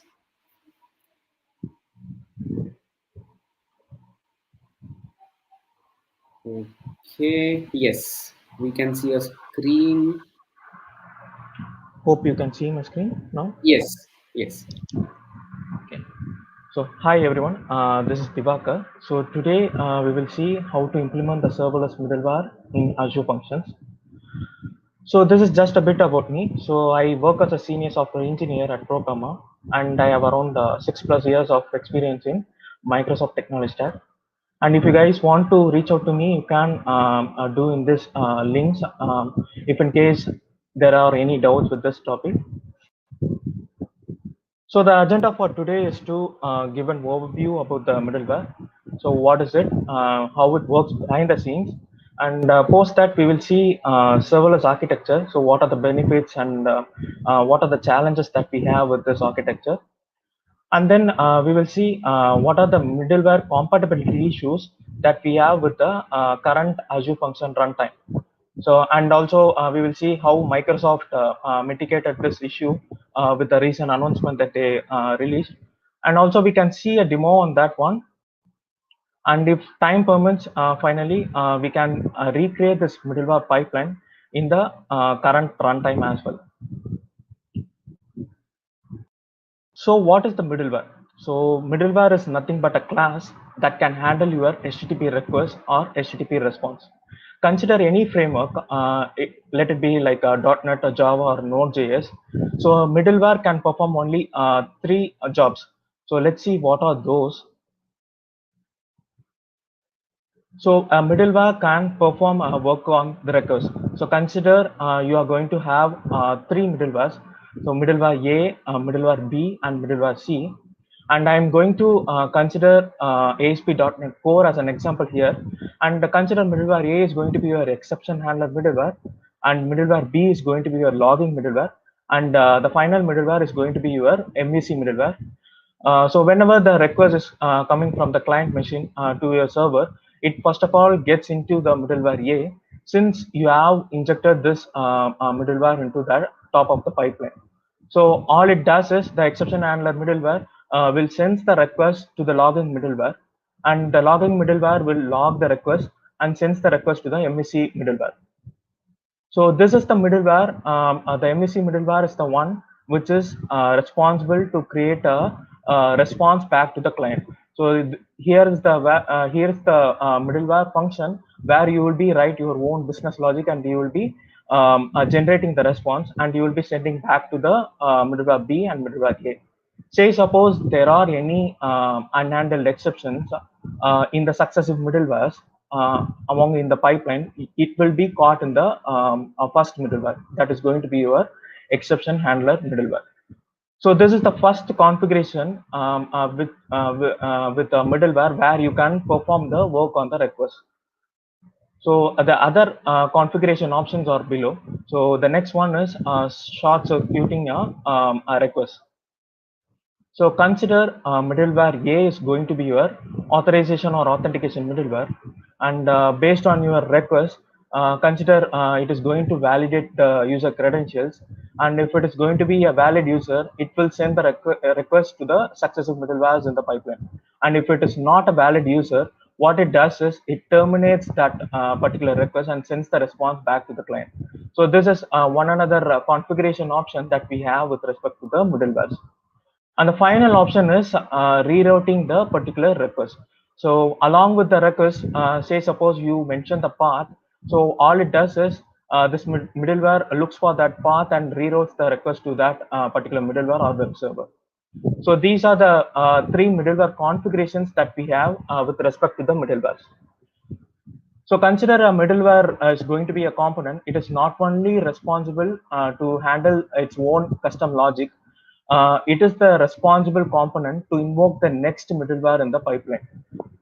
So that is what the holding HTTP. So the middleware requires the HTTP context and the request delegate to achieve this functionality. So the request delegate is nothing but the instance of the middleware which is next to that particular middleware in the pipeline. So as we seen earlier, like in the ASP.NET Core, so we do have these keywords in order to represent these 3 configurations. So you will use the use middleware to perform the work on request, run middleware to short circuit a particular request, and map middleware to reroute the request. So if you want to have a deep dive into this middleware and how it is different from the HTTP filters or HTTP handlers that we have, you can refer to this article which has been written by Andrew. So you can go through this article to get a deep knowledge on this middleware. So coming to the serverless architecture, so in the recent days, we have seen most of the enterprise applications are shifting from the monolithic architecture to microservice or serverless architecture. So if you consider any architecture, so there will be an advantages and there will be some of the trade-offs. So it is not a thumb rule that if you are using the serverless architecture as your model, so it doesn't mean that it will solve your business requirement. So whenever you are choosing the architecture, make sure that it fits for your business requirement. So let's see what are the benefits and the challenges that we have with respect to the serverless architecture. So, so some of the benefits that we have with respect to the serverless architectures are low management overheads.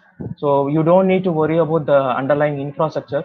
So where your actual code will be deployed. So all you need to focus on is the business logic that you will be implementing as part of your Azure functions. And the next benefit that you will be getting out of using this model is pay-per-use model, so which we have seen in the other talks as well. So there is some interesting point to note down here. So you won't be charged for other things like unless your servers is going to hit, but there is something like you will be charged for the execution time that your Azure function is going to run. So that's the reason. So most of us will be the best practice to use the Azure function is for the lightweight jobs, and for the long running jobs, you can make use of other services provided by the cloud provider. Like you can make use of the durable functions in order to address those long running functions, since you are anyhow going to get charged for the execution time as well. And the final benefit that you get out of the serverless architecture is scalability feature. So you don't need to configure any metrics in your Azure portal in order to create a new instance of your Azure functions. And based on your requests, based on the spikes of the requests, cloud provider will automatically spins up the new instance of your Azure functions. So these are some of the benefits that you will be getting out of the serverless architecture model. So you can refer to the first article if in case you want to know how to optimize your cost for the architecture. So you can refer to the first article, and in the second article, Martin would have said that don't use Azure function as an web application. So this is something that I have already said. So Azure function is not an alternative, and serverless is not an thumb rule for any business requirement. So you need to choose the right tool for the right job. So make sure that you are referring to this article as well. So now let's see what are the challenges that we have with respect to the serverless architecture. So these are some of the challenges. If you consider any architecture, these would be the cross-cutting concerns that we might need to handle as part of our business logic. So consider logging, exception handling, the cost, authentication, authorization. So these are some of the cross-cutting concerns that you will be having as a piece of code in your own business logic. And when it comes to the microservice or serverless architecture, and you will be deploying around 100 microservices, and you don't want this specific code to be repetitive around across the services. So you need a place where you can orchestrate these cross-cutting concerns. So the first thing that comes into the mind to address these cross-cutting concerns will be like we can develop a NuGet library package where you can handle these as a piece of code, and you can invoke that in your Azure functions. Even then, there will be a place where you need to invoke this particular NuGet library package in each and every services, and also you need to pass some of the context with which the library works. So that is not a reliable solution. And Azure provides a service known as a API manager. So with which you will be able to address some of the concerns that I have shown here, but you won't be able to inject your own custom business logic into that APM. So the only thing that will take care of these concerns will be the middleware. So if in case you have the access to the invocation pipeline and you have these middlewares as your individual components in your application, all you need to do is register these middlewares as part of your startup class, and everything will be taken care by the middleware. So that is how that is where we can see like how to implement this serverless middleware in the Azure functions.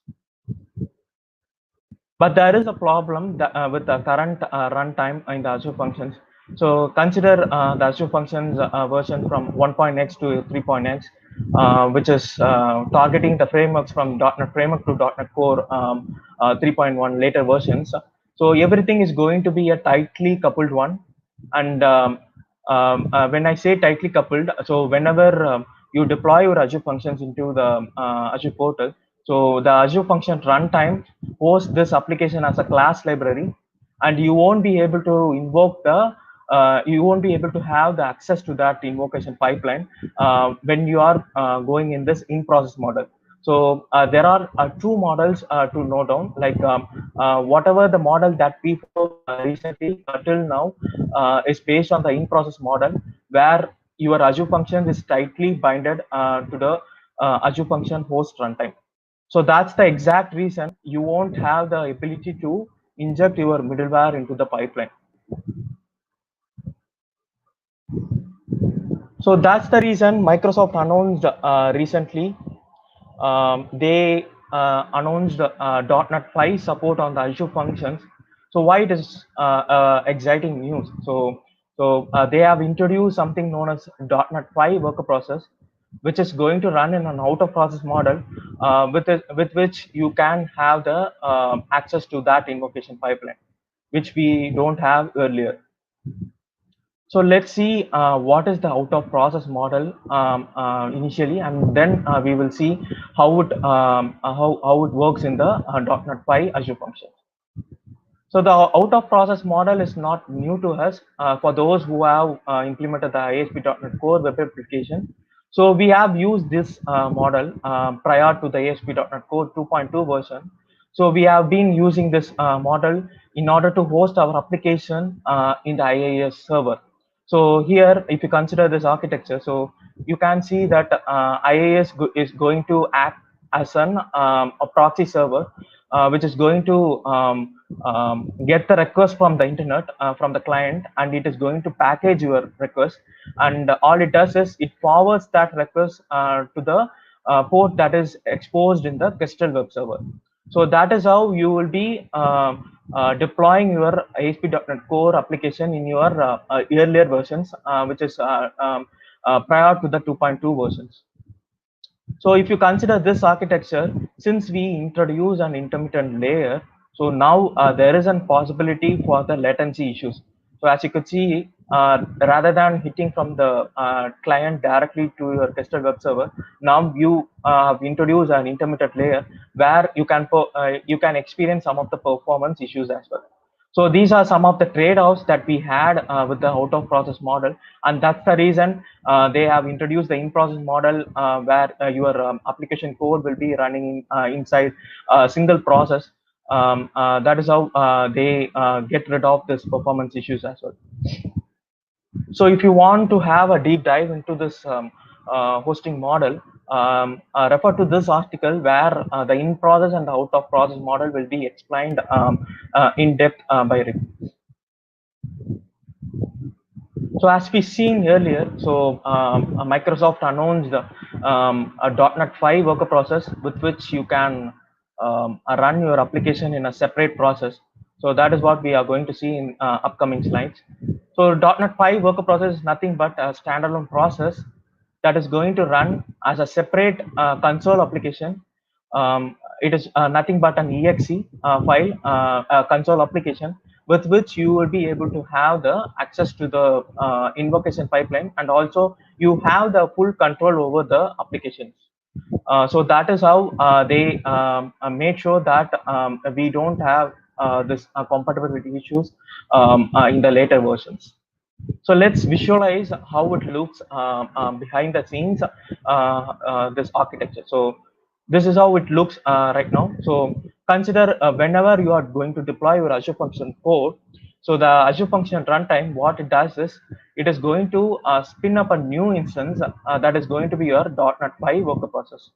So as I said earlier, this is going to be your console applications, and you will be able to have the access to the app dependencies and also the invocation pipeline. And in order to reduce this performance issues, what they have done is, so now they have introduced this gRPC protocol, so that there won't be any much latency that we faced in the out of process model with respect to the ASP.NET Core applications. And this was in the preview stage like a couple of weeks before, but they have announced recently the general availability for this .NET 5 support on the Azure functions. So you can use them in the production grade applications as well. So what are the benefits of the .NET 5 worker process? So as we seen earlier, so now you will be having fewer conflicts. So you won't be having, you don't need to rely on the version that your Azure function host runtime is having. So you can run on any versions and any language, and you don't need to worry about the conflict issues that we had earlier with the previous versions. And as I said earlier, you will be having the full control of the process since this is going to run in a separate process, and also you will be able to have the dependency injection features as well. So this is the roadmap that they released recently. So in which they have announced the support for the durable functions only in the .NET 7 versions, which is going to release in 2022. And prior to that, if you want to use the durable functions, you might need to deploy your functions only in the in-process model. And if you want to make use of the middleware features as an out-of-box feature, you might need to go into the isolated process version, where you can host your Azure functions in the .NET 5 version. So there are some of the record artifacts in order to make sure that .NET 5 Azure functions runs without any error. So the first and foremost thing is like you need to have the .NET 5 SDK installed in your local machines. So based on your operating system, so there is an official site to download this .NET 5 SDK, and also make sure that Azure Functions Core Tools is greater than 3.0 version, so with which you can run this Azure Functions locally. And in the local.settings files, moving forward, we will be pointing the functions worker time runtime to the .NET isolated versions. If you have seen this file earlier, so this function worker runtime would be pointed to the .NET versions. Now we need to make sure that we are pointing it to the .NET isolated version. Sorry. And in the CS project file, so make sure now you are targeting the framework to the .NET 5 version, and the output type is going to be the exe version, since as I said earlier, this is going to run as a console application. And also make sure you are setting this flag as true for the function skip clean output. What it does is it ensures that you are not removing any of the important files during the build process.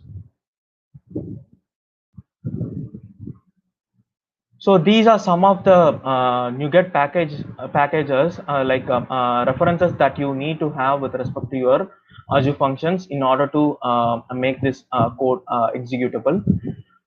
So I will be sharing the code for this demo at the end of this demo. So you can refer to the references that we need to have as part of our application. So I will be showing these things as part of the demo. So I will just skip these slides. So let's get on to the demo. So hope you can see my screen. So let me zoom it a little bit.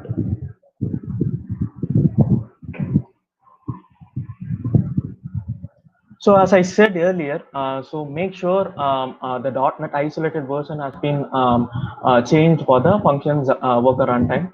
And in the CS project file, as I said earlier, so these are the references that you need to have as part of your Azure functions. And also, if you are running in the Linux operating system, so make sure this piece of code is there as part of your CS project file, so that it won't, so that it will run without any issues.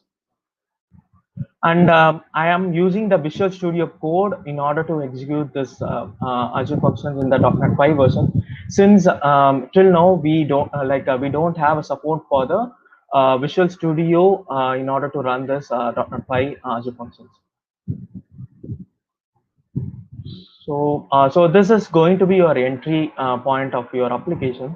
And what I have done as part of this main method is, so I have configured this local.settings file, and also I have configured the functions worker, so with which you will be able to have the access to the invocation pipeline.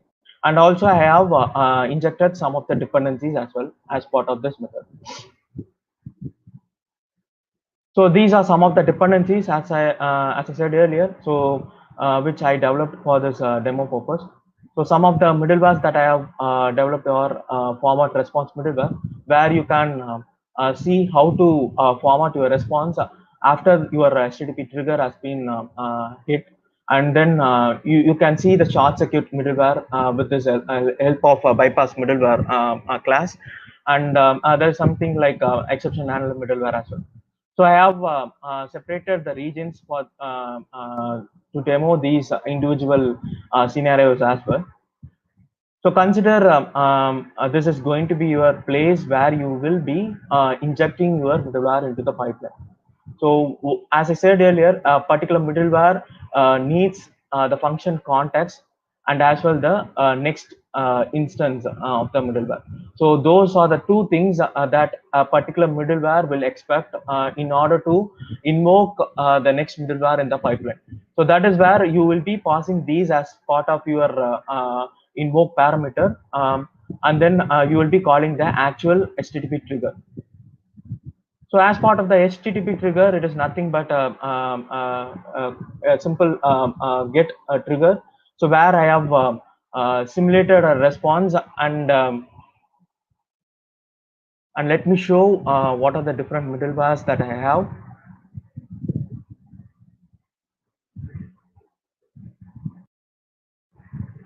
So consider this is going to be a format response middleware, and if you consider any middleware, you will be having a request stage and a response stage. So this is going to be a request stage, and I have modified the response to make sure that we are seeing as part of the response, and there is a response stage as well, and you will be able to modify the response with the help of this function as well. So in order to run this application in the Visual Studio Code, make sure you have these extensions installed as part of your Visual Studio Code, Azure Functions, and as well as I said earlier, make sure that Azure Function Core Tools is set to greater than 3.0 version. And this is the option that you will be selecting attached to the .NET functions in order to run the .NET functions in the later versions, like .NET 5 versions. So let it build. So what it does behind the scenes is it will look for the local.settings file, and it will create a new worker instance as you seen earlier in the slides. So it will create a .NET 5 worker process separate in a separate instance. So as you can see here, so the worker process has been started and initialized, and we got our endpoint as well. So this is the endpoint that I exposed as part of the HTTP trigger method here.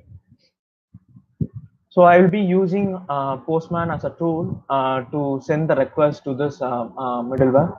So this is the endpoint that I have exposed as part of the HTTP trigger, and I will be sending the request now.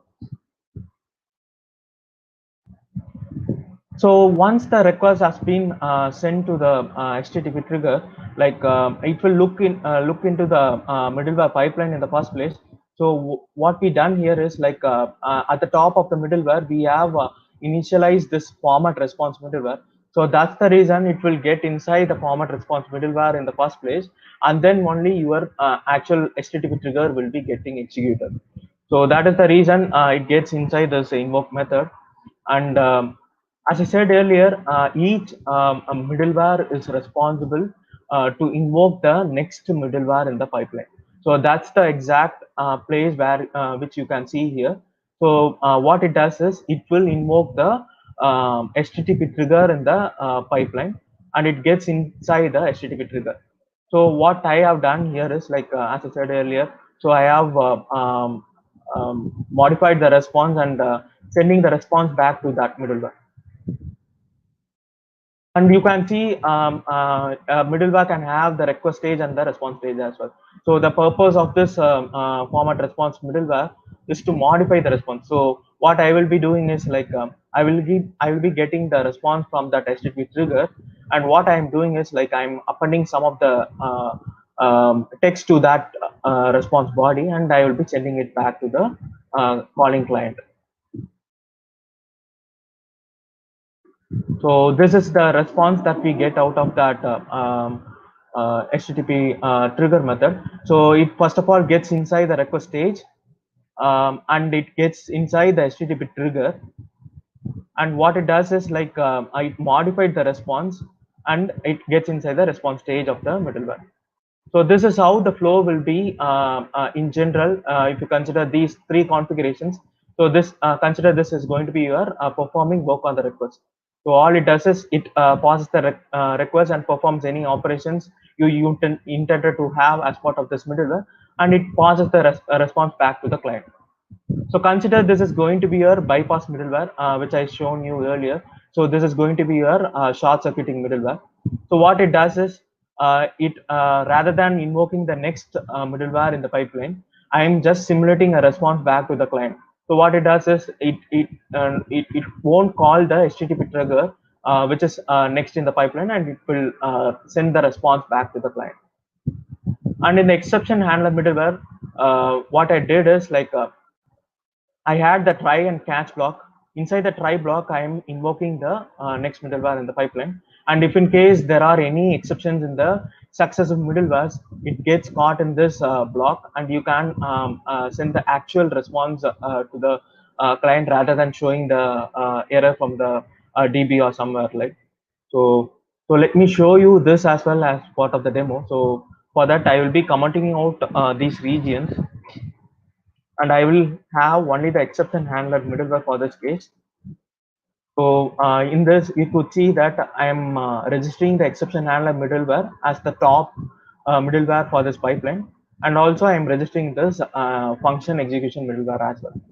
So in the function execution middleware, so I will be simulating an exception, custom exception to be thrown from this HTTP trigger. So let's see if it is getting caught by the exception handler middleware. So I'm going to rerun the application.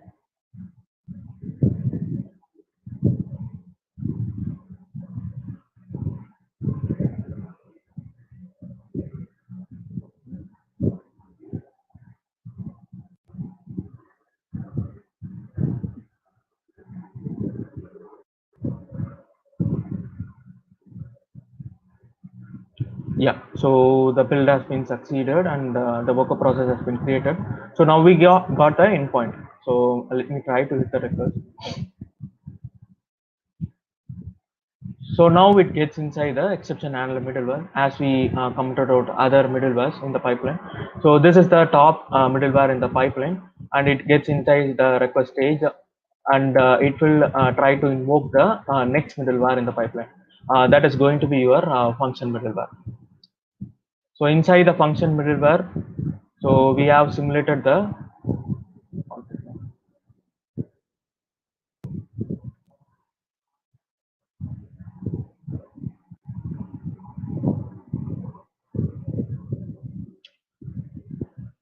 so what we have done as part of this HTTP trigger is, so we are now throwing an exception, simulated an exception to be thrown from the HTTP trigger, and let's see if it is getting caught by the exception handler middleware.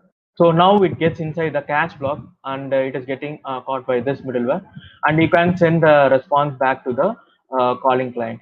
So that is how you can handle these cross-cutting concerns. So as part of this demo, I have used only the exception handler middleware and bypass middleware.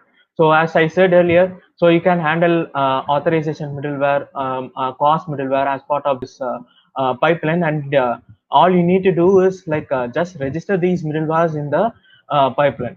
Everything will be taken care by the middleware in the flow. So let's see the flow of this particular middleware. So as you could see, it first of all gets into the request stage, and our HTTP trigger has been called, and then we caught this exception, and then the response stage has been triggered. So this is how the actual middleware function will be like executed. So let me move on to the next slide.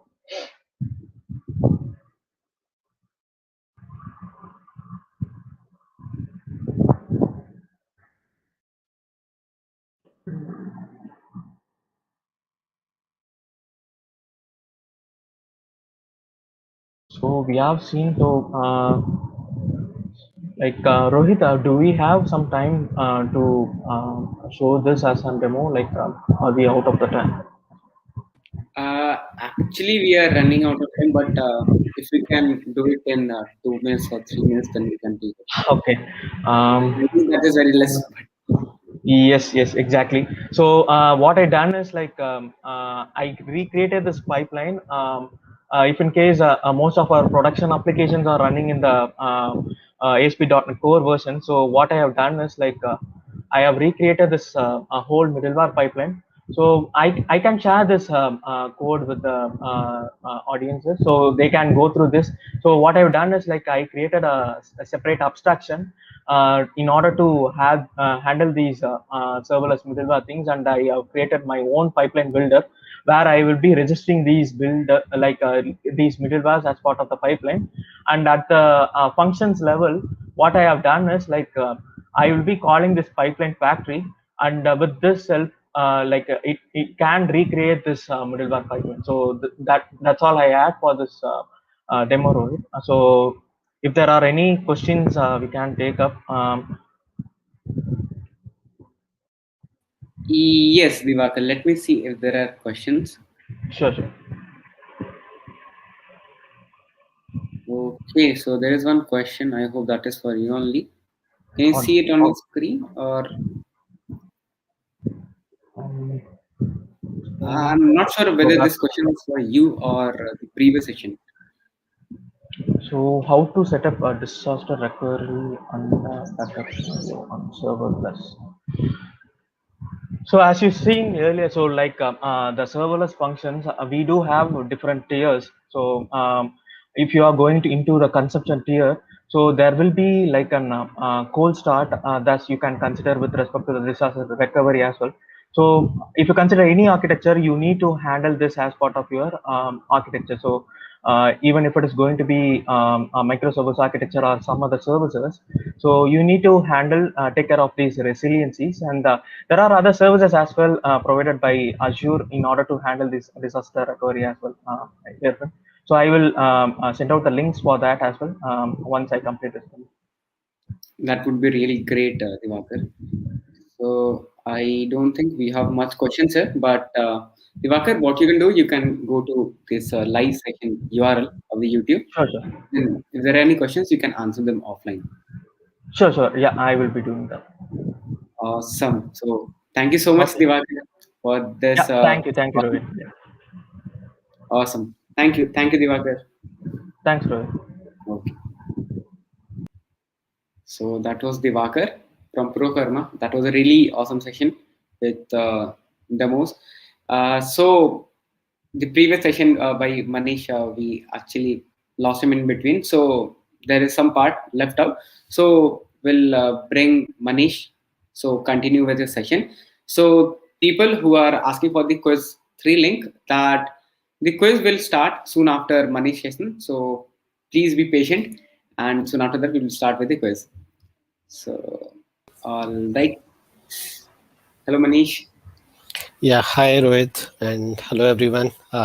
Sorry, apologies for the bad network I had, but yeah, let's quickly uh, try to recap in the limited time that we have.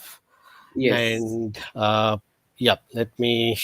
I've shared the screen. Hope this is visible. Yes, it's visible. Okay, Yeah. so thanks, Rohit. Okay, so let No me problem. quickly recap the scenario that we were discussing. So we were talking about the e-meetings, basically introducing the video calling capabilities into the application. And again, this fits into all the verticals of the industry like financial, retail, public sector, healthcare. We touched upon a high-level solution overview where we were saying we have two types of user: mobile user, web user, and then the solution includes serverless technologies like Azure Function, Azure Logic Apps. So Logic App was basically handling the SMS functionality, and Azure Function is something which is talking to the communication platform, which in this case is Azure Communication Service. We just called out like ACS, or the Azure Communication Service is basically a new platform from Microsoft, still in public preview. By end of March, this would be general availability. It support audio calling, video calling, chats, PHT and voice over internet protocol, and SMS. And then we also looked at how we can extend this solution for a production grade by introducing other components in Microsoft Azure portfolio that we had. Uh, Probably again, this was something based on the need of the solution that we are designing. And then we were talking about the demo of this, and that's where it got broke. So now I've already, so this is basically my mobile user experience. So I have this mobile application where I have logged in with the user mobile. So on the web, you can see both the users, Web Manish and mobile. And if I go into the participant stack on the right hand side panel, you will see under people, there is a mobile user and there is Web Manish. And then I have an option to invite more member into it. And like normally in any interface, if you are well versed with Teams, you would have seen this interface something in lines with what we have at Microsoft Teams. So this is a setting option where I have the list of available cameras that are right now hooked to my device, and as well as the microphones that I have. And then again, I have an option to mute, unmute myself or the other members, and then I can start my video.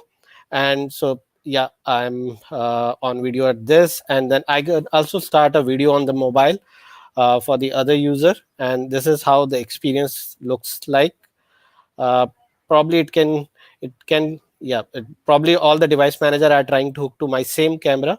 That is where you are seeing a bit of lag. And so let me quickly stop the camera so that we can continue with the demo. And then I also do have the option, we also do have an option to share my screen. So I can share my screen while I'm on a chat, and then I can also very easily add chat functionality into this, where I can introduce another tab here, probably to have a real-time chat with the my participants. So now if we look at the code, so let me pull out the code. And yeah, so this is my HTTP trigger function. What it is doing is like uh, basically for uh, Azure communication calling, we basically need three packages. The administration package, which is basically for managing the user access token and phone. So basically this function is managing that part. And in the if you are working on a solution with ACS, either with creating a chat solution or a calling solution, the first step for these kinds of solution is that you need to create identities, basically a user, and you need to manage the access token. So the access token basically let the chat and the calling client libraries authenticate directly against the Azure communication service. To initialize the communication service client libraries on the client device, the access token are used. And to authenticate the client, we first initialize the communication identity client with our ACS connection string. And so user are created and maintained in a lightweight identity directory which ACS has its of own. And to create a new entry into the directory with a unique ID, we are using a create user method. And once we are able to create a user, that is where then we issue a token to that user using the issue token method. And if you look at the scope, while creating a issue token, I have given two scope, the VoIP and the PSTN. That is basically because this application will have the voice calling as well as the SMS functionality. So this token would be applicable for these two scope. And if we are also including chat, the another scope that ACS support is for the chat. So we can have three scopes: VoIP, PSTN, and chat. Now, if I look at my front end application, so my front end application basically in my components section, I have the React components that basically help me to build the client app calling experience. And to start the application, so this is basically where I'm starting the application or my video call. And then if you look at this section, so this is basically I'm trying to look for the group ID from the URL. It is a scenario where there is already a call has been initiated and another participant is trying to enter into the call. So that is where we will have a group ID for that particular call. So in video calling and in as well as in chat, so we have a unique group ID for a video call and unique chat ID for a chat. And if you look at this section, this is basically where so this is basically where I am creating new so this was basically where I was retrieving the group ID from the URL, and this is where I'm setting the new group ID, probably indicating this is the first participant is trying to create a video call, and then probably we will have more of users or the participant entering into this call. And then if I talk about this, so in the media gallery is something where we are displaying the user ID and then remote participant, the local streams. If I can quickly show you the media gallery. So this is my media gallery, and this is where I'm displaying my names as well as my local stream if I enable my camera. And if I scroll it down, probably this is if I look at this, so this is my participant stack. And again, this was the right section of the participant where it was showing me who all are the participant. And again, it basically captured the state in terms of like which participant is mute, which participant is an active speaker, or which participant is sharing the screen, and his name. And then so this is what we probably are building using the help of participant stack. And since we are running short of time, let me quickly demonstrate or try to create a quick logic app for the SMS functionality. And so before getting into the SMS, so this is my communication resource which I have already established. You can see right now it is in a preview mode. And for the SMS functionality, the key thing here is we need to acquire a phone number which we will use for sending the SMS. The thing to note here is like the phone number feature is right now rolled out only in United States region, and for the other geographies still product team is in the process of rolling it out. So right now the functionality is limited to sending the SMS to the numbers only in the United States. So I have already acquired one phone number which is my toll-free number. So using this toll-free number, I will so it is just loading and showing. And again, I have a flexibility, so I can use the same number for the PSTN calling or for the SMS inbound and outbound things.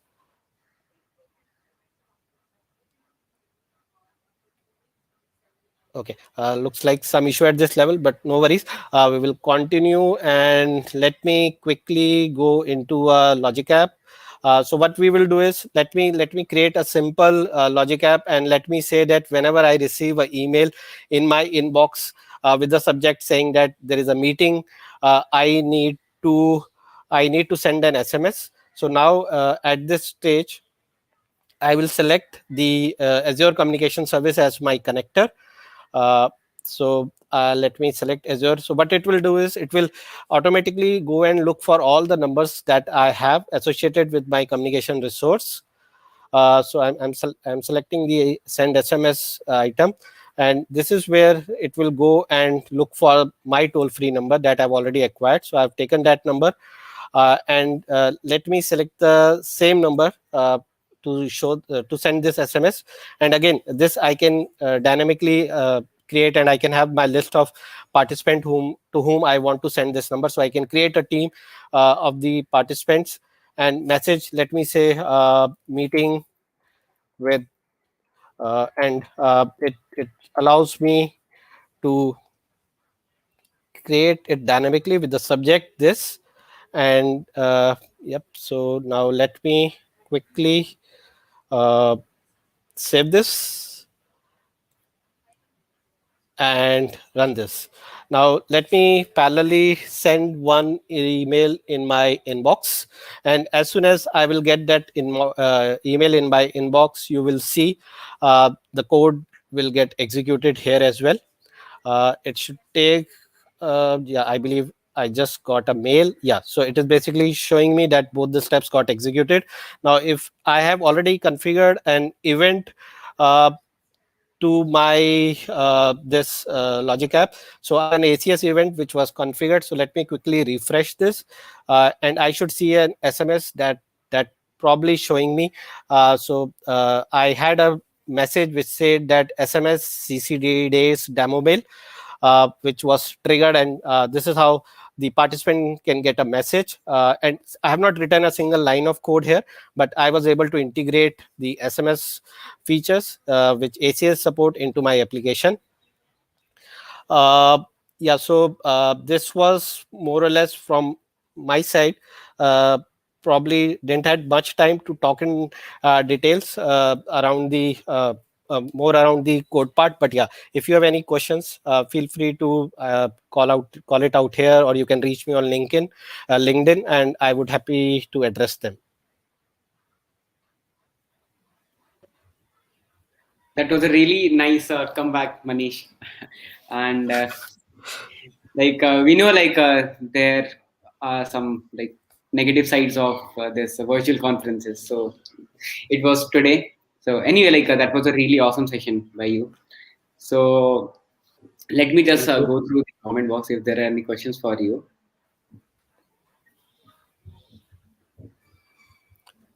So yeah, just there is a quick question for you, by Ashutosh. Are you able to see screen? The Yeah, question is would the be, logic app same as MS Flow?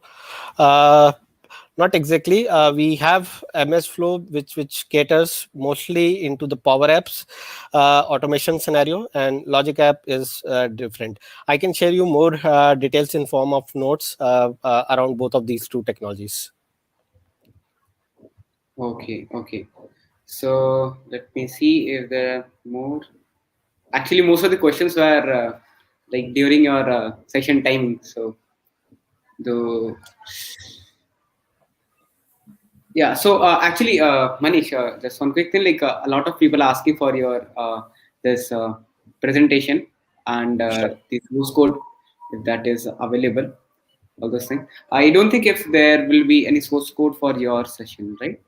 I can share the source code as well for the both for the mobile application as well as for the web application that I created. So I can share Okay. my Git repo as well as I will share the presentation. So I will include that in the presentation itself so that it is easier to have all the resources at one single deck. That will be great. So yeah, Manish, as of now, I can't see much of questions. So if there are any more questions, so you can go back to the live session URL, that YouTube link, and you can answer to them offline. Sure. And thank you so much for bearing me with my chatty network today. But yeah, looking forward for more such of sessions. Definitely. Thank you so much, Manish, for joining us today for the wonderful session. Thanks everyone for your time. Thanks, Rohit. Thank you. All right. So that was Manish. I know a lot of you are waiting for the quiz, so I won't take much of your time. So let me just quickly share my screen and yeah. So the quiz link is on screen. I hope you are able to see it.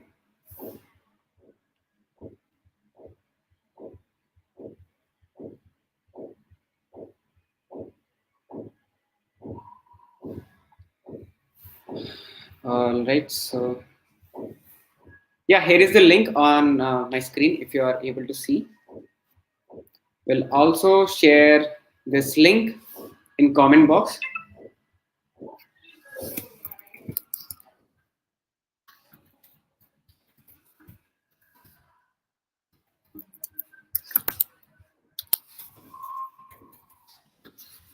Okay, so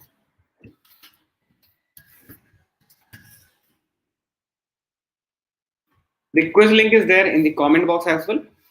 Since we started late, so we will give extra time for you. So we'll be closing the quiz at 4:55. Now it's 4:51.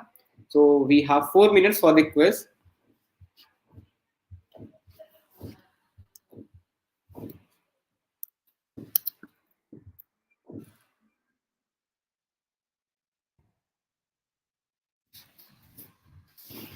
All right, let me share my screen.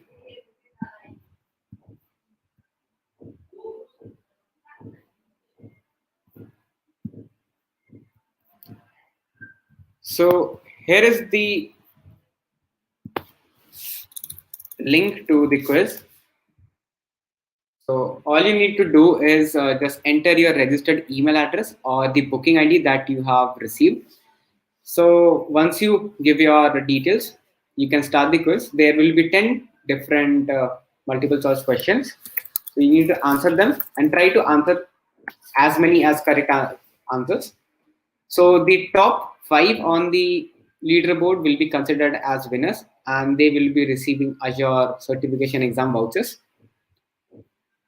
In case if you are not a registered participant, we would request you to register first for the conference by visiting the conference website and then participate in the quiz. So yeah, we have 2 more minutes left for the quiz.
Okay.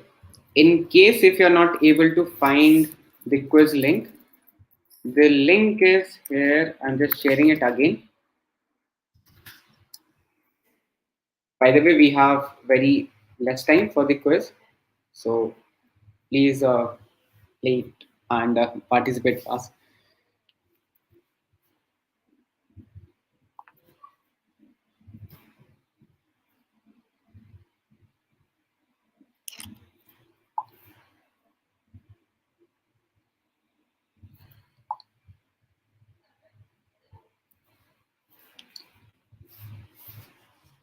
Okay, so we are, it's 4:55. And here is the final result. So we have Arpit, Suman, Vikram, Joshana, and Vivek on top. Also, in case if you are one among the top scorers for our previous quizzes, like which was there on today evening, today morning, and also after the lunch. So if you are one among them, then you won't be considered as winner, since we want to give opportunities to the other people as well. So yeah, that's all. Thank you all for participating in the quiz and also for joining us today. So before you guys leave, I would like to show you a few things.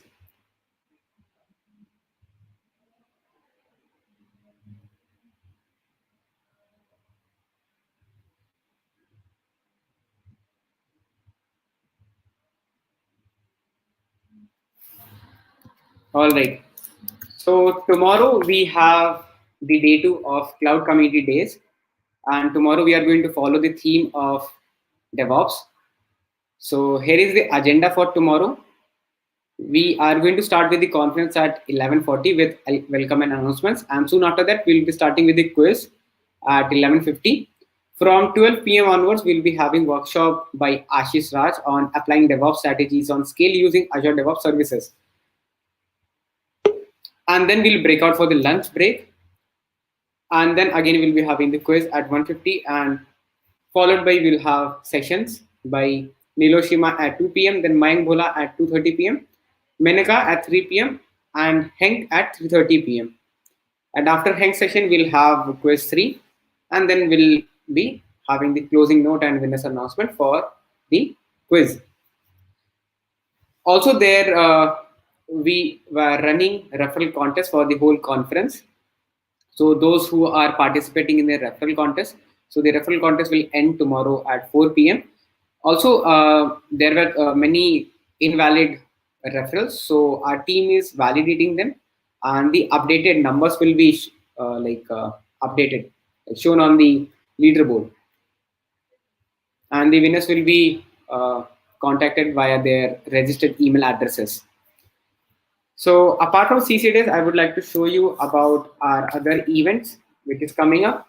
So we are also running Azure Dev Challenge, which is going to end on 31st of this month. So this is nothing but just a developer challenge where we are giving you a platform to upskill on various technologies on Azure. Like we have Python on Azure, we have .NET on Azure, and we have Node.js on Azure. So these are the 3 categories. So all you need to do is register for the conference, and once you register, you'll be getting a confirmation email where you'll be getting 3 different learn collection links. So out of which you need to complete any one of them. And yes, we have Azure Credits for our participants who are going to complete. Apart from this, we have Developer Stories. So this is Azure Developer Stories. It's a contest for developers like you, where you can share your experiences on Azure by writing a blog, or maybe you can create a video as well, in which you will be mentioning about how you have built a project using various Azure services. And these experience of yours will help others in the community to learn and upskill. So this is a really great opportunity for you to showcase your learnings. And yeah, here also we have 3 different categories like Python on Azure, Node.js on Azure, and .NET on Azure. In case if you're looking for references, then you can visit these samples. Also, if you're not very much familiar with these categories, then you can upskill and then you can participate in the challenge. So that is for Dev Stories. And also, yes, we have got so many amazing submissions already. So you can check out them.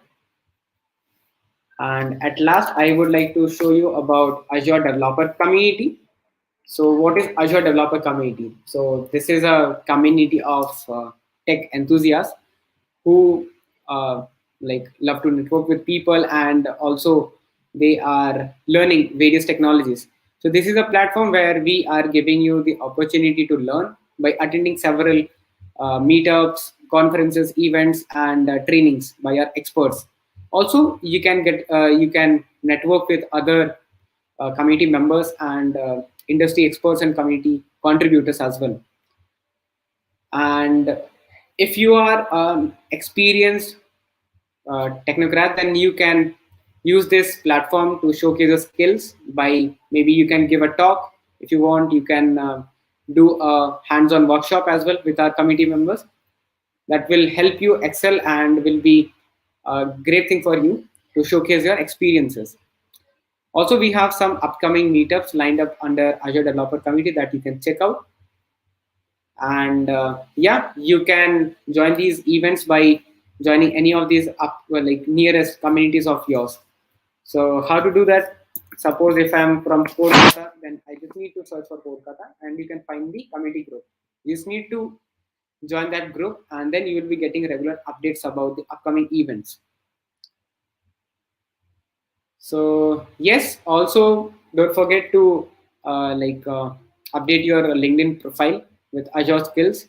So if you don't know what to do, then this is the video that will help you to know and understand like how to update your LinkedIn Azure skills, and this will definitely help you to take your career to the next level. So with this, we have already come to the end of this conference. So thank you all for joining us today, and we hope that you have enjoyed the session. So see you tomorrow. Thank you all.